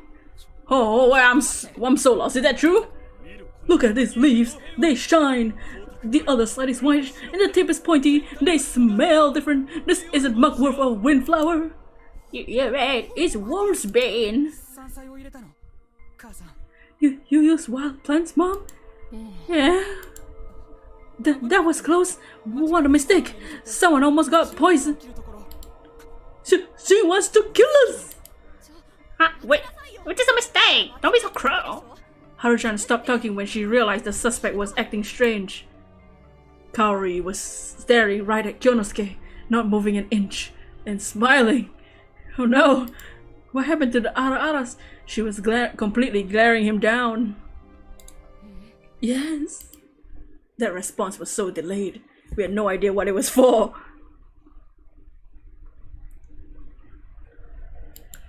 When Kyonosuke backed away a bit, his expression shifted from rage to fear. Oh!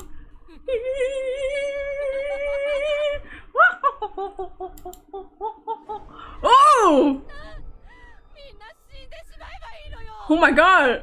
This is the first time we actually gotten like a full-on artwork in this game. You should all die! Oh my god, you look like a titan!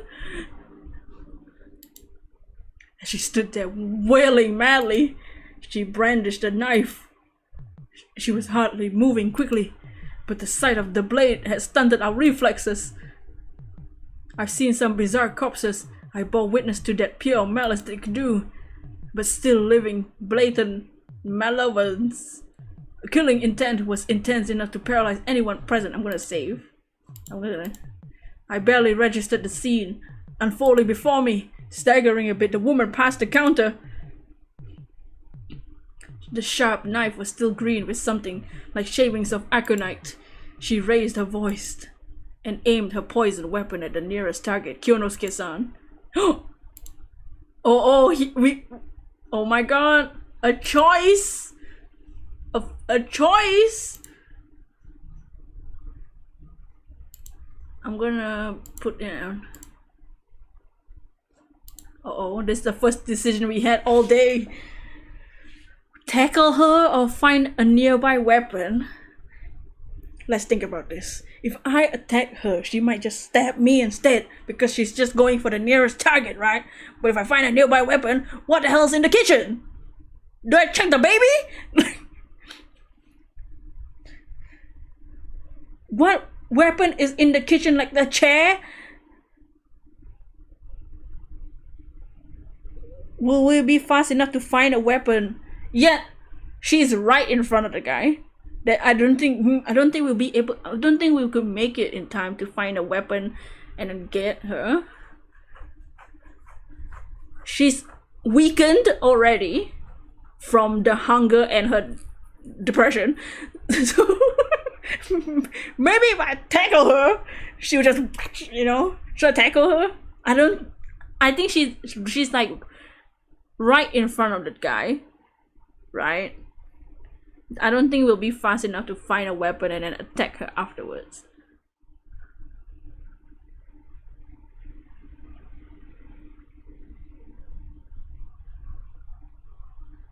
And if we get stabbed or slash poisoned, Kyonosuke's family is in charge of medicine. I'm gonna tackle her. Pikachu, use tackle. I don't know why I moved when I did. I was a man of words, not of impulse. In times of crisis, I was the type to turn tail and run, making some sort of parting threat. I shouldn't have been on good enough terms with either Kyonosuke or Kaori-san to risk my life for them. Yet when I came to my senses, my body was dancing, charging straight for Kaori-san with my right shoulder. And after a brief struggle, we collapsed. I heard her let out a strained cackle in my ears. I had to change my posture. Unless I pinned her knife hand down, but in the end, it turned out I really wasn't cut out for the job. Damn it! And this roundabout thoughts were delaying the inevitable. When the madly laughing woman embraced me, my thoughts ground to a complete halt. No! Damn it! She stabbed me right in the back. Simple as that. To her, I was just another obstacle that had to be removed.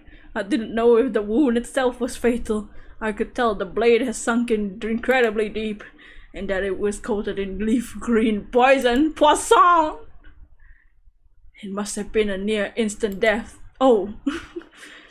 My mind quickly grew hazy, and my final moments were those of self-reflection. Reckless actions are not my forte after all. No! Bad ending number 5. Damn it! Watch hint corner. Sure? What are the hint corners again?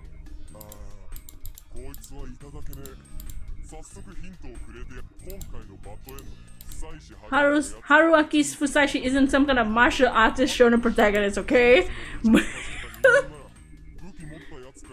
Okay, fine. He's just a bitch. Okay, fine. Okay, fine. Fine.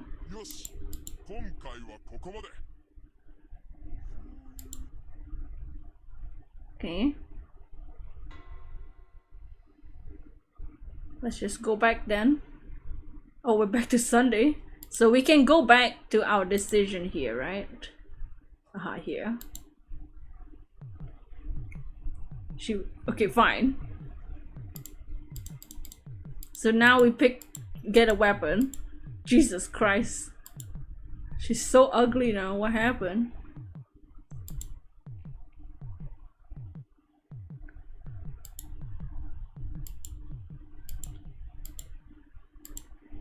Okay, find a nearby weapon. I had no idea why my body began to move. I grabbed the nearest chair without even thinking about it. It was old, wooden, heavy. Picking it up making me lose my balance for a minute. I pointed its legs at the would-be murderer and dashed forward as fast as I could. A crash, a cry, a pain, a scream. Amidst the cacophony, I attempted to help Kaori-san pin down. I pressed the edge of the chair against her knife arm. She cried out in pain and the blade clattered to the floor. Shiemi quickly kicked it away. In hindsight, it all happened in a mere matter of seconds. In fact, tying her up was way harder. What with her foaming at the mouth? Ew. In the end, we bound her limbs and gagged her to silence her bloodthirsty screams. With that done, we had no choice but to face reality. I know I'm probably not the best person to ask, but what do you even do about this? 6 of us stood in midst of right outside the dining hall. Kaori-san was locked inside. She's also become a Yomibito. No, that can't be. She's just not feeling well. I guess she's really pushing herself. Of course she was. Do you have any idea how important Yoshisuke was to her? She was foolish, short-tempered, and annoying, but no, that's exactly why she treasured him so much. She often said he was as reckless as his father.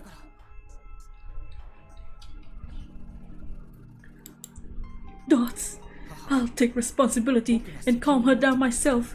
Please forgive her for this. We should decide this at the feast. Please wait, this is a personal outburst that has nothing to do with the feast. Keep her out of it. How can you be so certain she might have succumbed to the corruption? Nosato-san? Everything in the mist has to be decided at the feast. Breaking that law and risking victims falling victim to corruption. That's true. Thoughts? Very well, let's go. No, Yasunaga, she'll be killed! I won't let that happen. Fusashi-san, please look after her. Not gonna lock me up again? No one replied. Apparently it didn't matter anymore. Chiemi-chan? Thoughts? She was making the same face she did whenever she talked about God. I knew this would happen.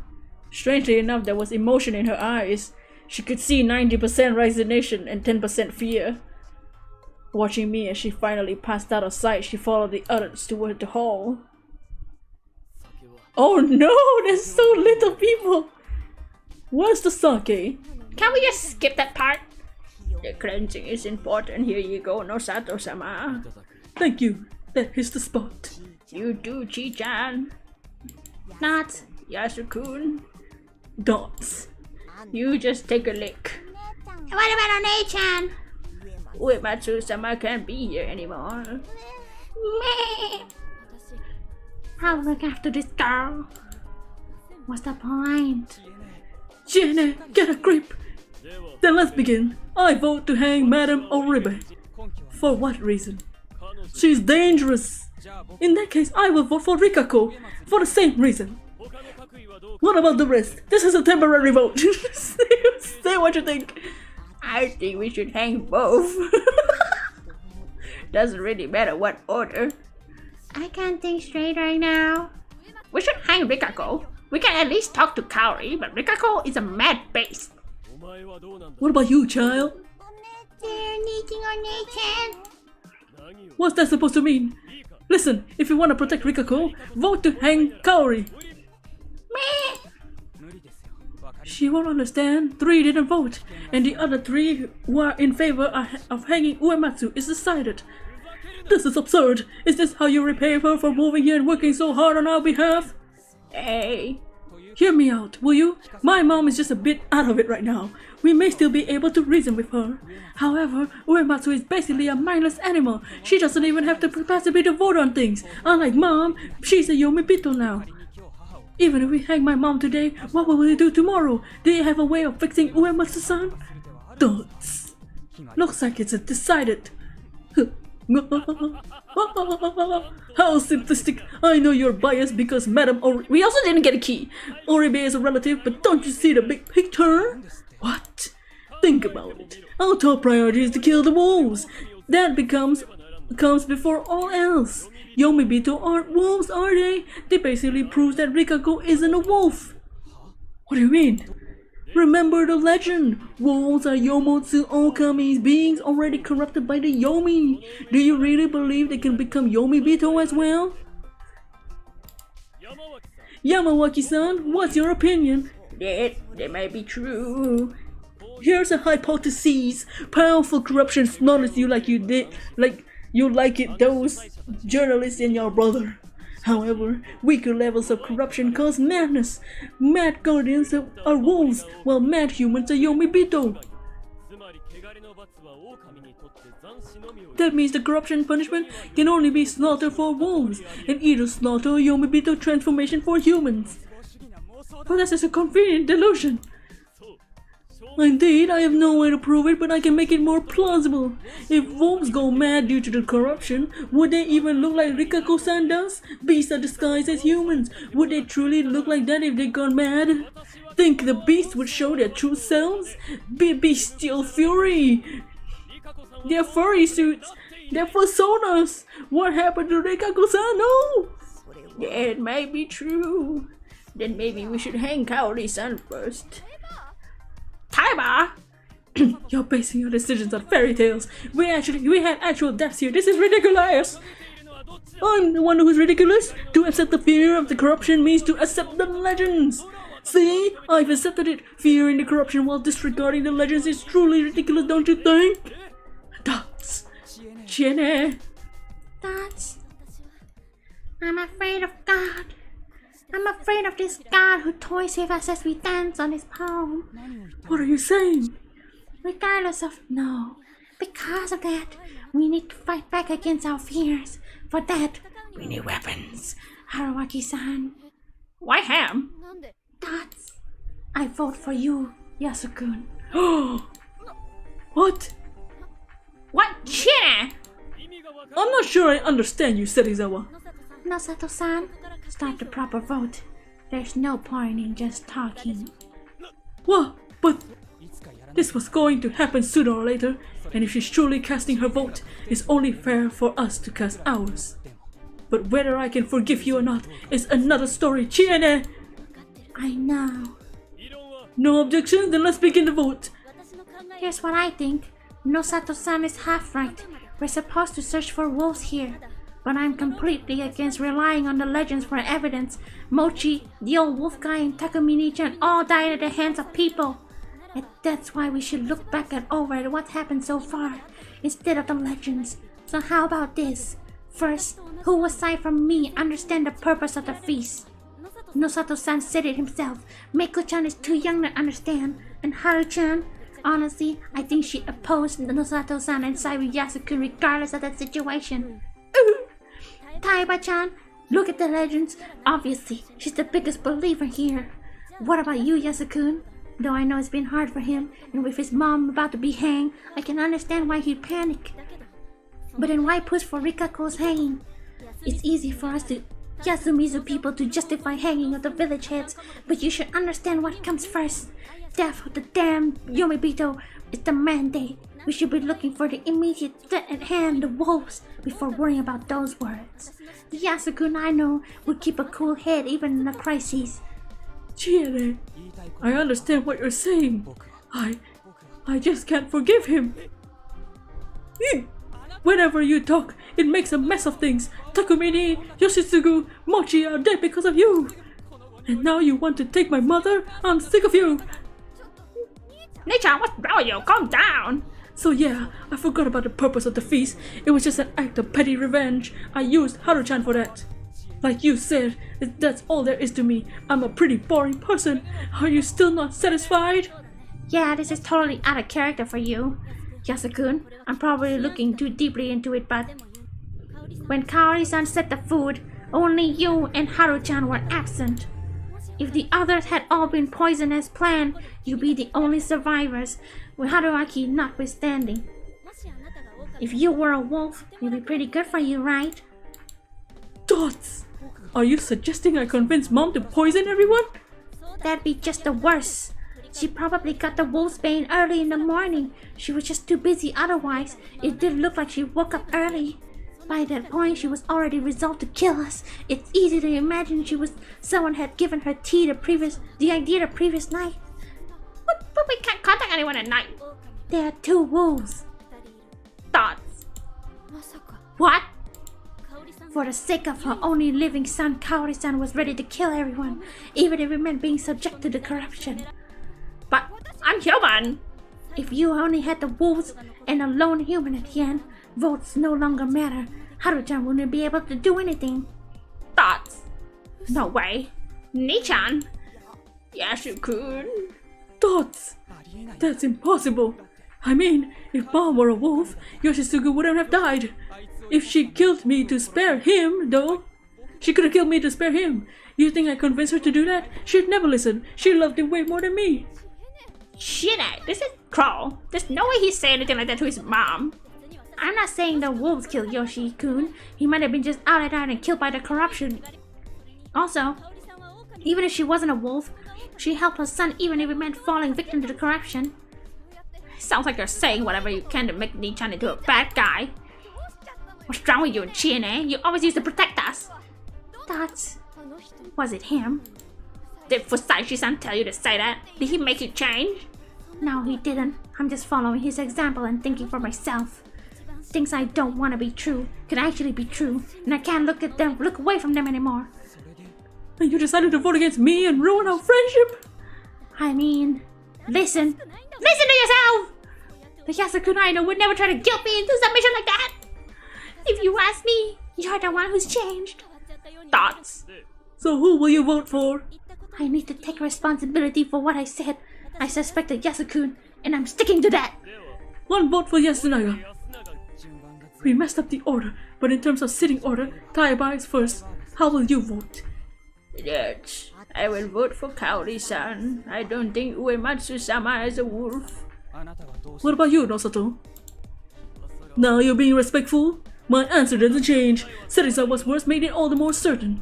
Yasunaga Oribe, in all honesty, your current attitude makes it hard to believe you're a wolf with more likely your mother is.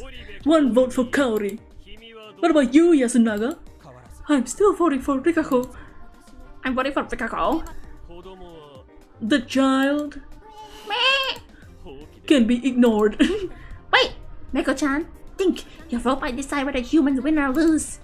Chene, you go that far? You trick a child to take a vote? If that's what it takes, I'll do it! Meko-chan, you don't want Rikako to be gone, right? No! Then... It's pointless. Even if she votes for me, it'll be a 3-way tie. I choose who I don't need.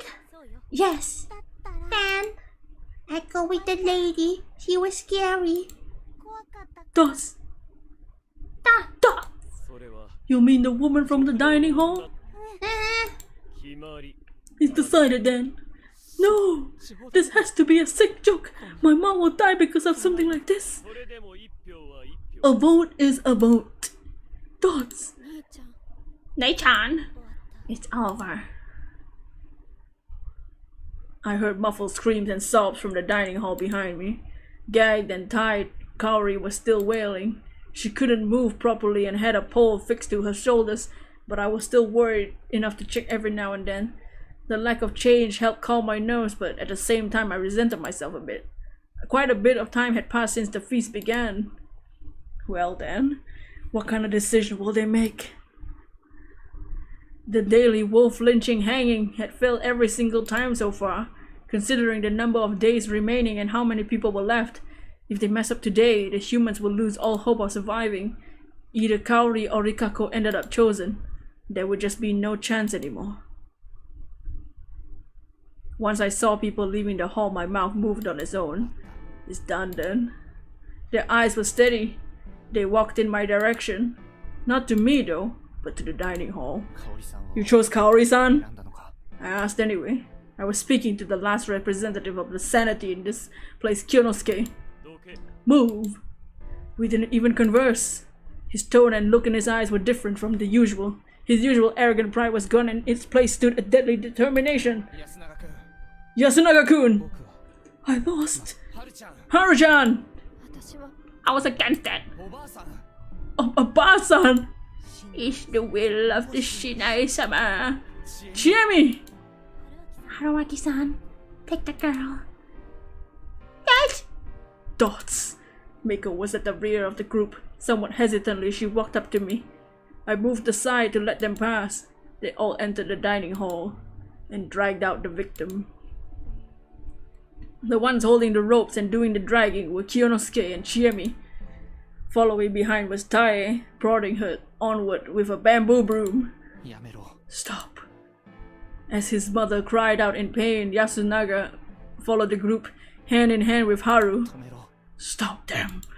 Haru was bawling. She was bawling.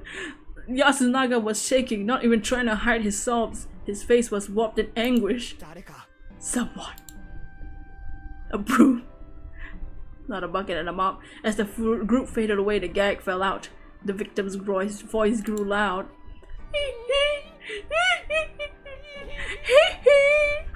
Shamona! Not a scrap of reason remained. Shut up saying Shamona, only raw terror.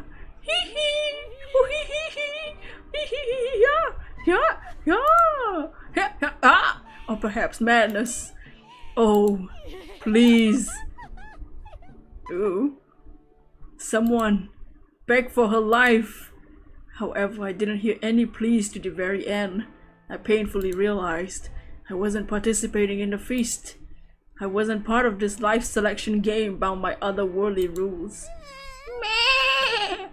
She's thinking she's Michael Jackson. Don't look. I turned Mako away, hugged her, and covered her ears. Because of that, I couldn't cover my own. Parent-like dedication. What a weird idea. Anyway, as the group disappeared into the mist, I somehow felt as though the screams or laughs grew even clearer. I was subjected to this illusion until the very end.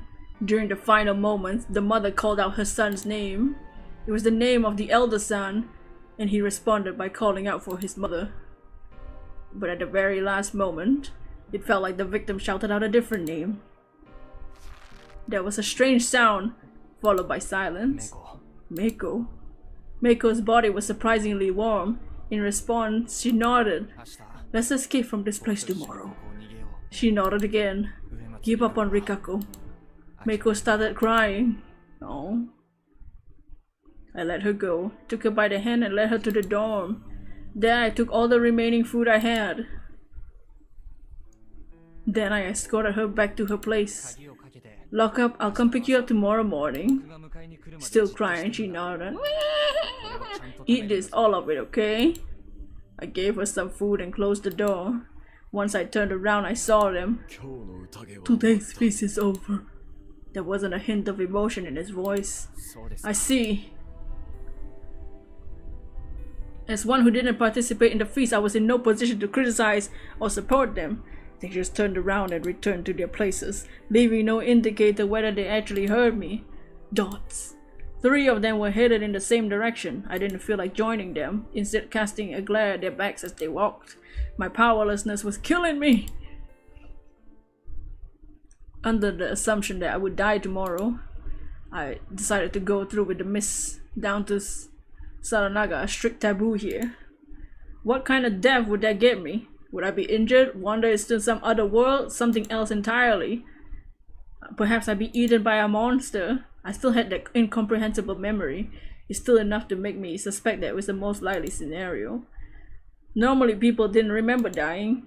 The unknown was scary, but journeying into the unknown meant conquering that fear. You could say there were some perks to remembering that death. But if it was guaranteed I would die like that, I wasn't really keen on the idea. That hurt like hell, not to mention how terrifying it was. Then think of a better way to die. One that won't hurt as much. Or at least, that would be worth the pain. Like if it led to the survival of a young child. Anyway, I wagered my life. All that remained was finding supporters. I closed my eyes and took a few deep breaths. Whoosh! I threw a Yakuza kick into the wall. Oh! Wait, what the hell? Yeah? What the fuck? Ah! I'm becoming a chicken!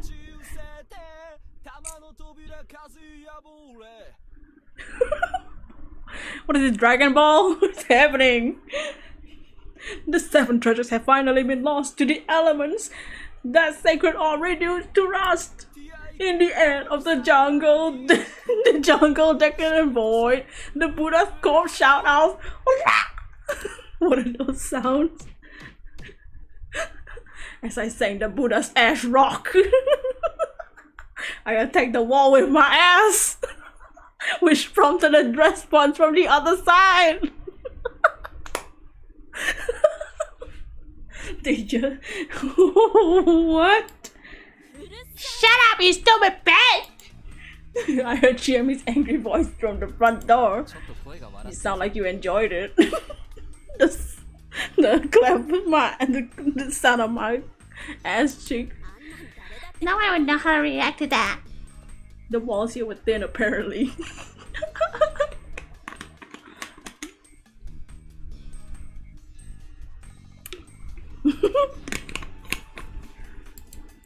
Anyway, let's escape tomorrow. This is your idea of a conversation?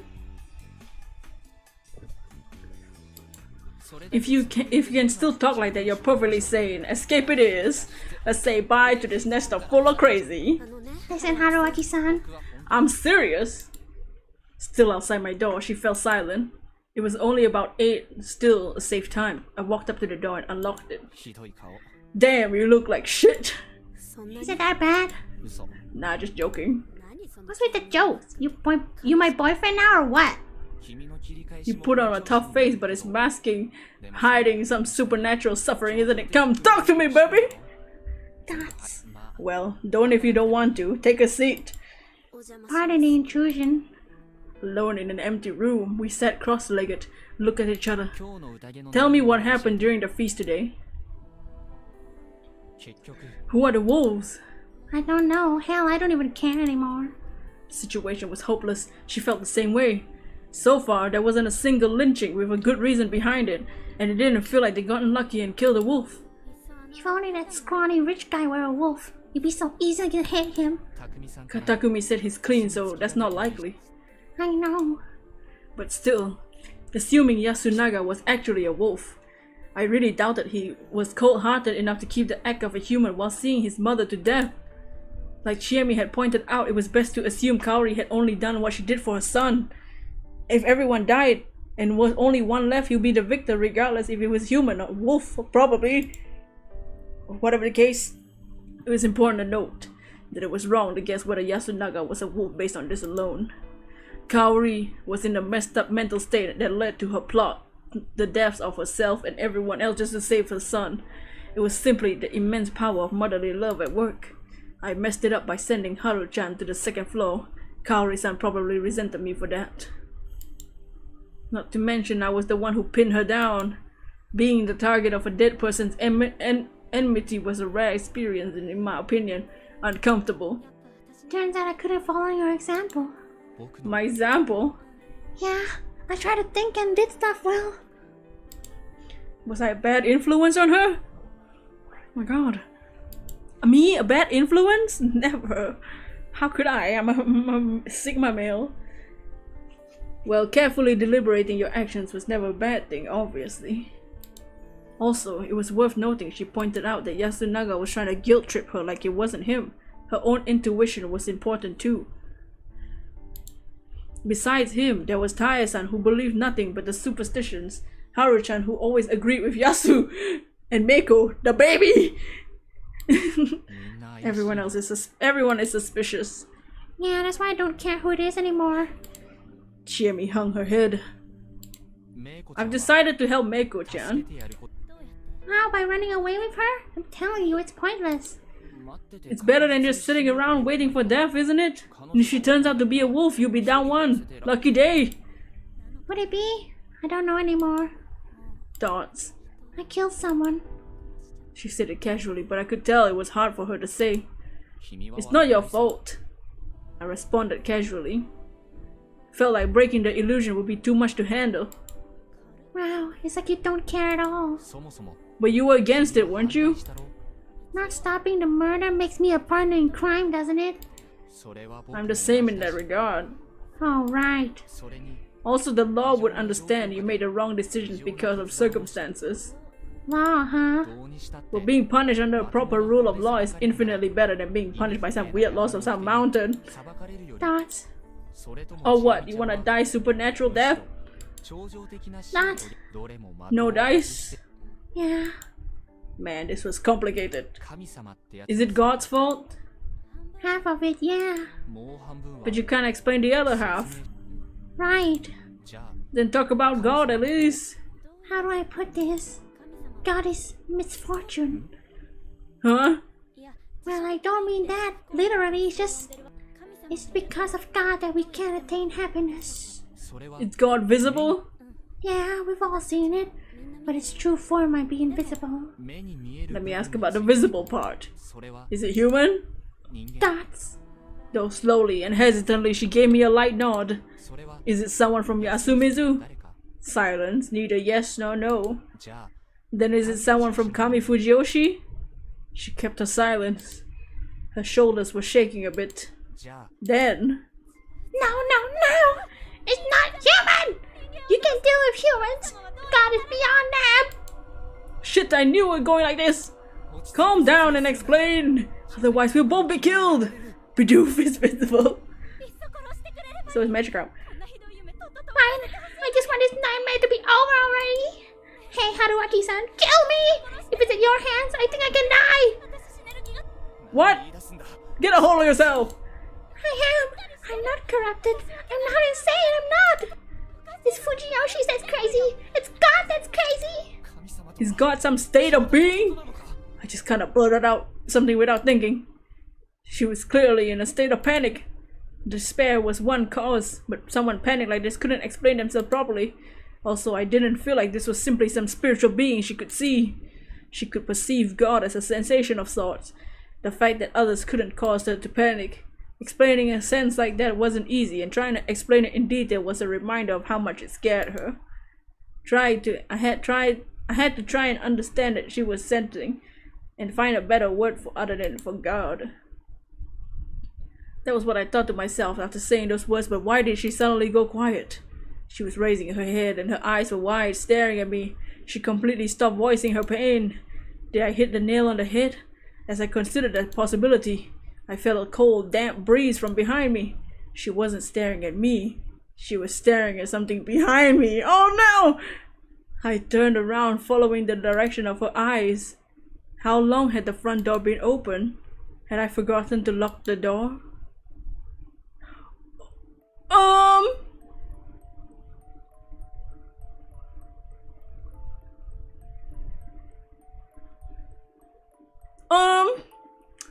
What's that? Hello?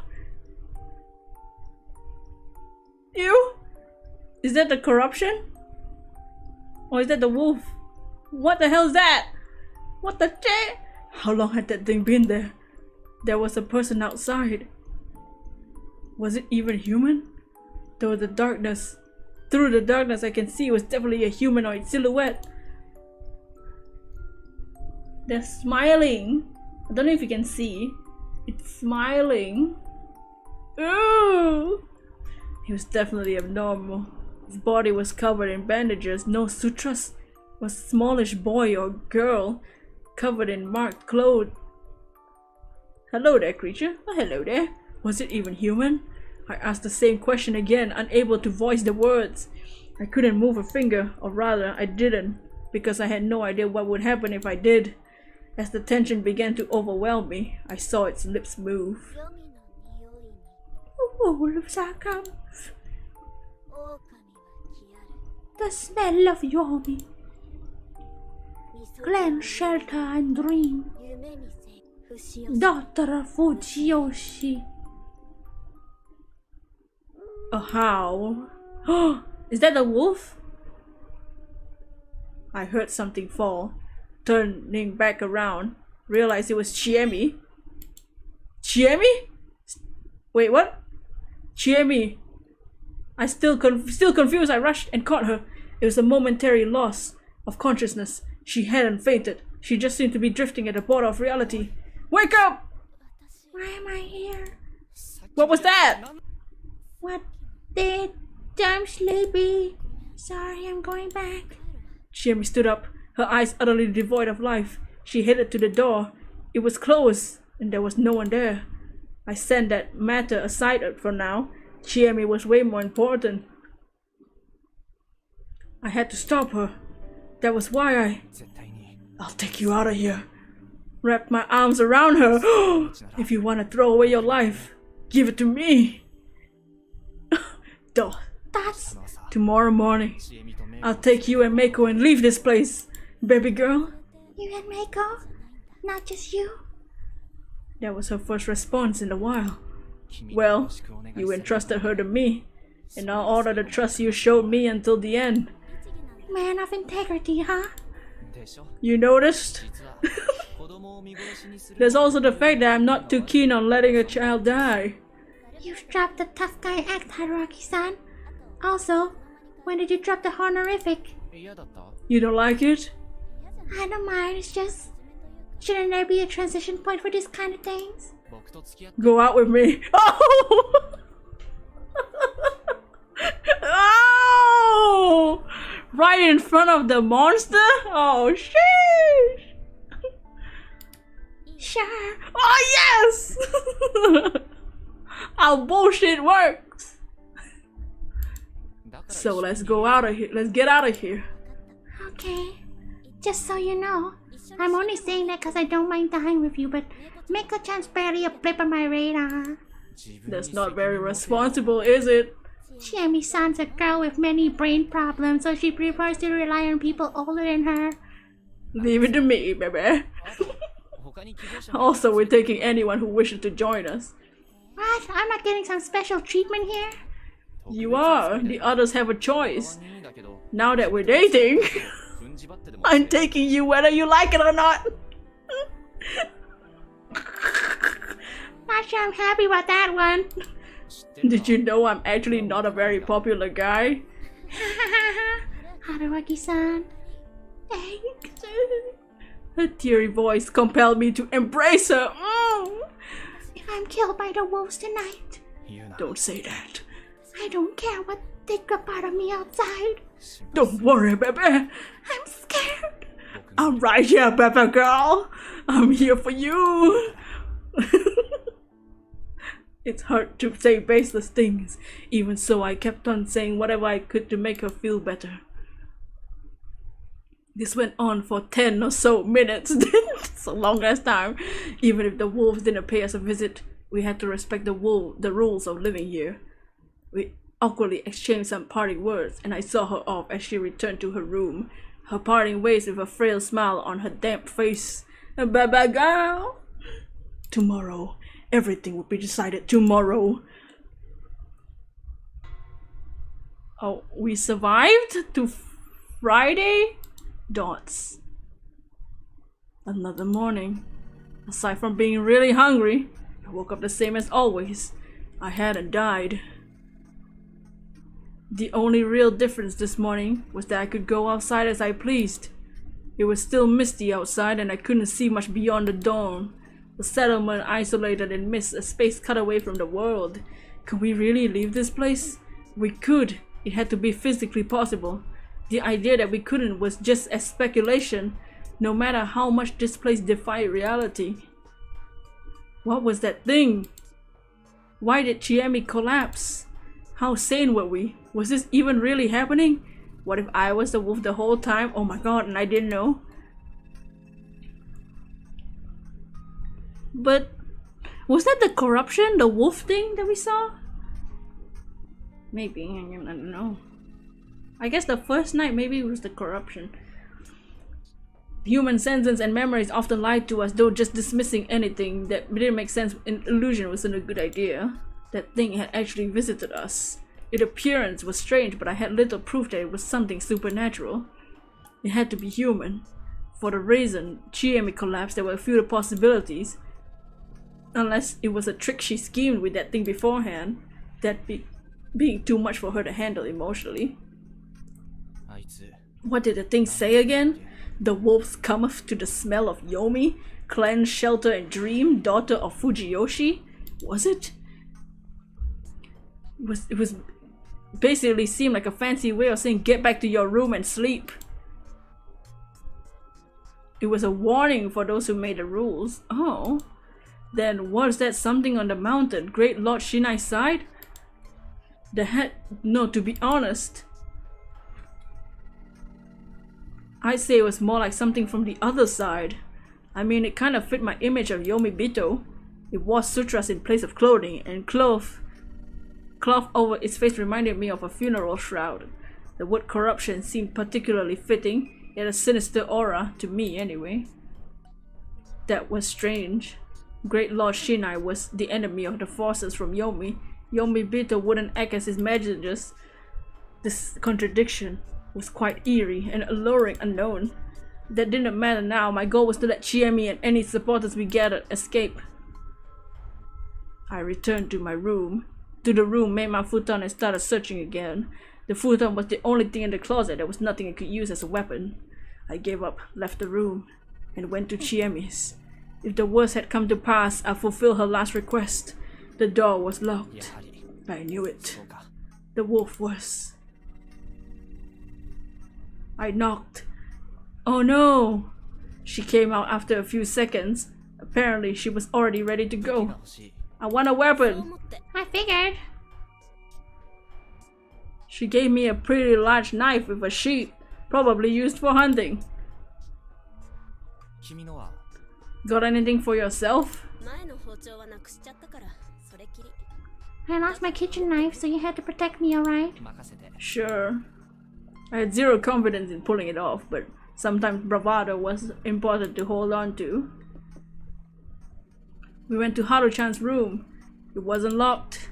The room was no bigger than the others, but it was a huge mess. It didn't look like there was a corpse present. Oh, She either already woken up and went outside without locking the door, or her corpse was somewhere outside like Yoshisuke-kun. I gained a habit of expecting the worst. What about Yasunaga? The same. Let's check on Meiko. Today's mist was denser than usual. She's going to step 5 already, giving you a giant knife. Just extending my arm was enough to make my hand hazy and indistinct. Kept on walking, knife in my right hand and Chiemi's hand in my left. Since the settlement was way too quiet, we headed for the village plaza. I almost tripped a few times on the field path, but Chiemi kept me on my feet with just a few warnings. I could keep going as long as she was with me. We arrived at the plaza. There was no one there. Basically, no one needed to use the dining hall as the go-to gathering spot anymore. We passed Rikako Uematsu's house. It didn't look unlocked, but I couldn't hear any indications of movement from inside. Was she asleep? Or did something happen to her? Whatever the case, I had no choice but to ignore her. It was here, right? Yeah. Meiko's place was open? Oh! No, please!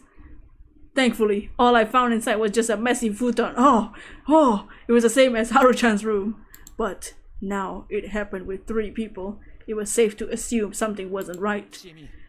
Chiemi, sorry, but you can have this back. Huh? I gave her the knife. I grabbed a stick lying against the house. What's wrong? I need a weapon I can actually use. That aside, where do we go next? That's the hall, right? This is very suspicious, yeah. As it turned out, this was exactly where the other inhabitants were, with the exception of one, anyway.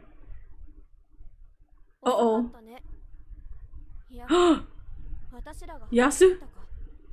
You're late, or maybe we're early. Haru. She was in her usual agitated state. No! George. Tae. She was silently chanting something to herself.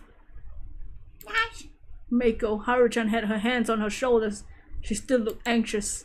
And finally... Oh my god, he's alive!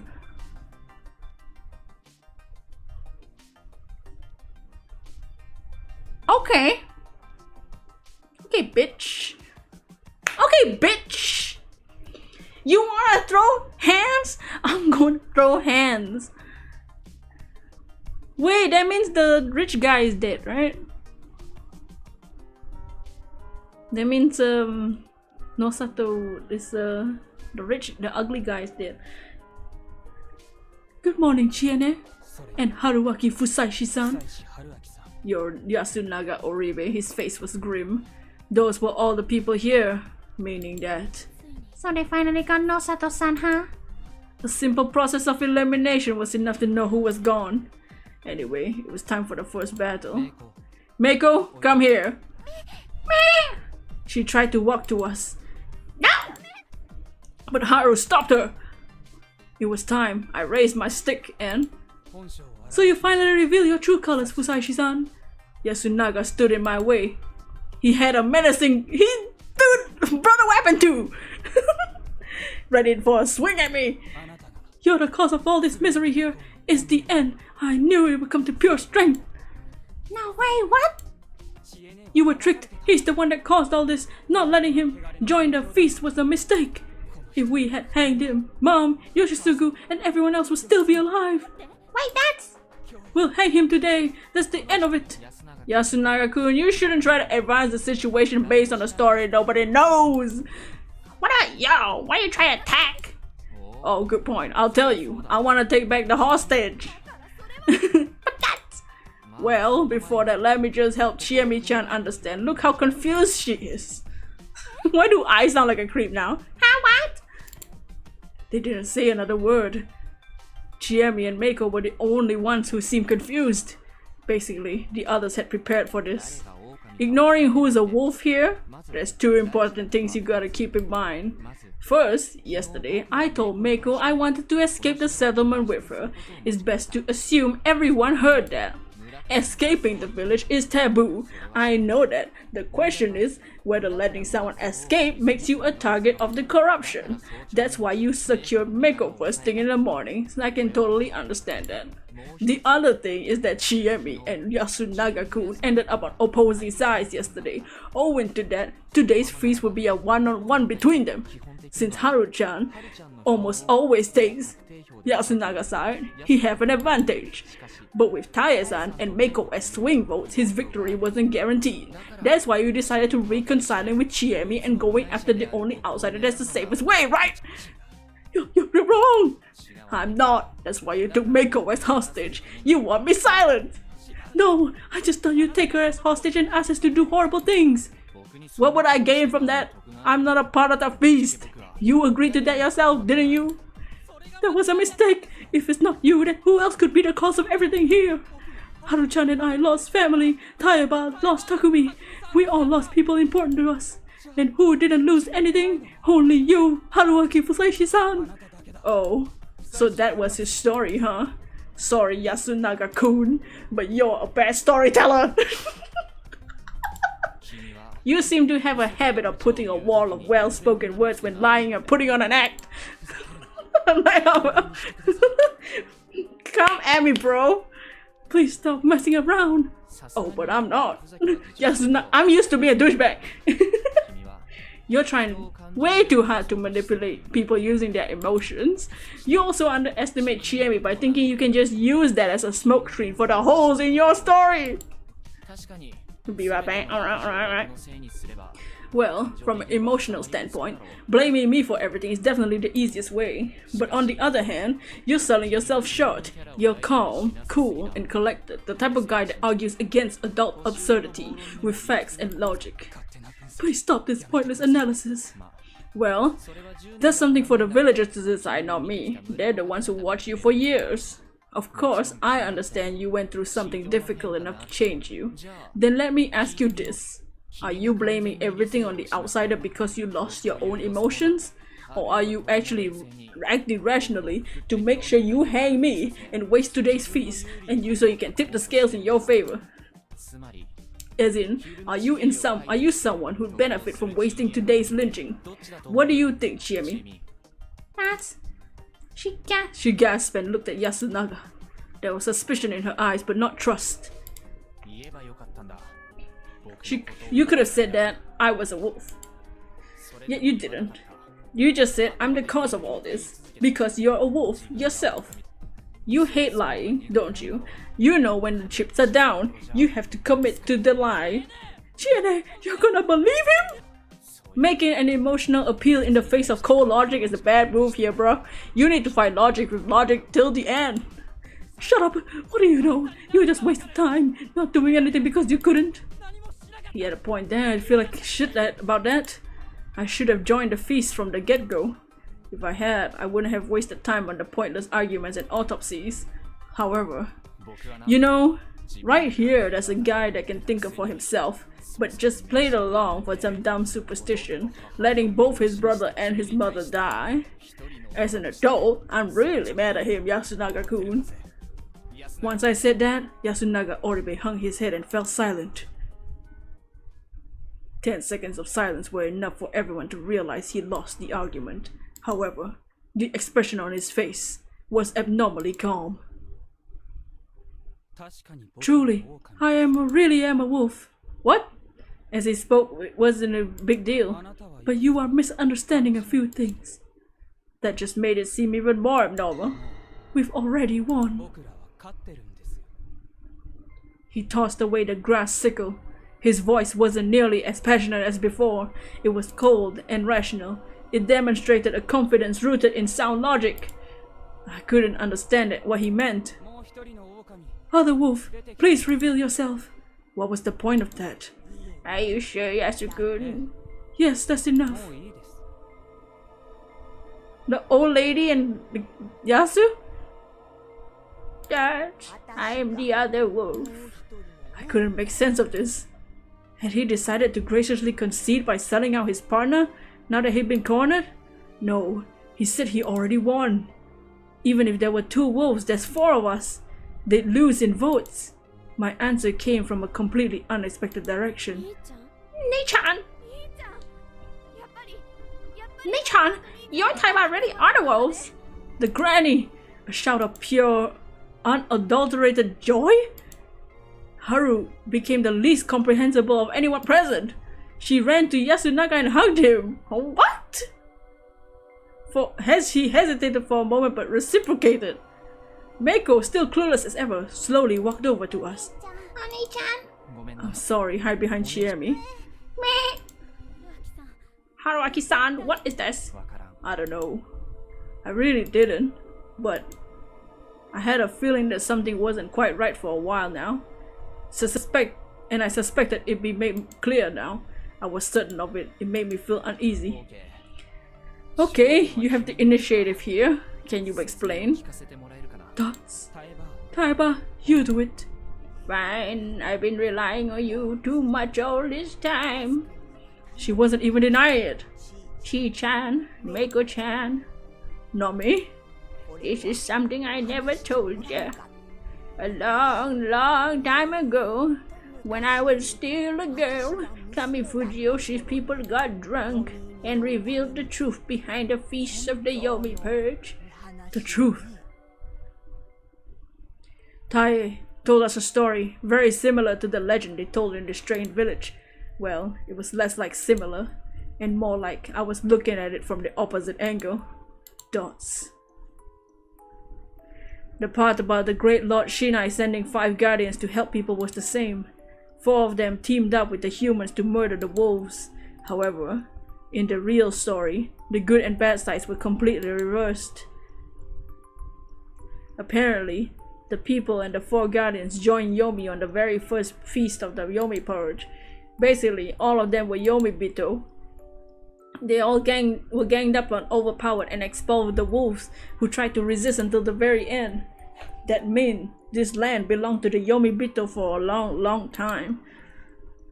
The wolves were summoned here by none other than Shinai-sama. Some people of Yasumizu were given the blessing of the wolves and had to free Yasumizu from its Yomi Bito. Basically, it was a holy war for them, and that was the truth behind the feast of the Yomi Purge. Tae continued her explanation. At first, we thought the people of Kami Fujiyoshi just made it up to make fun of us. But we found it out it was true and became blessed by Shinai-sama himself. So you see, Chi-chan, that's why we had to slay. It hurt a lot though. Takumi suffered greatly too. But we had to do it to save the Yomi Bito. That's what Shinai-sama said. Tai was crying. Alright, so she was as confirmed culprit to be the murderess as to be salvation. There was just 2 more points I didn't understand. The corruption and the eerie message. Most things made sense if you switched Shinai-sama's enemies and allies. The idea that people were wearing those outfits could be the good guys was kind of weird, but there was a culture here. Maybe the Yomi Bito, me too, saw them as evil. Maybe that was the story here. The problem here was that I didn't know that. Chiemi didn't notice. I only found out when I was blessed. So even Yasunaga didn't know about it. I remember some of his words. This is just something I heard from a teacher. We could do it by giving them something to fight for. You need to make them think that they're doing the right thing. He really hated lies, didn't he?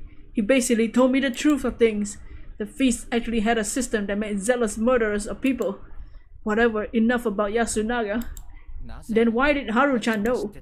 She was glad when she realized Yasunaga was a wolf.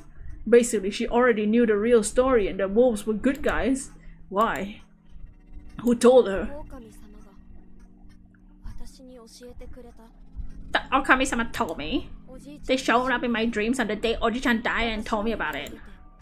Nonsense. Insanity. Did she seriously decide to throw her life away over a dream? But on the day of Oji-chan died, he died the night before Haru-chan tried to run away from the settlement. She believed the dream. She started to despair over being surrounded by Yomi Bito and planned to escape. That made sense. But I did think that Taiba-chan knew the real story. There's no way she couldn't. but she didn't say it, so I thought maybe she was a wolf. I began to think the same thing about Ni-chan when we talked.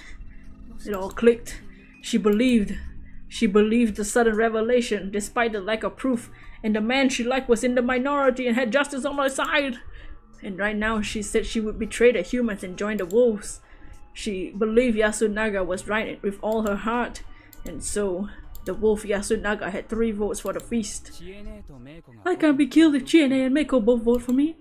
Even if you bend the rules and count Fusaishi's vote, it would just be 3. You couldn't choose one even if we did a final vote. And now without either wolf dying, we win. It was easy. Dots, I saw it clearly now. I understood. Haruaki-san. Is he? Yasunaga-san is right. No. We lose. Everyone had different reactions to my words. Chiemi backed away and gasped. Tae closed her eyes and sighed. Meiko didn't seem to understand. Yasunaga didn't react at all. Haru was smiling. You? Oh man, all I had left was struggling like the filthy, annoying adult I was. Haru-chan? What? Oh, Ni-chan, what would happen to Fusashi-san? Dots. I'll ignore him if he doesn't interfere. Dots. I say. Was that relief? Sorry, I couldn't enjoy my sudden jump in popularity. We don't have to slay him. Shinai-sama will do something if need be. That dispassionate tone didn't do much to convince me to truly believe this ridiculous superstition. But you won't ignore this, will you? Who knows? Honestly, if you're the good guys, I don't know if I should help the Yobibito side. Haruaki-san. You're crueler than I thought. We city folk value well-reasoned argument. Oops. I want to say I misjudged you. It was the right decision. Very right, in fact. Big words. Hey, what the hell? You said you liked Chiene, didn't you? And now you're gonna abandon her? Good point. Well, yeah, I was pretty damn cold-blooded. I'm not too fond of being hit where it hurts, so I guess I'll respond. Haru-chan? What? You know you're gonna die, right? You okay with that? Huh? This was pretty damn bad, honestly. Apparently, this great Lord Shinai was a huge scumbag. He should have told her that much. Yo, welcome back. Got some hot tea. Yo, Yasu and the old lady are the wolves. Even if you told the real story, you still a human, bitch. You haven't become a wolf, have you? You didn't kill Takumi or no Sato, right? I didn't. I don't know why, but you just a human who knows the real story. That's why the human defeat will mean you die. You said you thought Yasunaga might have been a wolf when you talked together, right? I don't think he would have ever let anything like that slip. So he probably realized your role from the way you were acting. He was probably trying to lead you by showing hints, but not revealing his identity in order to test whether you join him. The wolves probably knew there was a human who had that role. What of it? He actually said that? This was the part where he was supposed to start lying. But not by denying. By not denying, you basically admitted you were an absolute scumbag who used Haru knowing you had to kill her. He was that bad at lying? How long did he survive? How did he survive so long? Wait. Something was very wrong. I seriously misunderstood something here. As soon enough, my hunch was proven right.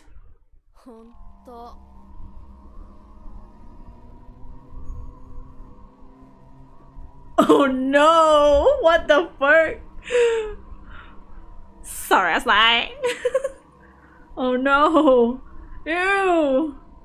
Man, you bunch of teenagers, man! What of it? Haru-chan. Haru's voice was brimming with joy. Ew! A carefree smile, laced with seductive intoxication. What am I looking at? She's moist at the idea of being killed by this guy. That's so disturbing, right? Yomibito need to be hung. We're corrupt, filthy, and disgusting. We can only be saved by the wolves' words and claws. Everyone knows that. That's why you finished off Kaori-san, right? You wanted to make your mother happy. Yeah. Exactly. Ni-chan, make me happy too. Ew. Haru coquettishly leaned on him. Yasunaga brought her closer without even a flicker of emotion on his face. Ew. Tai watched them. Old lady! Hello! What? What the hell? What were these people? So Chiene, what will you do? If you listen to me, I'll save you. I underestimated it. I underestimated the madness of Yasumizu. And I realized too late that the feast of the Yomi Purge wasn't a system where zealous murderers killed each other. Made me happy too. There was something here that completely shattered people on a fundamental level. It was like a gear of madness. Those who knew the real story found salvation in death. That insane tale instantly convinced people that it was right to agree and to find peace in that. I was actually surrounded by these very people. Understanding that made me remember that she was from here too. Oh no! No! Chiemi, no! Chiemi was trying to take a step forward. I should have realized this earlier. She who was afraid of God was just like them, who accepted their salvation. Both brands of madness probably had roots in the same thing, so she was just as susceptible to the madness as they were. However, it wasn't too late for her.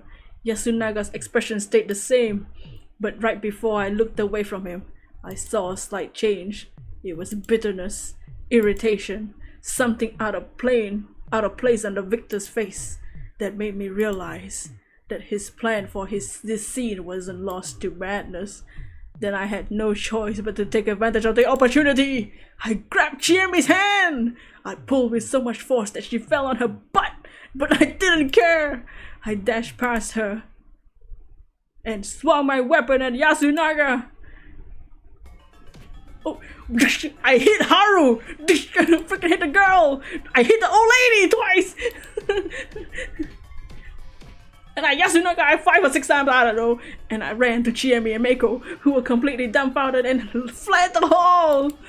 There was no time to waste. I had to hurry up and escape. If I didn't, I'd waste one chance he'd given me. Oh no, is this where I use the instructions that Rikaku told me? Because I don't remember. Haruaki-san, what are you doing? What's going on? Hey, Chiemi! What? Yasunaga-kun really has a good head on his shoulders, doesn't he? What are you talking about? My hand! Fight for your life! I'm lip singing for my life! I'm probably irritated, and not just because of the hunger. It was because of the epiphany I had.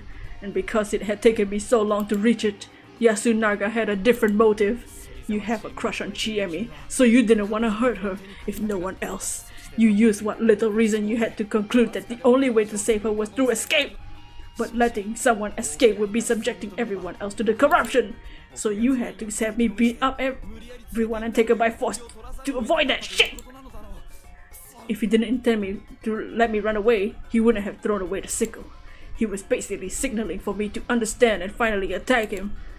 In the end, he was far more clever than me, never stopped dancing to his tune, regardless of no. Exactly because of that, I had to help these two escape no matter what. After all, I'm an adult! By the way, using adult without relying on oneself was a very adult thing to do, Yasunaga. Good luck with the rest. We crossed the field paths, went past the stone graves, and over the boundary. Descending the cliff took a lot of patience.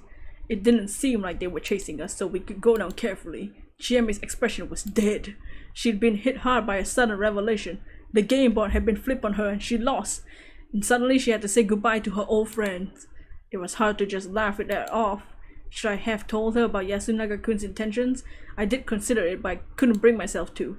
He chose to save her by sacrificing their relationship. If she knew, she'd probably want to go back to the settlement. Or maybe I just didn't want to say it because of my pride as a man.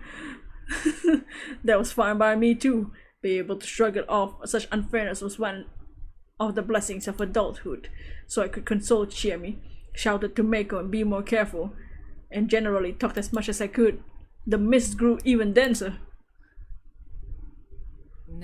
Hey Chiemi. I think we're already outside the village. Maybe.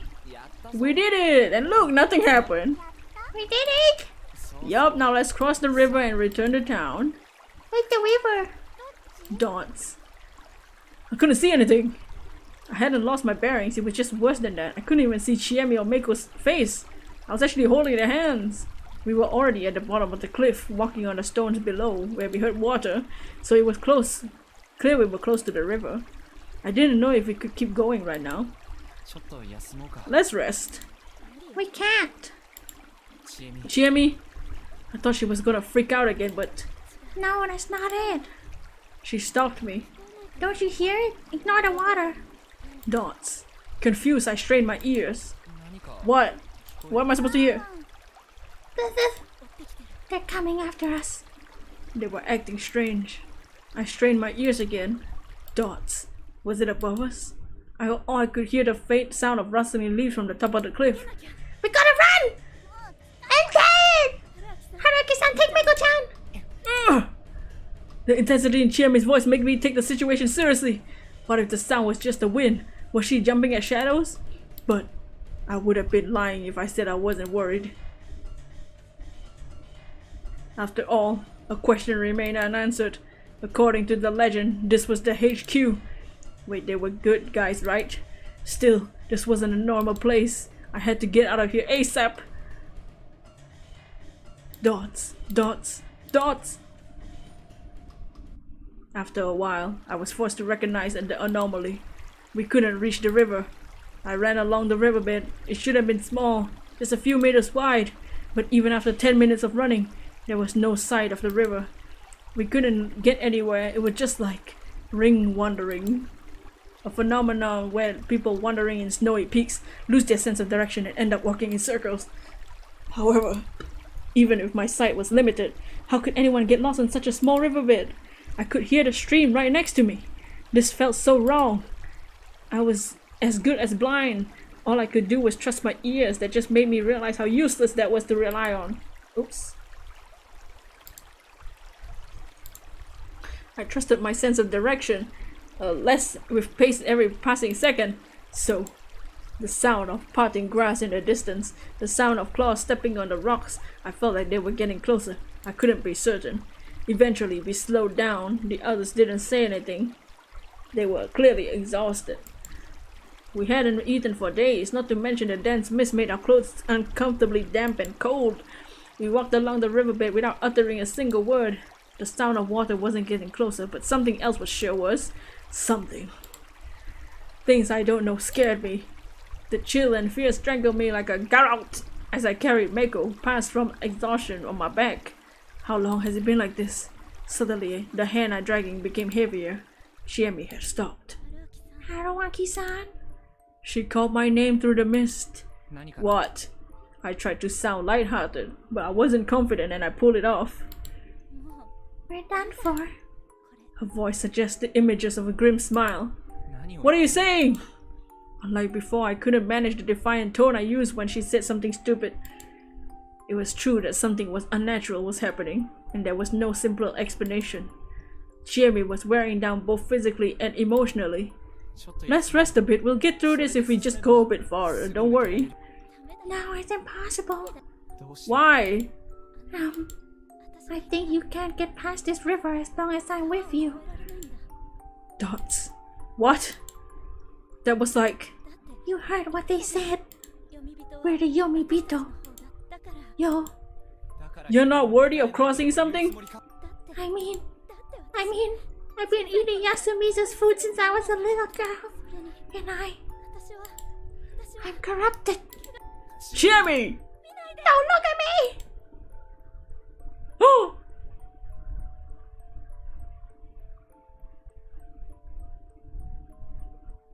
Oh my god, am I smooching her? I turned around and pulled her by the arm. I looked at her face from a point-blank range. It was covered in brown and yellow blisters. Chiemi girl? Before I could even be surprised or disgusted, I kissed her! The sugary taste of blood, pus, and rust. Ew! It filled my mouth and spread through my throat. Oh, I didn't care. And to discard all unnecessary emotions, I hugged her as hard as I could. My breathing and thoughts ceased. I kept it. Haruaki, is this what you wanted? I kept it until the pain began to fade, then disappeared completely. Eventually, our lips were separated again. She prioritized words over breaths. I'm sorry. I'm sorry. Even so, I hugged her tight. I couldn't lose to something so ridiculous. She was weakly hugging me back, and she couldn't keep it up for long. Let's go. I'm telling you that. Let's go. The presence in the distance was definitely closing in. We walked. I felt like I'd been walking for several hours now. Our pursuers were close, and I had no intention of rushing. Chiemi was slowly but surely getting weaker by the second. Her speed slackened with each step, and the weight on my arms was becoming heavier. I could hear her cough and vomit something out. She apologized every time she did. I basically replied with, "It's alright," using different words every time. Aww. We walked. Chiemi's feet began to make wet sounds every step. We walked. Maybe we'd actually been here for only a few minutes. We walked. Chiemi kept apologizing. Maybe we haven't even moved a single meter. We walked. Maybe none of this was real. Then, maybe nothing of that happened here would be weird. Eventually, Chiemi called out to me with a hoarse voice. Haruaki-san. The fact that she said something different sparked a moment of baseless hope. So, Thank you. her gratitude was followed by another wet sound. I had fun. With those final words, her weight vanished. It was strange. After all, I was still holding her hand. Ooh! Or rather, only her hand. With a splash, her bodily fluid spread around while her limbs and entrails just collapsed. Chiemi was gone, leaving behind only her rotting hand. Perhaps her remains were piling up in the mist ahead. I had a strange certainty that I couldn't touch it ever again. Was this what they call a yomibito? I couldn't accept this no matter what. I don't care. Take a part of me outside. Oh no! I put the hand in my jacket pocket. I took Mako, still sleeping, and shifted my grip to make carrying her easier. I continued walking for too long. Mako woke up. She was shocked that Chiemi was gone and cried for a bit, and she said she wanted to walk by herself, so I put her on the ground. The very next moment, she was dragged into the mist. Clearly a malicious force that did that. To me, it looked like a furry arm. Oh no, the baby! A scream resounded. It was an inhuman, animalistic scream. After hesitating for a moment, I turned to run and caught a glimpse of something beastly within the mist Mako had disappeared into. I ran. And ran.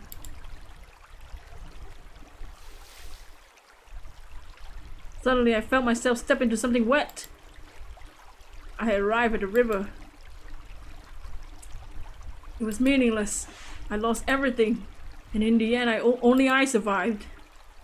I don't care what. Take a part of me outside. Was there any meaning in fulfilling that promise? No. The meaning was for me to find. That was why I had to survive and find a forest. Yeah. I still had hope back then. They finally broke through the mist and showed themselves. Oh, of course. This was really hell, wasn't it? This wasn't the human realm or Nirvana. It was the river of hell. So of course both sides were gonna be hell. The mist reminds you of Digimon. How your teammate get taken away. Oh no! There was no splash when we threw Takumi-san's body, was there? The moment we sent it into the mist down the cliffs, our bodies vanished from the world and reached a place where there was no return. I finally had no choice but to accept it. As someone who had taken in the flesh and blood of a Yomibito, Shiemi, I couldn't escape either. That was why I screamed stupidly, only managing to run a few steps before their sinister claws tore me apart. Damn it! Where had I gone wrong? Descending into the Saranaga? Not believing Chiemi when she told me we couldn't escape? No, it went back to even earlier than that. I already knew the answer. Shit! I wish I had been part of Yasumizu and participated in the feast of the Yomi Purge. Maybe I could have gotten a different ending than this. That was the last thought that went through my mind before it all faded away. Oh! Oh my god!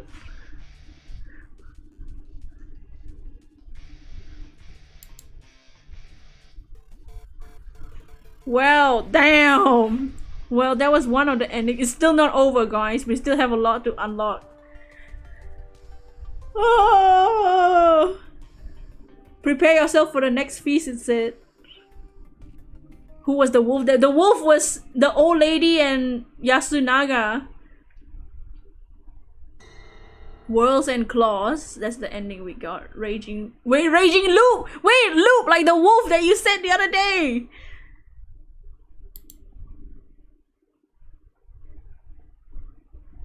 We got a key! We got key 4! We need that. What do we need that for? We need 4 keys. Ending number 1. Watch hint corner? Sure. Hey chief, congrats, in order. You cleared Yomi, the first main road.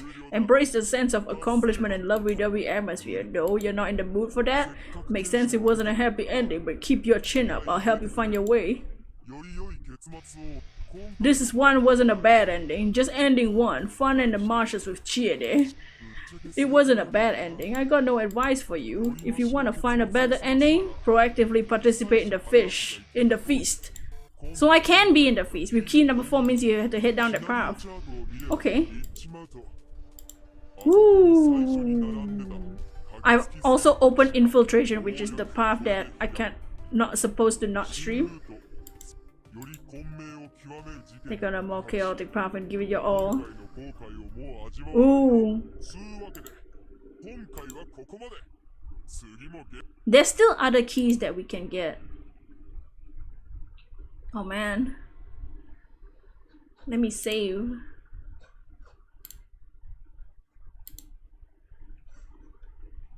So let's save here.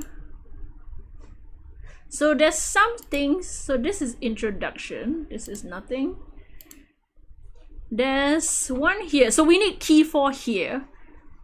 And here, okay. And then there was one.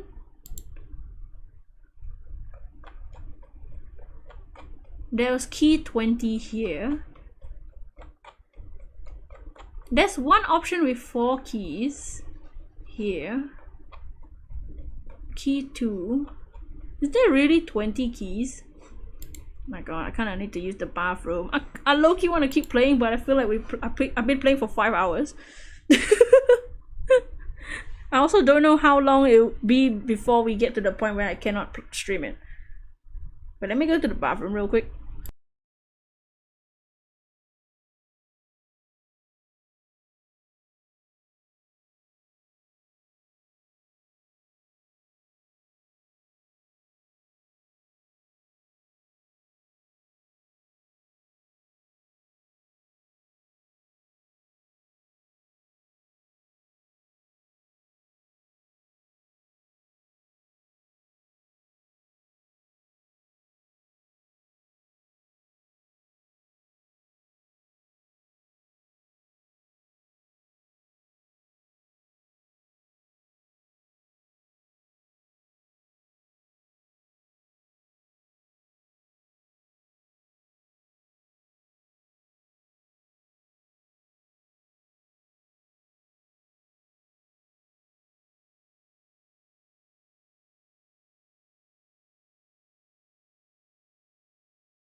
Okay, back. Man, I wanna play! Ooh. I don't know how long we have left of the game. We still have so many keys. So we know, now we know the wolves are Yasunaga-kun and the old lady. I did think it was weird that we, as the main character, didn't get to be in the feast. But I guess that was for all the other pathways. Do I keep playing?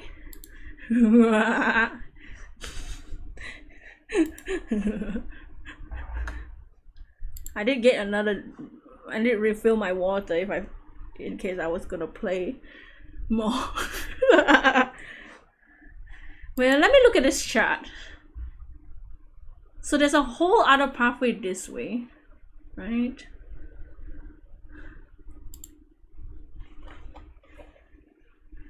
So here, let me look. What's recall? Recall the memories. Oh wait, look. So that's recalling the memories. That option is recalling memories. This option is key 20. Key 20 is when we were still getting drunk with Chiemi.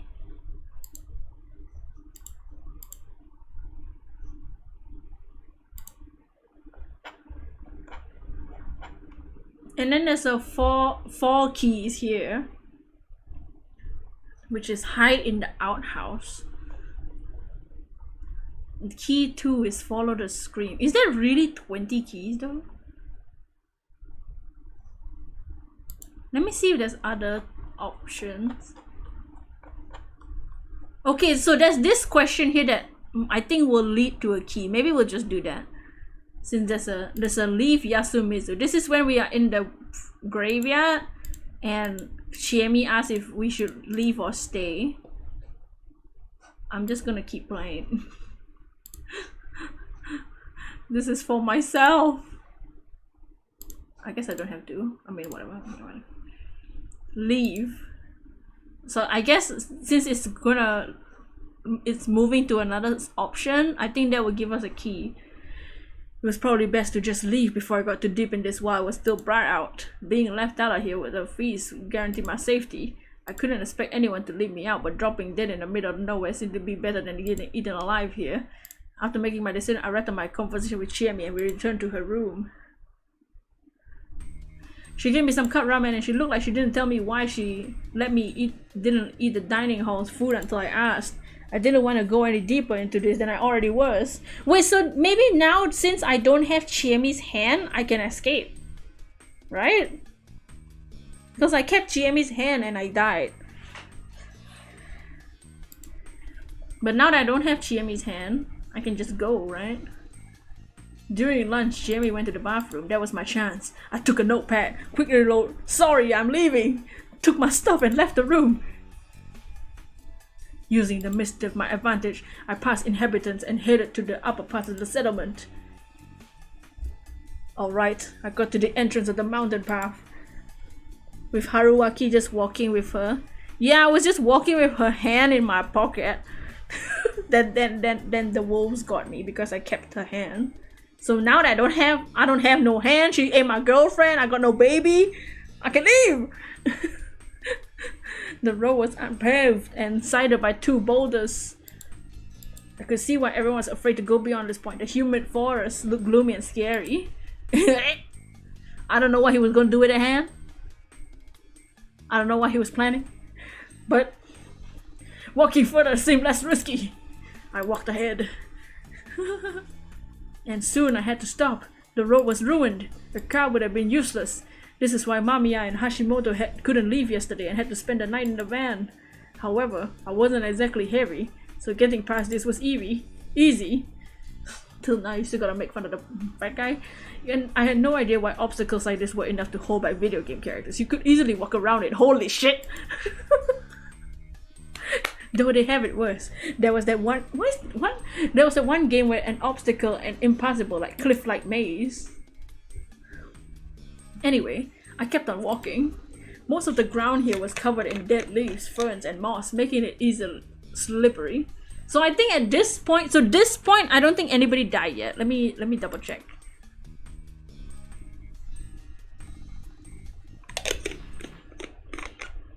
Oh, I think just the Helena Taylor and the big guy died at this point in the story.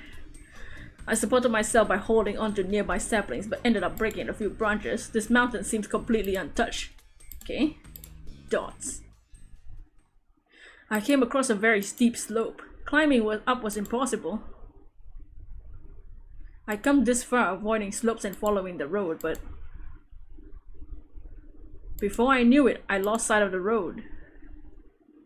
It wasn't all that smart, but I decided to keep going up. Logic told me that it would be closer to Kami Fujiyoshi the higher I got. Seriously, what was up with this mist? I couldn't see anything ahead or behind me.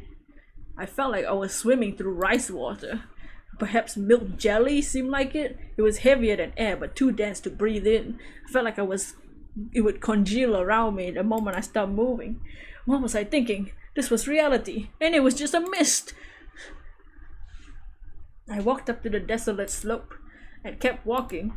I had to constantly remind myself that this was just a mist and nothing was but reality. I had no idea what happened in the end. Huh? Oh.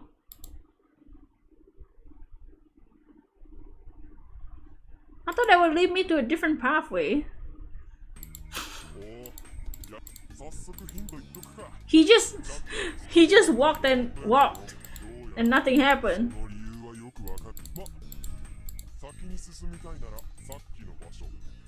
Ah, lame. That was the lamest shit. I didn't even die. I just got lost. I thought that would give me a different pathway. Or is it just the game over pathway? Oh, I think it might have been the game over pathway.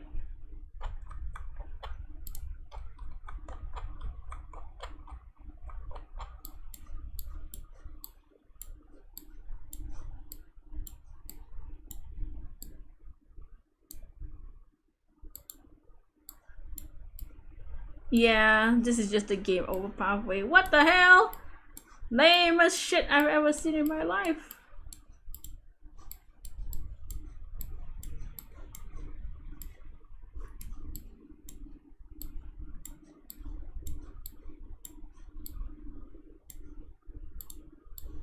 Let me see if there's others. So Yomi, let's see what the options are here. Oh, Yomi was that whole thing with until the end? My god.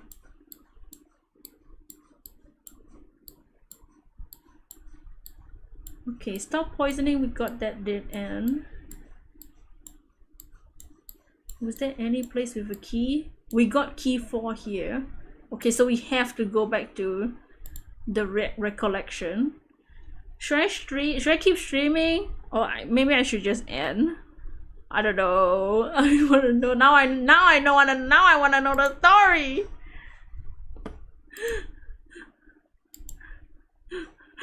Now we actually got to interesting parts.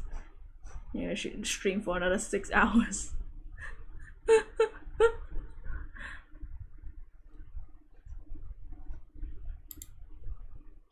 Wait, unlock 2.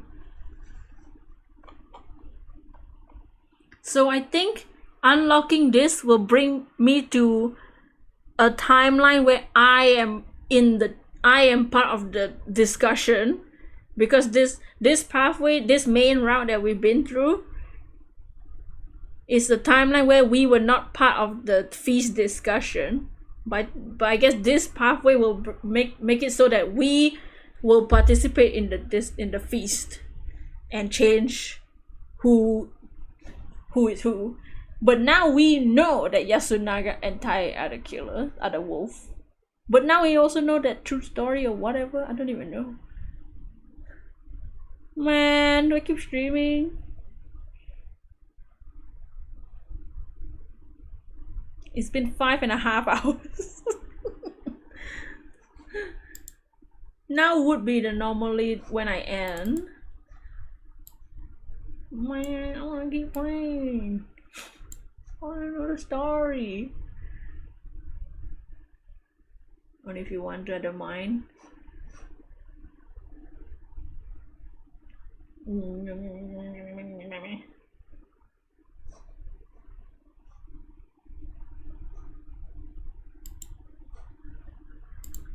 Yo. So now I recall kissing the Chiemi. So this is the point. Yeah, maybe I'll just go a little bit longer. We'll see how the story goes. At this point in the story, I haven't even entered the village yet. Okay, if just to refresh the memories. At this point in the story that I'm at on his motorbike, he has not even been into the village yet. We are just on a motorbike getting lost on the street going to 7-Eleven. Suddenly, okay, let me see. Okay, yeah. Suddenly, a rush of memories flitted into my memory. I can remember it. Remember incident. Right. How did I forget? I already experienced this looping phenomenon or whatever. Hold on. Looping? What the? No way something like that could happen. But if that wasn't it, what else would explain this? How else could I, someone who died once, be alive right now?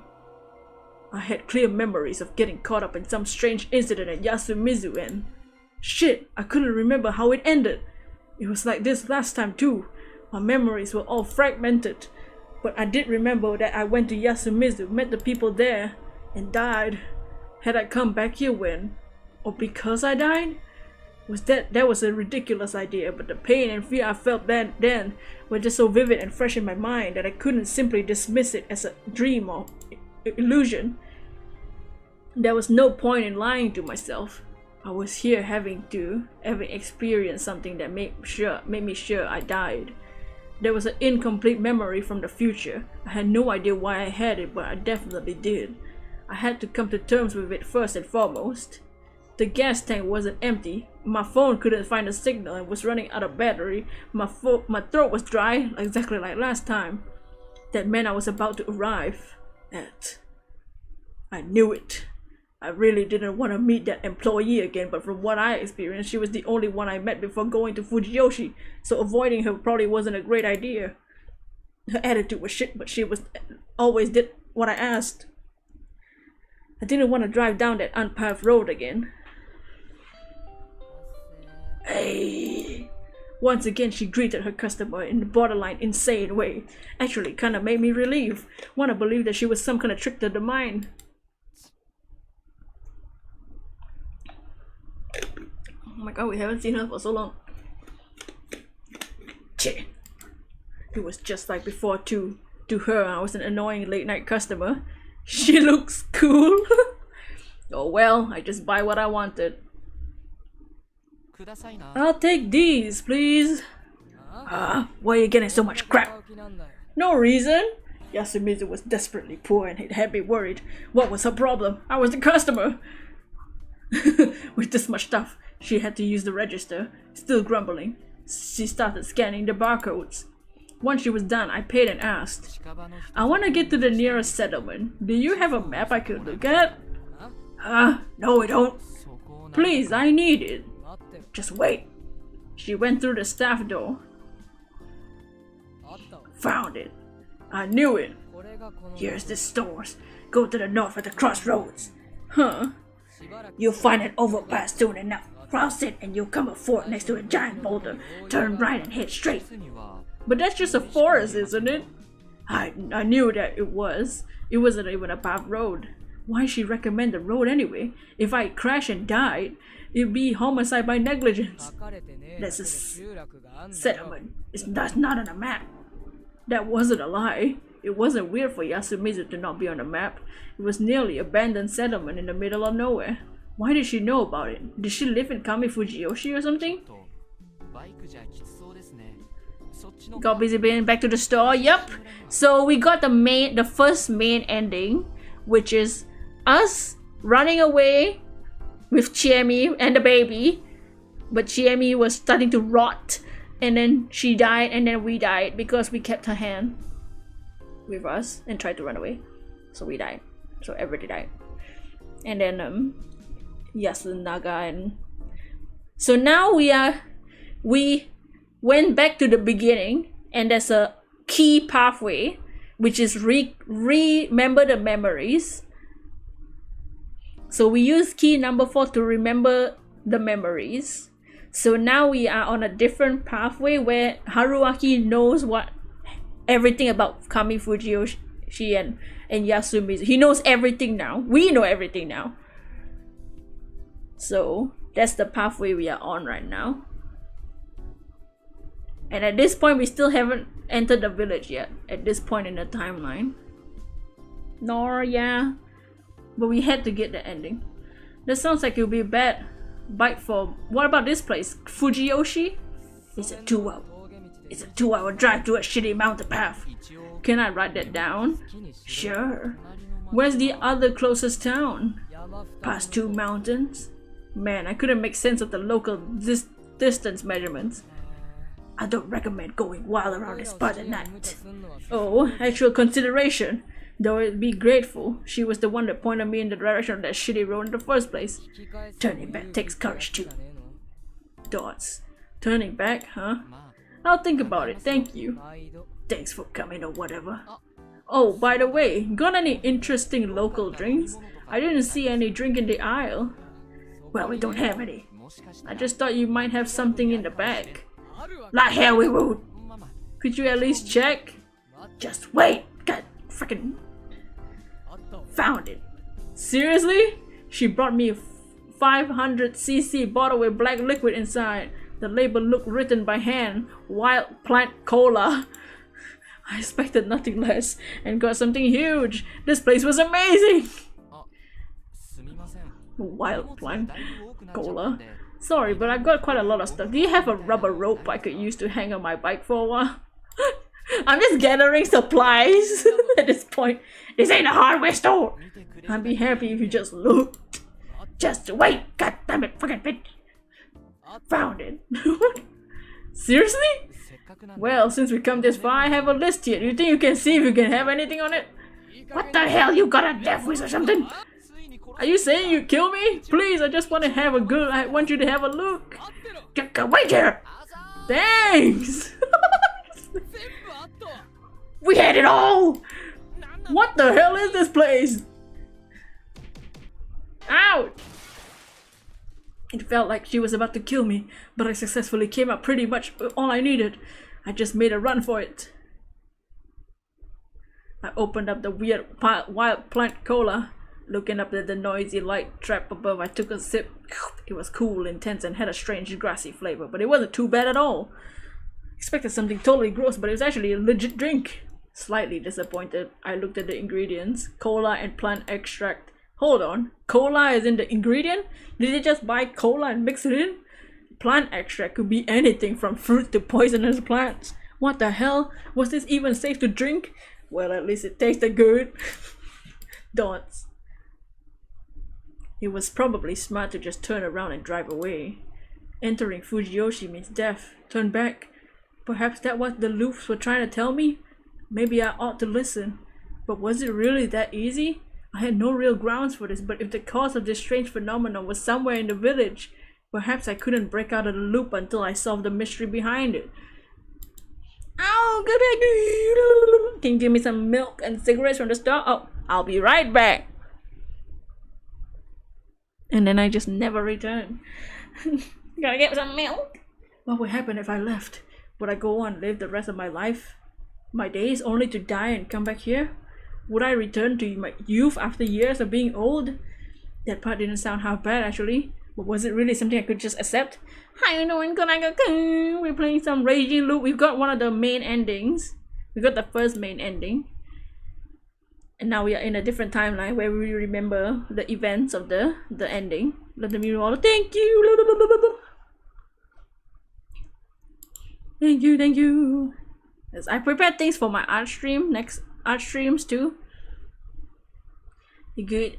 Here, in a meeting waiting for lunch. Oh, nice. This was speculation, but what if I actually hadn't moved an inch from that mountain pass? Was everything from then until now just an anti-Mormon fever dream? Dying again would just bring me back here? If that was how it is, everything I do with my life from this point onward would be meaningless. Maybe I really should move on, and only after taking care of what was binding me. Also, how could I leave something so strange, unnatural, incomprehensible, and just return to the city? Oh, we have 3 options now. Oh shit, let's save.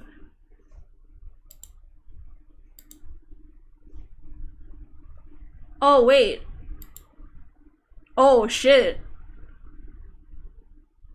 This is infiltration.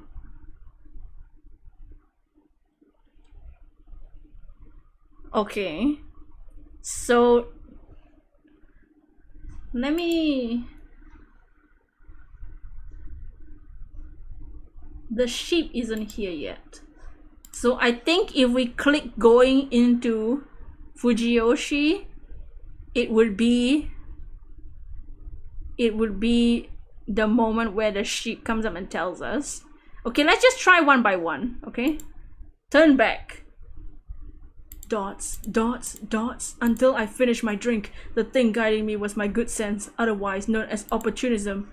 What a weird experience that was. It made me a good campfire story once I made it back to where I belonged. Pushed aside my sense that something wasn't right. My anxiety, my fear straddled the seat of my bike. There was another way to look at this. I could try and see whether ignoring it all and running away would actually work. After all, this might end up being the only way to solve the problem. I turned the key, opened the throttle, and left. Away I went, starting with a left turn. Anyways, I go back up to the mountain path. I had enough of this ride. I returned to civilization, eat some normal food, and get some decent sleep. Live my boring everyday life. Just recognizing how precious those things were more than enough for me made the trip all the worth it. The dense mist drifted into view. Uh-oh. Dots, dots, dots. And I died.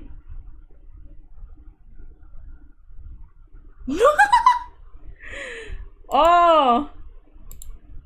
Okay, I don't need the hint corners for this. Just give me a key.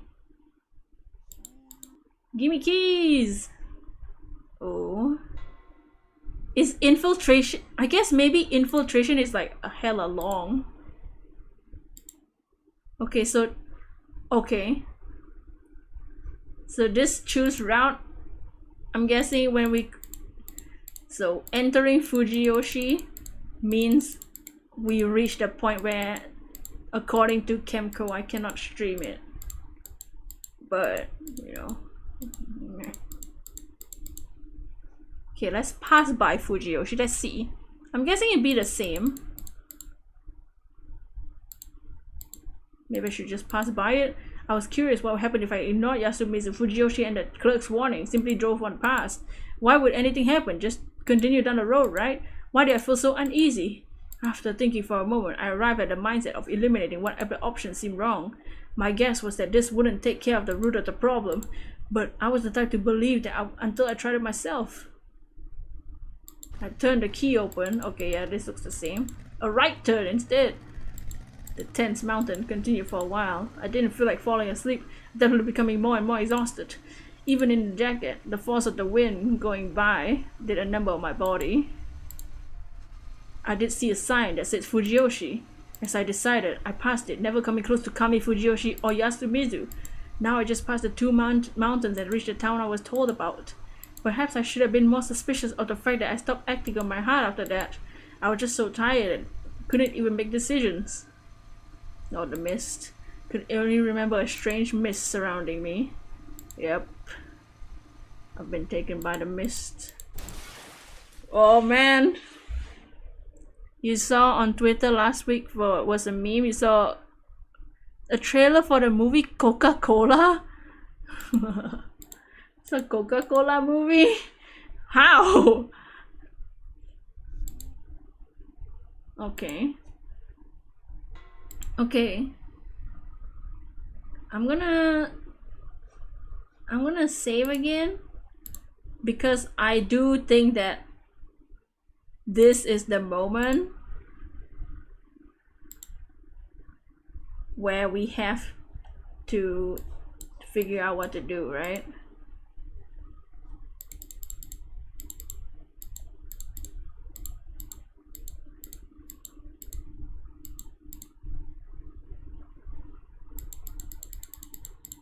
Because so if anyone missed it, this game gives a warning that if you reach a certain point, there will be a sheep that comes out and tells you if you are recording it for gameplay or if you're streaming it, you have to stop. So I think it's this option right here. Enter Fujiyoshi through the normal route. Dots, dots, dots. As I finished my drink, I made my decision. You don't even know how to censor the word? It's about a bat. Oh, what? This is a movie? I returned there. I faced the tragedy again. Of course, I was curious about this looping phenomenon, but I did recall what I thought during my final moments. It was something like, if only I handled this better, and for better or worse, this looping phenomenon had given me a chance to do just that. If I went about it a little better, perhaps I could get a better ending. Hisako, Yudai, Kanzo, Yoshisugu, Takumi, the old man, Mochi, Rikako, Kaori, Kiyonosuke, Meiko. Hell, even Yasunaga and Tai and Haru were just victims of some strange superstition. But I, Haruaki, could not delude myself. I was no hero, I had no powers, no convictions. I was just a dilettante. My only motivation here was a sense of perfectionism. I was annoyed at how many mistakes I made the first time around. Plus, there was a certain attraction I felt towards the unknown. It was an urge foundational to my being, and I'd be risking my life on its behalf. I wasn't about to pretend I was acting for the sake of others here, although, Shimi. Though she hated her childhood home, it remained a part of who she was, and I wanted to keep that from being tarnished with blood. That motive was perverse, forceful, selfish, lustful, and filthy, and I couldn't let myself forget any of that. I remember the names of those I meet, and what I had to do. I turned the key, opened the throttle, pushed the signal to the left and connected the clutch. Away I went. I started with a right turn. You'll find an overpass soon enough. Cross it. You'll come a fork next to the giant boulder. I quickly came across it. I could clearly remember this overpass. The large boulder wasn't nearest to me either. I wouldn't want to take that route this time. I just kept on driving, not lowering my speed for a moment. Full speed ahead. Super Marsha.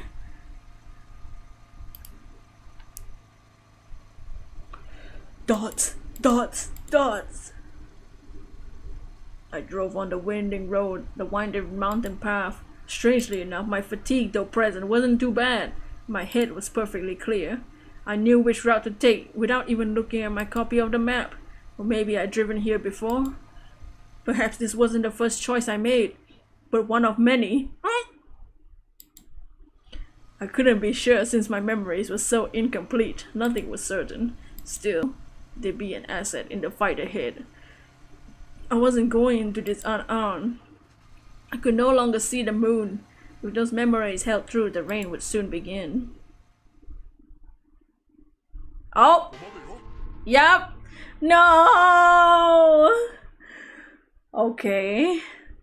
Man. Yep. We've hit the point, guys. According to Chemco's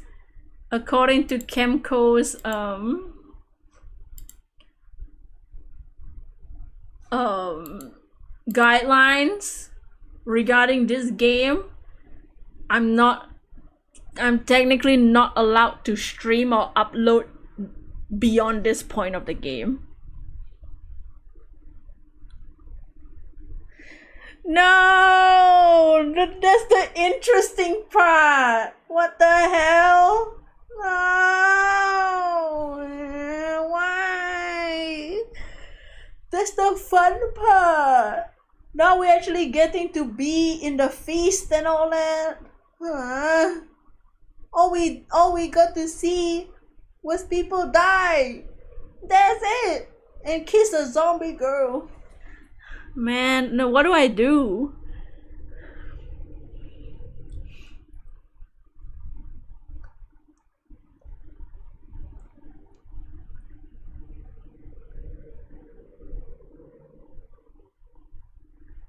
I really don't know what to do. It's like part of me is like, I'm such a small channel, they won't know, right? Nobody knows who I am, right? And then part of me is like, should I just make another stream and unlist it? And part of me is like, should I just do it in the Discord? And then a part of me is like, should I just play it and then tell you the story? But the fun part is like seeing the different pathways though. Why do they have this guideline?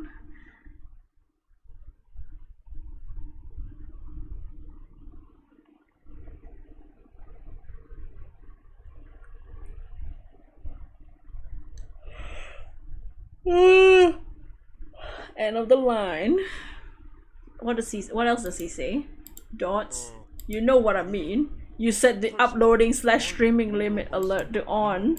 This is it, meaning you can only upload videos reaching up to this chapter.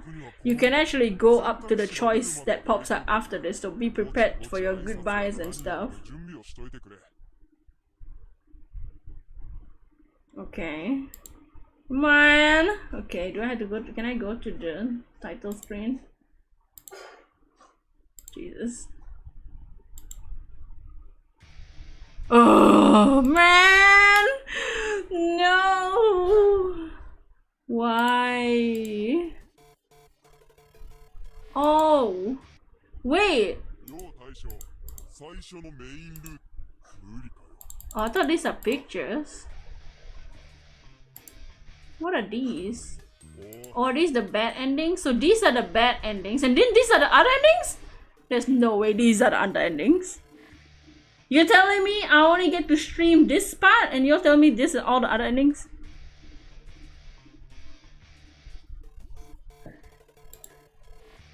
Ooh, oh, I can use thumbnails, but I can't stream the game anymore, according to the game. Well, let's see the... Look at how many pictures I'm missing. Oh. There's a lot more to this game than I thought. No wonder this game wasn't played a lot. There's some good options for the unlisted one. Yeah, the thing is, I just shouldn't use this game as like a thumbnail and stuff so that, you know, they don't catch me. It looks like there's a lot more to this game. Look at how many pictures I made. So this is all like the first ending. Look at it, there are two whole pages.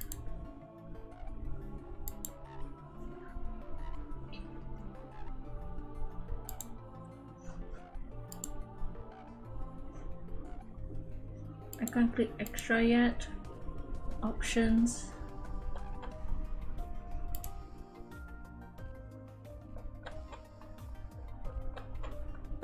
You can adjust the volume of each character's voice. That's so rude. Why would I do that? I wonder if it will be important, but I doubt it. The clerk. So what do I do? What do y'all think I should? What should we do? Do I Man, looks like there's so much more to this game. The thing is, even with the guidelines, what's stopping me from describing the endings, you know? What's stopping people from talking about the ending anyways? Like, they make the guidelines so that people don't spoil the ending online, but then people can still, you know, talk about the ending and post pictures and stuff and draw things.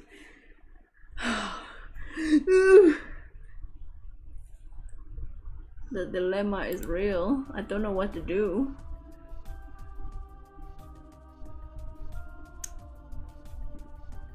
I mean, Camco. I love Camco. I love Camco so much. This is a great game. Man.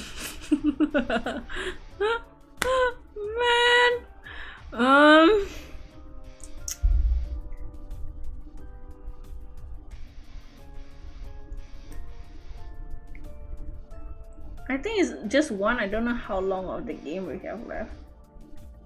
How long of the remaining part? How long is the part that it's unstreamable or unuploadable?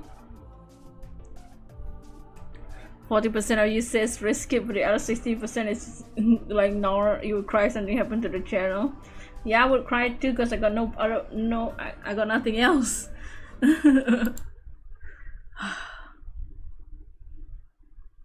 The safest way, so the safest option is for me to play the game and then like in the next stream I tell you all the story. But then it won't be as interesting. It won't be as interesting than looking at the characters. The other safe option I would say is if I stream it in the Discord. Nobody's gonna look at that.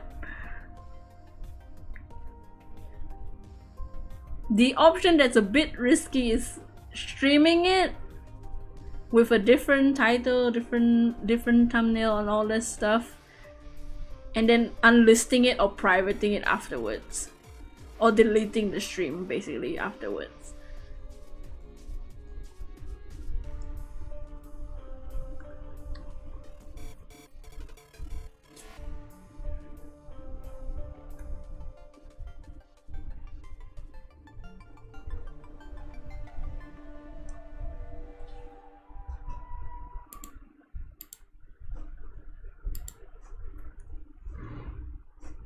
Let me just let's look up something.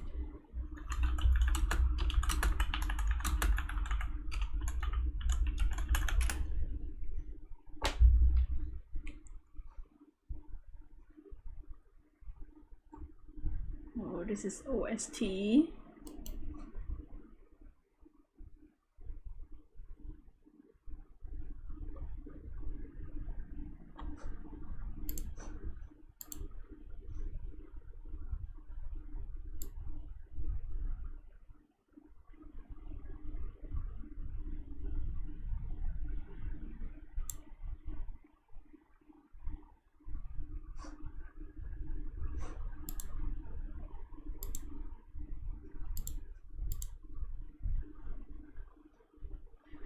Have the lowest risk. The lowest risk would be playing this off screen and telling the story in like the art stream or something as like a conversation. That's the safest option to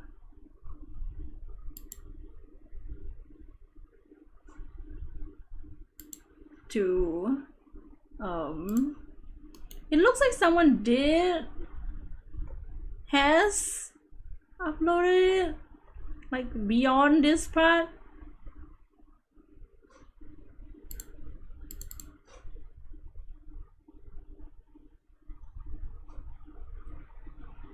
It looks like some people have.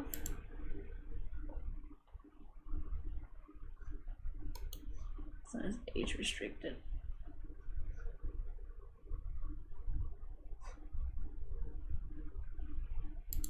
Yeah, I'm just skimming through, making sure I don't spoil myself either.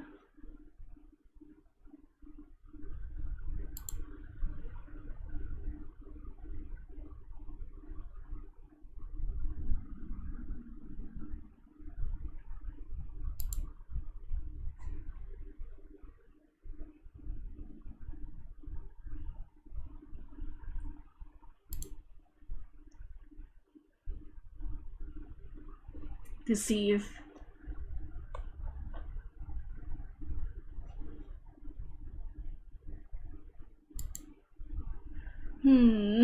it seems like it might be safe. Maybe it's safe. Just okay, the one I'm skimming through, I think it's beyond the point of warning, beyond the warning point, and it was 7 months ago. Okay, yeah. So, okay, it seems like it might be safe. And so according to the guidelines, right, it says I would get a warning first, if anything, right? So I think it might be safe, might be okay. I just have to do it in a different stream. And if I do somehow get a warning, then I'll just delete the video.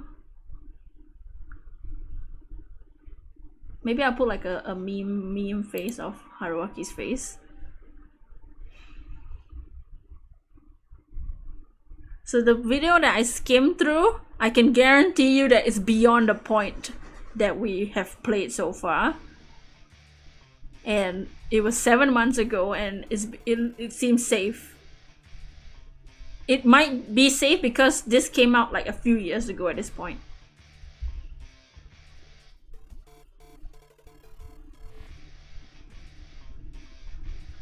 Or it might be a guideline only bound to Japan, because Danganronpa had a similar guideline, but it was only applied to Japanese stream. Like, we played Danganronpa before the guideline was taken down, and we played all 3 games. The guidelines for the second and third game haven't loaded down yet. You would not risk it. Okay, but the emotion. So what do y'all think I should do?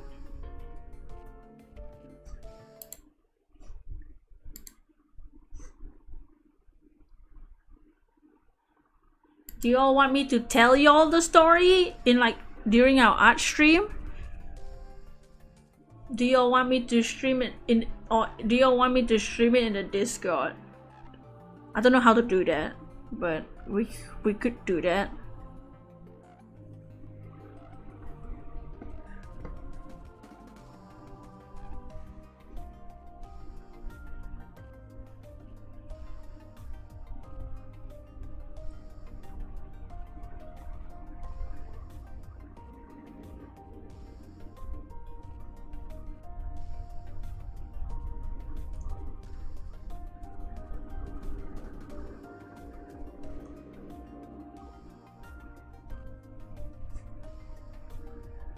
Streaming Discord is fine. Man, bootleg Capcom, bootleg Capcom do it. Yeah. Okay, I can stream Raging Loop from my Steam, right? You wouldn't mind Discord? Okay. Do I continue now or another day? Okay, now next question. Should I continue now or should I save it for another day?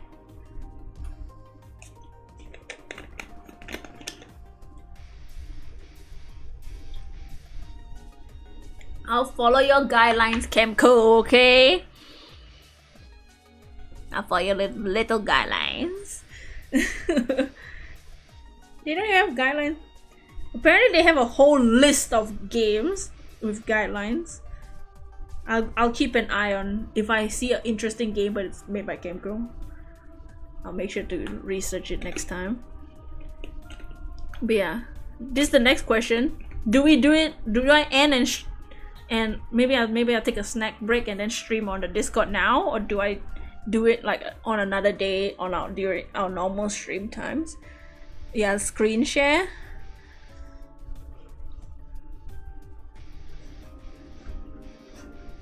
Here we can end this. No, don't end the game yet. Let me just come here. Hello.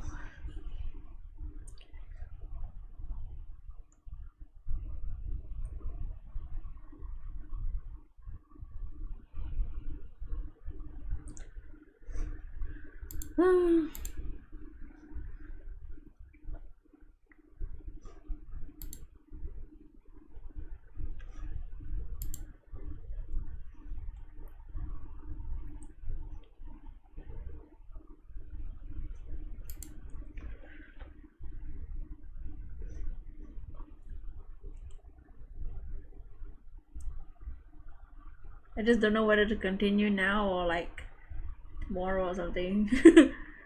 That'll be up to you. You wouldn't mind either time when you're working, you just be muted or have Discord muted or on call. You just come back to the stream and then you just come back to the Discord stream and the only thing you see is with a white screen because the half the game is either a black screen or a white screen.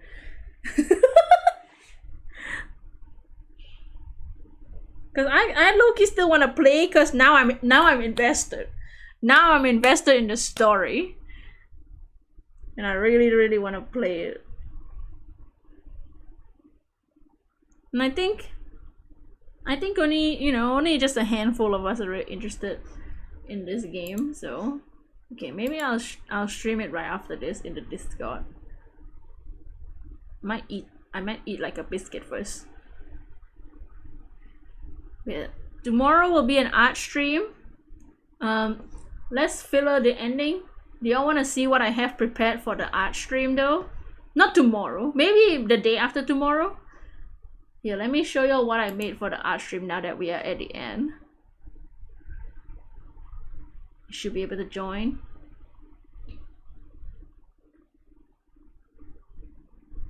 Here. Look at this. I have a tablet. I made one. And I got my hand and my hand moves when I draw. Hold on. Let me show y'all. I made myself a tablet so that when we do our streams we can draw and my hand will move. Well, my tablet's not connected, so what's the point of trying it out? Whoa.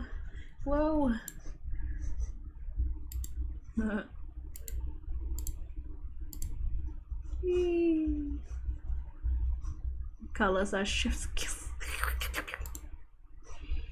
But that's for the next art stream. Oh no! My hand. That looks so cool. Okay, I'm gonna end. I'll see y'all in the Discord. I'll make an announcement there too. The next stream, it might be the day after tomorrow or tomorrow, I'm not sure. Because I want to play the rest of this game, so I really want to play the rest of the game at this point. Yeah, I'll see y'all in the next stream / in like 10 minutes or something. I'm gonna eat a little snack. Yeah, I'll see y'all later / next stream. But for now, goodbye and why Camco, why?